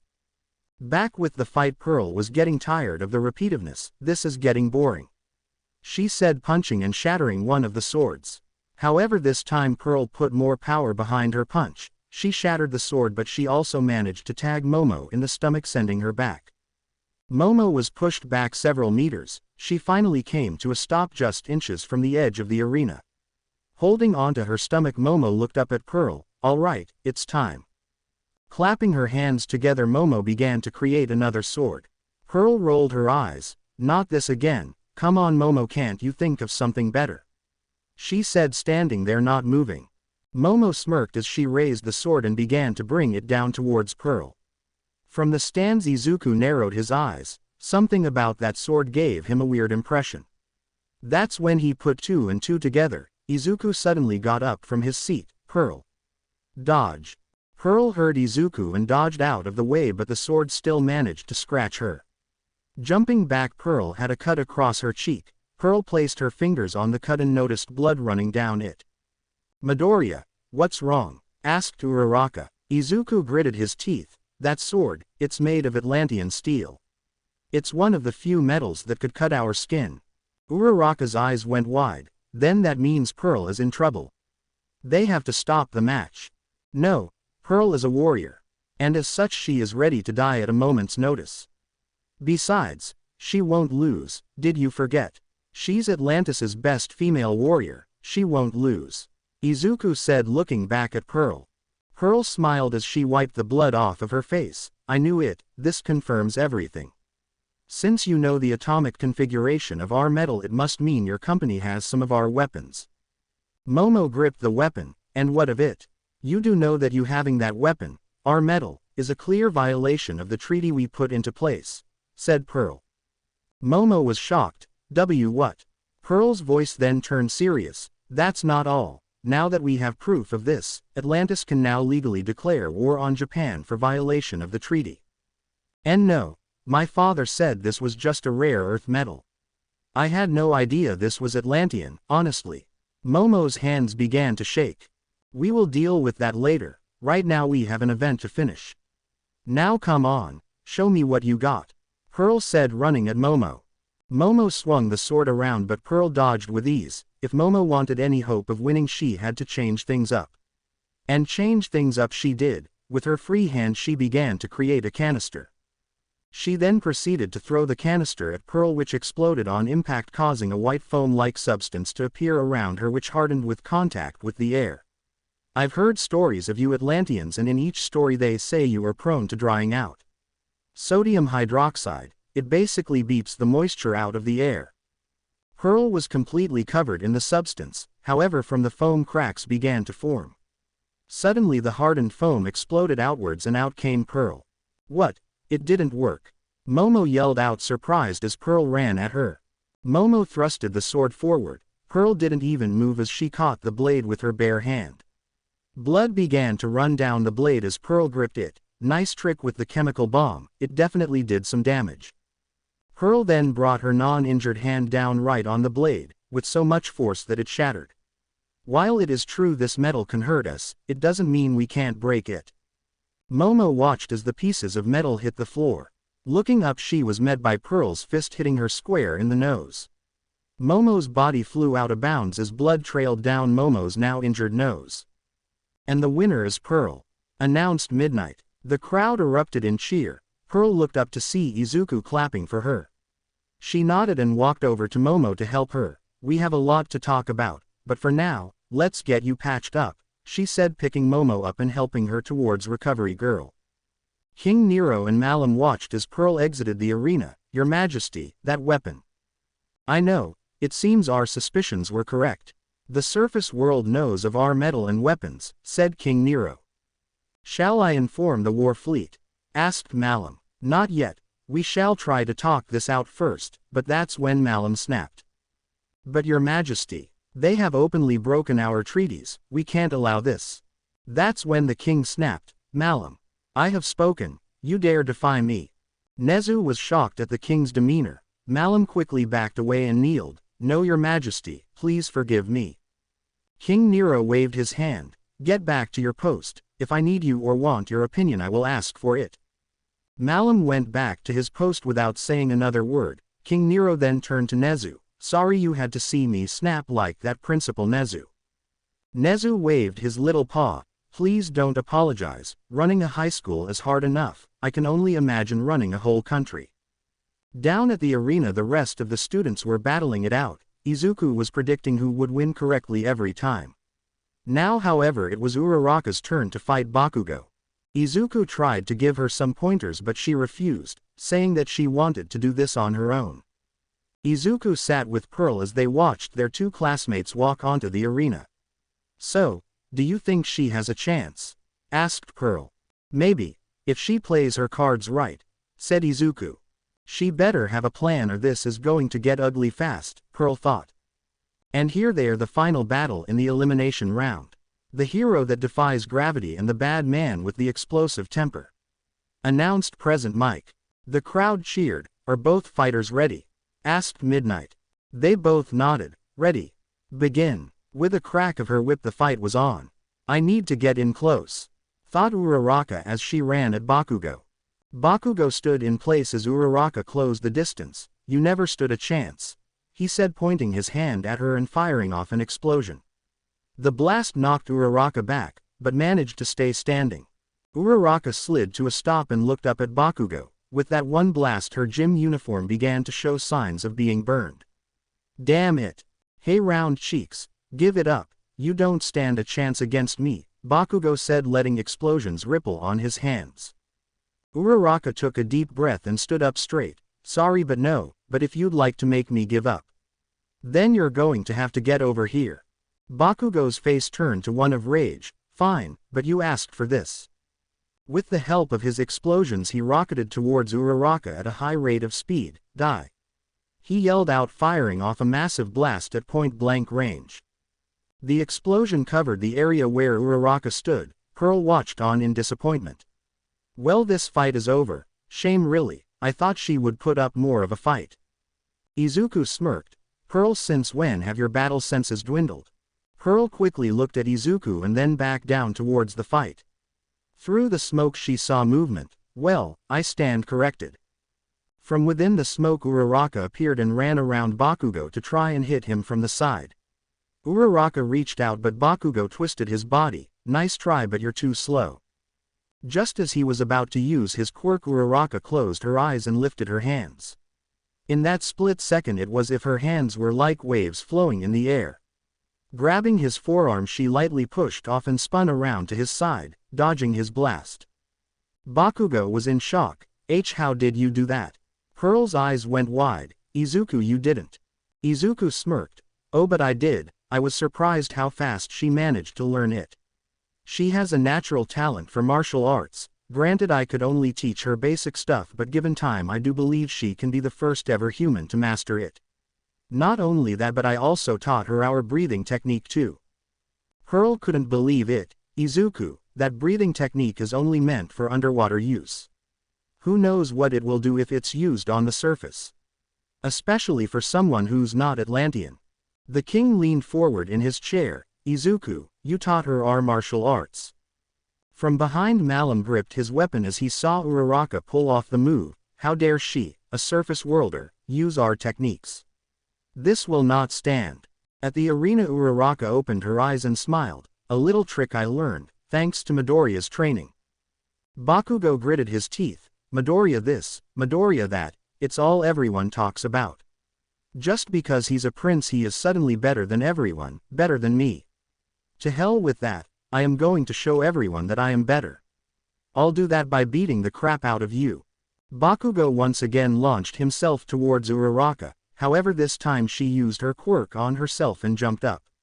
Bakugo completely missed. Looking up he was surprised to see Uraraka touch her fingertips together and use gravity to fall at a greater speed. Uraraka went in for a drop kick but Bakugo was quick enough to dodge, landing. Uraraka barely had time to react when Bakugo's hand appeared in front of her face. Without saying a word, Bakugo fired off an explosion that sent Uraraka back. Her screams of pain were heard throughout the arena but somehow she managed to stop herself just inches from the edge. Her clothes were now a burned mess. She also had burn marks across her body and face. I can't lose. Not after Midoriya trained me, she said, wiping the blood off of her lip.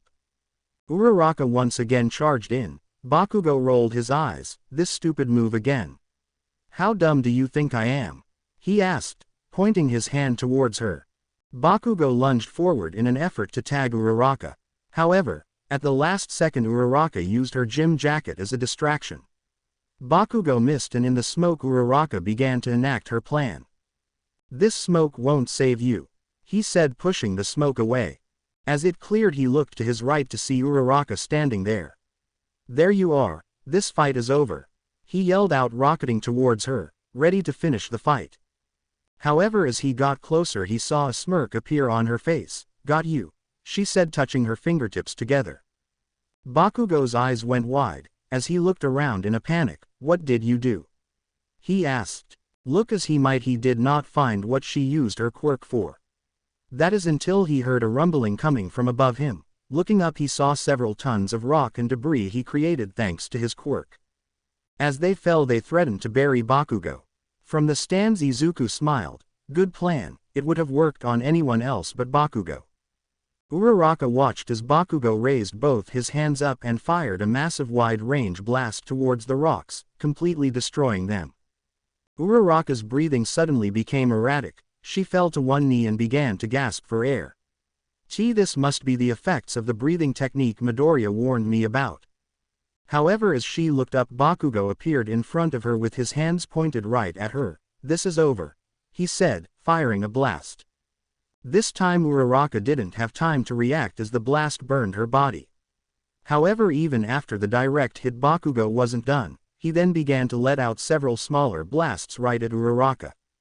Each blast that hit burned her body, uniform, and bruised her body. Bakugo paused for a moment. From the smoke Uraraka appeared barely conscious. It's done. Throw yourself off the edge. Uraraka stood on wobbly legs. And never, I can't let him down. Tisk. Fine, then die like the rest of them. Bakugo yelled out, rocketing towards Uraraka one final time. Pearl sighed. Well, that's that. Come on Izuku, you should get ready for your next match, she said, turning to Izuku. However, he wasn't there. Izuku.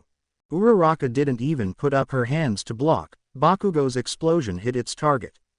Uraraka was sent flying out of the arena and towards the wall. I'm sorry Mom, Dad, Midoriya. I failed. However, before she hit the wall someone caught her bridal style. With her eyes half open Uraraka saw Izuku's face. Midoriya.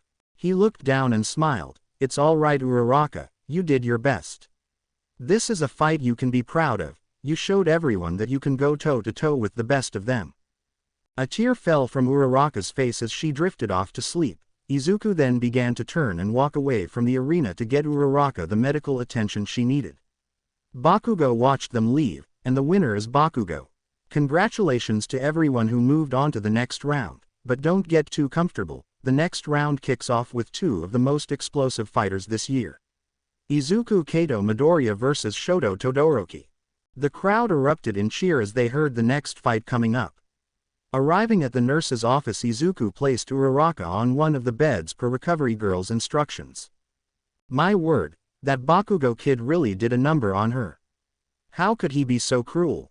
Asked Recovery Girl as she began to inspect Uraraka. Izuku gritted his teeth. He'll pay for what he did to her. Will you take care of her? Recovery Girl nodded. Of course, you have my word that she will be well taken care of. Izuku nodded. Thank you. Now off you go, you have another match in a few minutes, said Recovery Girl, pointing her cane at him. Right, thank you again. With that Izuku walked out of the nurse's office. As Izuku was walking through the halls, the announcement of his fight with Todoroki played. However, as he turned a corner to get to the arena, Izuku was stopped by the number 2 hero Endeavor. "Prince, I think it's time we have a chat." Roof of the tall building. "Sir, the rifle is ready," one of the men said, saluting. "Good." The commander then pressed a button on his radio. "Alpha to base, final preparations are ready. Requesting final go-ahead, over. Base to Alpha, you have the green light. You are clear to engage at your own discretion, over. Copy that, base. Wind conditions are not right yet. Going to give it a couple of minutes, over." Alpha then went over to the rifle and began to load the gun. Alpha then looked through the scope. Target spotted, has heavy security detail, but they won't pose a problem. Izuku was now face to face with the number 2 hero, the flame hero, Endeavor. Izuku had read about him. His flames made him a powerful opponent if he ever had to fight him. "Prince Izuku, it's time we have a talk," said Endeavor, towering over Izuku. "Oh yeah, sorry to disappoint, but I got a match right now. So if you'd excuse me." Izuku tried to walk past Endeavor but was stopped. "This actually concerns your fight with my son. Besides, this won't take long," said Endeavor.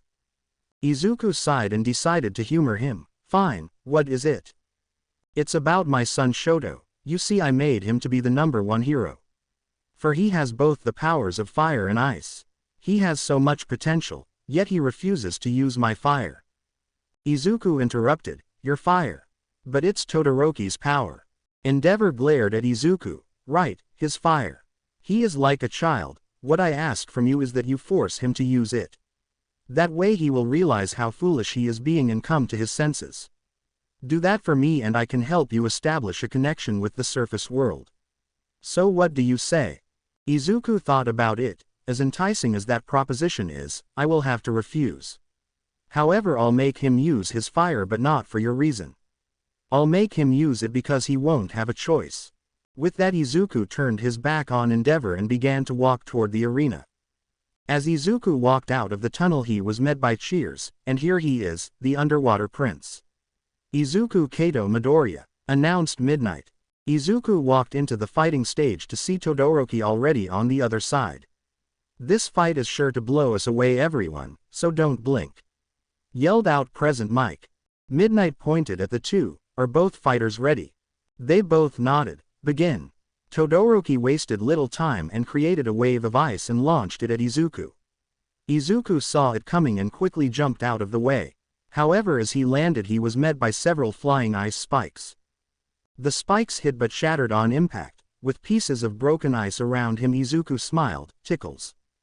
Izuku rushed at Todoroki. Faster than Todoroki could react, Izuku stomped on the ground, causing the large stone tiles that layered the arena to fly up.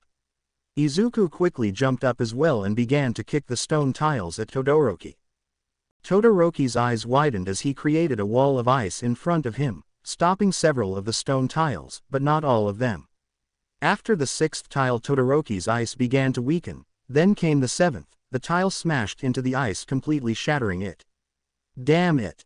However, that was the least of his problems. From the shattered ice, Izuku appeared jumping through the falling ice. "You are weak, Todoroki," Izuku yelled out as he kicked Todoroki in the chest, sending him back towards the edge of the arena. Fortunately, Todoroki managed to create a wall behind him which prevented him from falling out of the arena. Todoroki grabbed at his chest as he tried to regain his composure, but Izuku wouldn't let him get the chance. Izuku appeared in front of Todoroki. "Did you think I would let you take a breather?" With his fist pulled back, Izuku delivered a powerful punch to Todoroki's stomach, so hard in fact that the ice he created to stop himself that was behind him, shattered. Todoroki spit out blood as he fell to the ground on his knees. "See, like I said, weak." Slowly Todoroki glared up at Izuku. Weak am I? We'll just see about that," he yelled out, slamming his hand to the ground. Izuku looked down only to have a pillar of ice shoot up and hit his chest. Izuku's body was sent back, but Todoroki didn't end his attack there. He stood up and opened his hand before throwing it up towards Izuku. This caused a massive ice shell to completely encase Izuku. "Let's see you get out of that." Pearl looked down at the massive iceberg Todoroki created. She then looked up to see Izuku in the middle of the ice. Idiot, why couldn't you just end this fight faster? You of all people should know why, Pearl, said Uraraka walking down the steps. She had bandages all over her body thanks to her fight with Bakugo. Pearl looked back at Uraraka before turning back to Izuku. Yeah, I know, but still, does he have to show off like that? Uraraka smiled as she stood beside Pearl. I admit, he could be difficult sometimes, but that's just part of his charm. Back with the fight, Midnight was about to call the fight for Todoroki. Looks like Izuku can no longer fight, so that makes Todoroki the. However, before she could finish, she heard the sound of ice breaking. Looking up, she saw the green glow of Izuku's eyes through the ice. The crowd watched as Izuku held out his hands, then slammed them together with so much force that it sent the ice flying in every direction. Izuku landed on the ground with a bit of frost on his jacket, but that was it. Looks like this fight is not over yet, folks. Man, that felt nice. Not as cold as the ocean, but still pretty cold. Todoroki gritted his teeth. You know, if you used your fire you may actually have a chance of winning.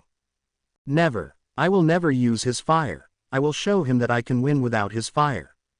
Todoroki yelled out as he sent ice spikes towards Izuku. With glowing green eyes, Izuku lifted his hand and stopped the ice just as the spikes were inches from his neck. Did you forget, Todoroki? I can control water. And like I said during the cavalry battle, ice is just another form of water. How about I show you what it's like to be on the receiving end of your ice? Flicking his finger, Izuku pushed the ice spikes back at Todoroki. Thinking fast, Todoroki created a wall and stopped all the spikes. However, he didn't notice Izuku had used this to his advantage to sneak up on him. Izuku appeared and delivered a hard right to Todoroki's ribs. Todoroki was sent rolling on the ground. Before he even had the chance to look up, Izuku was already there, picking him up by the neck. Come on, use it, said Izuku as he held Todoroki. And never. I rather die than use his fire. I will become a hero without using it, said Todoroki. That's when Izuku punched Todoroki in the stomach. Selfish, you say you want to become a hero, but you're only giving it half the effort. While your classmates are giving it their all, you stand before them with this half-assed bullshit. Izuku continued to punch Todoroki over and over again. This scared his classmates, even Pearl. What is Midoriya doing? Asked Uraraka. Pearl looked on as Izuku's eyes burned green. I don't know, I've never seen Izuku like this. He's never been this. King Nero got up from his seat. Malum appeared. Yes, my king. If Izuku crosses that line, it will spell disaster for us. Before he gets to that point, stop him by any means necessary, ordered King Nero. Malum nodded. Yes, my king. He then walked over to the edge of the observation room. Rifle. One of the other soldiers handed over his rifle. Positioning himself, Malum looked through the scope and set the gun to stun. Back on the arena, Izuku stopped his attacks and let Todoroki fall to the ground. With blood running down his mouth, Todoroki looked up at Izuku. Why do you even care? Izuku bent down. I care because you are kidding yourself, Todoroki. Look at yourself, your body is covered in ice from overuse. Some hero you'll be. Todoroki could feel his anger growing. I can be a hero.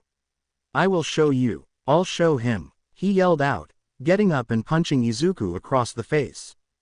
Izuku's face went to the side. I never said you couldn't. You've kept saying that it's his power. That's where you're wrong, Todoroki. It's your power, always has been, always will be. That's when images of Todoroki's mother played in his mind. You may have his fire, but that doesn't make you anything like him. It's okay for you to become what you want to be.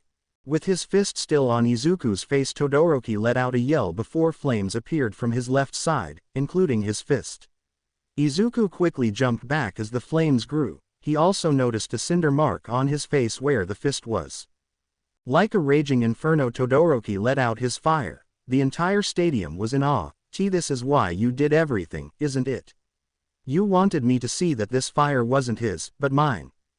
Izuku smiled. Yeah, and I wanted to see how strong you really are.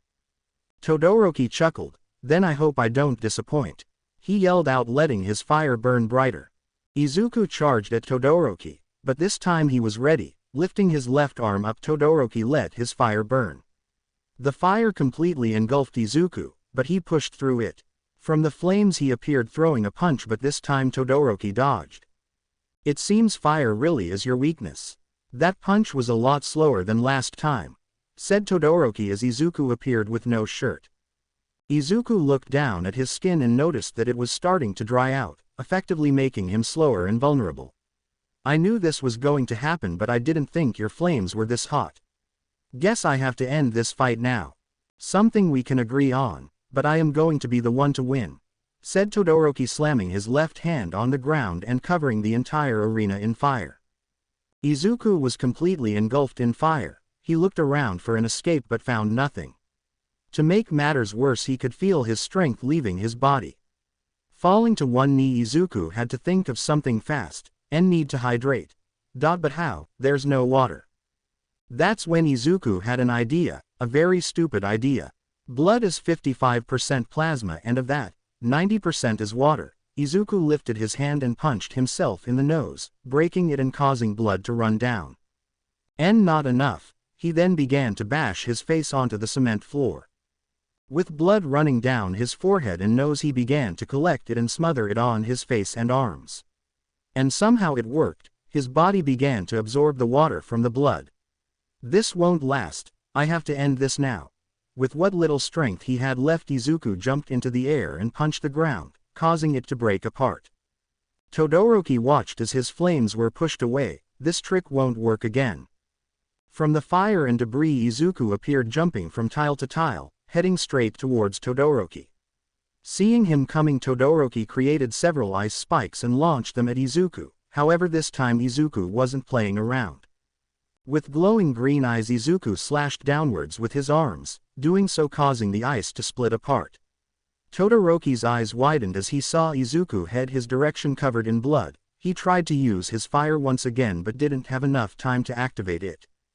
Izuku dived as Todoroki's face was slammed into the ground. As everything calmed down and the dust cleared, Izuku was seen pinning Todoroki on the ground and breathing heavily. Midnight was in disbelief, and the winner is Izuku Kaito Midoriya. The crowd roared as they celebrated Izuku's victory. Izuku let go of Todoroki, allowing them both to stand. That was stupid, Midoriya, said Todoroki. Why, yeah, but it worked, didn't it? Now come on, let's go. Before Izuku could finish his sentence, he fell to the floor unconscious. From the stands, Uraraka and Pearl watched him fall. Midoriya, yelled out Uraraka in a bit of worry. Idiot, he's fine, Uraraka, he's just dry. He needs to be dunked into some seawater fast. I got to tell Recovery Girl about this. Pearl turned to go to the nurse's office but stopped at the door. You coming? Uraraka was surprised. You sure? Pearl nodded. Yeah, besides I know Izuku would like to see how you are doing. Izuku was taken to Recovery Girl. She kissed him and his wounds were healed up, but he wasn't waking up.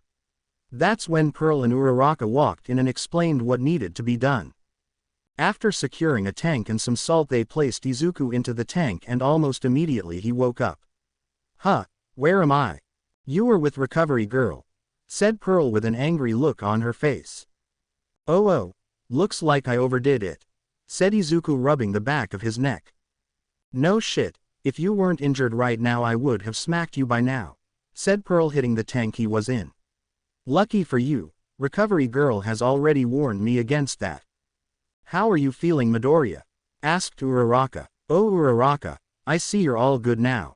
And I'm all right. I just need some time in this tank and I should be good to go for the final round, said Izuku.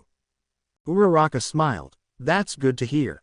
However, that's when Malum walked through the door followed by two guards. Prince Izuku, I bring a message from your father, he said, kneeling before the tank. Izuku nodded. Speak. Given your current condition and the nature of these fights, the king asks for you to withdraw from this event, said Malum. Izuku sighed. Yeah, I kind of guessed that's what he wanted. All right, I'll forfeit. He then turned to Pearl. Pearl, sorry to leave it up to you, but it looks like you'll have to win it for us. Yes, of course, said Pearl, bowing. There is also one other thing, Prince. The king wishes to speak to you and her, said Malum, pointing at Uraraka. Me? Asked Uraraka, pointing at herself. Did he say why? Asked Izuku. No, All he said was when you are able, that he wishes to speak with the both of you, explained Malum. I'll go, but Uraraka has a right to choose if she wishes to join or not, said Izuku, turning to Uraraka. I guess if the king says so I have to go, said Uraraka. Izuku nodded, and turned to the guards. Very well, wait outside until I am ready, ordered Izuku. Malum and his guards bowed before leaving the room. Sorry about this, Uraraka. Uraraka waved her hands in front of her. Don't be, although I am curious as to why the king would want to talk to me. Guess we'll find that soon enough. Alright, I think it's time for me to get out of this. I'm not at 100% but I should be fine, said Izuku, jumping out of the tank. Uraraka turned around, blushing at the sight of Izuku's body. She knew he was muscular, but this took her by surprise. Izuku had the body of a Greek god. His six-pack and chest muscles gleamed thanks to the water. After changing, Izuku and Uraraka were escorted to where the king was. Pearl was there too, but she had to leave to fight her battle with Bakugo. The two were taken to the VIP section of the stadium. Outside one of the doors were several of King Nero's guards. Opening the door, they went inside to see the king standing up holding his trident and looking down at the arena. Izuku and the guards kneeled. Uraraka was surprised at first but quickly followed suit. Turning around, King Nero saw his son and Uraraka had arrived. My king, I have brought them as per your instruction, said Malum. Good, now leave us, I wish to speak to them alone, commanded King Nero. Yes, as you command. Malum got up and ushered his guards to leave the room. King Nero then walked towards Izuku and Uraraka. Please stand, you two. They both got up. Uraraka was nervous as hell. She's never met a real-life king before. The closest she's gotten to meeting a king was at a Burger King. Father, why did you? Izuku tried to speak but was instead backhanded across the face by his father. Izuku fell to one knee as blood dripped down his lip. Midoriya. Uraraka yelled out, rushing to his side. Izuku, stand, King Nero ordered. With shaky legs, Izuku stood up straight, only to be backhanded again. Uraraka was in shock. Why is the king doing this? Izuku, stand, ordered the king once again. Once again Izuku stood up, only to repeat the process. After the fourth backhand, Izuku's face was now bruised and bloody, and Uraraka couldn't take it anymore. As the king was going for the next backhand, she jumped in front of Izuku, protecting him. That's enough, yelled out Uraraka. King Nero saw this and raised an eyebrow. You Uraraka, don't, said Izuku. Uraraka could feel the king's immense pressure crash over her. She could feel it trying to push her down. However, she gritted her teeth and pushed back. King Nero was taken aback by this.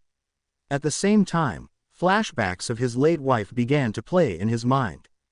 I mean, please stop, your majesty, Uraraka said, bowing, seeing that she stepped up to the king of Atlantis.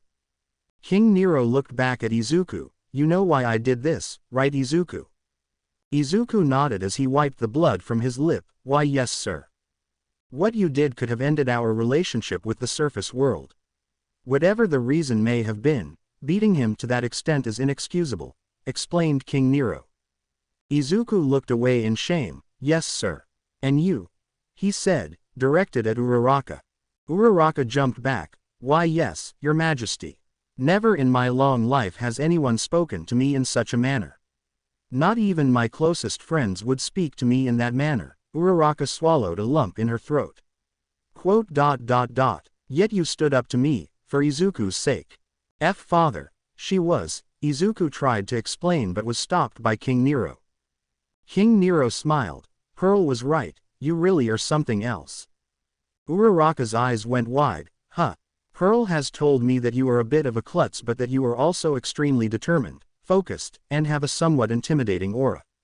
It seems like she was right. You didn't even falter when I let out my aura. Most impressive, said King Nero. Thanks, said Uraraka, a bit confused. King Nero laughed. Don't worry about it, dear, you passed. Passed? Was this a test? Asked Uraraka. That's when Izuku put it together. Father, don't tell me. King Nero nodded. Yes, I wanted to see if this person Pearl had spoken highly of was actually the real deal. Turns out she is.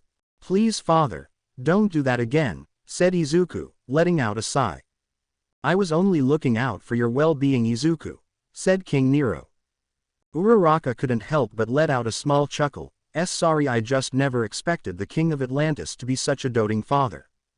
He is my only son after all. Now that that's out of the way, how are you, Izuku? Asked King Nero. Better father, I just need to rehydrate, explained Izuku.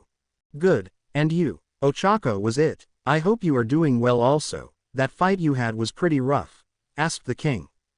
Uraraka nodded. I am good, your majesty, just a couple of cuts and bruises. Nothing that can't be healed. King Nero nodded. That's good, I also saw you use some of our martial arts. Most impressive, no one on the surface has ever learned it, yet you did. Granted it was the basics, but still, I assume Izuku taught you. Yes, he did. I hope that's not a problem, said Uraraka.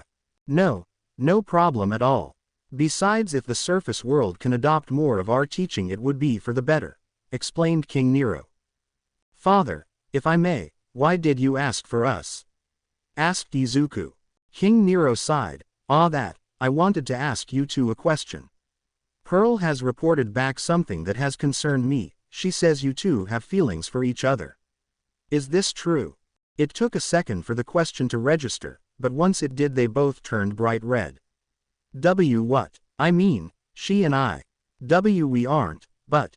The two were a stuttering mess. King Nero couldn't help but laugh at their expense. See that? That tells me everything I need to know.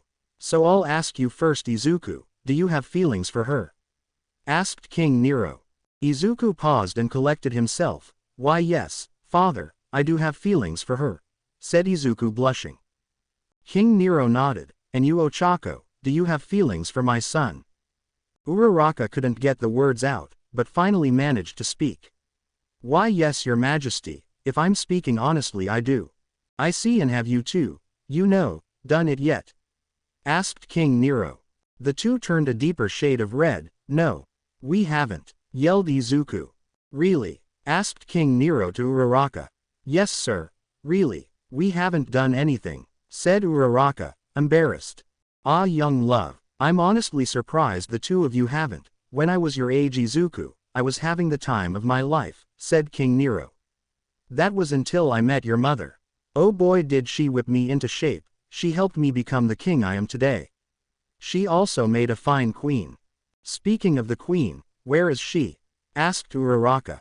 The king turned around. No longer with us, she died at childbirth. Uraraka gasped. I didn't mean, I'm sorry, I didn't know. It's fine. Testa was her name. She was a very proud warrior, but she also had a soft side, said the king, taking a seat. Testa, she sounds like someone I would have liked to meet, Uraraka said with a smile. King Nero returned the smile. She also would have liked to meet you. Come here, Ochako. Uraraka did as she was told and walked over to the king. All these people, your world. She loved the surface world and hoped that one day our two worlds can live in peace. What do you think? Uraraka thought about it. I also believe our two worlds can coexist in peace. It would benefit us both if we learned from each other. Good answer. You remind me a lot of the queen. I see the same spark in your eyes. Continue to work diligently and I know you will be rewarded, said the king, placing a hand on Uraraka's shoulder. Izuku walked over to them. So is this the reason you called us here for? To test Uraraka. King Nero turned his back on the stadium. Yes, Izuku, you already know how fragile our relationship with the surface world is. So if I can make it even a bit better, I would.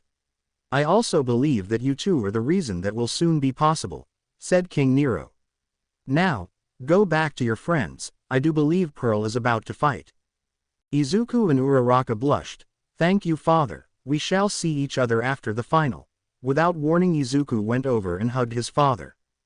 King Nero returned the hug. You've made me proud, my son. Nearby roof. Alpha was waiting for the perfect time to fire, when all of a sudden, he had it. Alpha to ground base, mission is a go. Looking through the scope, Alpha saw Izuku about to hug King Nero. Must be my lucky day, 2 for the price of 1. Alpha's index finger rested on the trigger. Taking a deep breath, he focused. Target locked. The rifle began to light up. Firing. From the barrel of the gun a white flash was seen. Lightning crackled around Alpha as the bullet left the barrel. Back with Izuku. Uraraka smiled as father and son hugged. However, off in the distance she saw the white flash of the gun. She didn't know it at the time what it was, but something told her it was dangerous. Her eyes widened as the object approached. Maybe it was her training with Izuku, or maybe the immense pressure the king placed on her. Regardless, Uraraka's senses were heightened. Midoriya, look out, she yelled out, reaching for Izuku and the king. Having heard the yelling, Malum rushed into the room. Your Majesty. Thanks to having his back turned, King Nero didn't know what was going on, but Izuku could see what Uraraka yelled out about. Izuku's eyes widened as he saw what it was. Oh no, father. Izuku tried to twist his father off to the side and out of the way, but he was too slow. Instead he turned his father and decided that whatever it was going to hit him and not the king. Closing his eyes, Izuku braced for impact. However, at the last second he felt someone push him from the side. Izuku assumed it was Malum, but as he and the king fell to the ground he noticed that it wasn't. Where they stood was Uraraka. Midoriya, you alright? She asked as she coughed out blood. To Izuku's horror, Uraraka had a bullet hole above her abdomen. Blood poured down the wound as she fell to her knees before falling on her face in a pool of her own blood. To be continued. I hope you enjoyed this story. Also remember to subscribe and like this video. See you in the next video.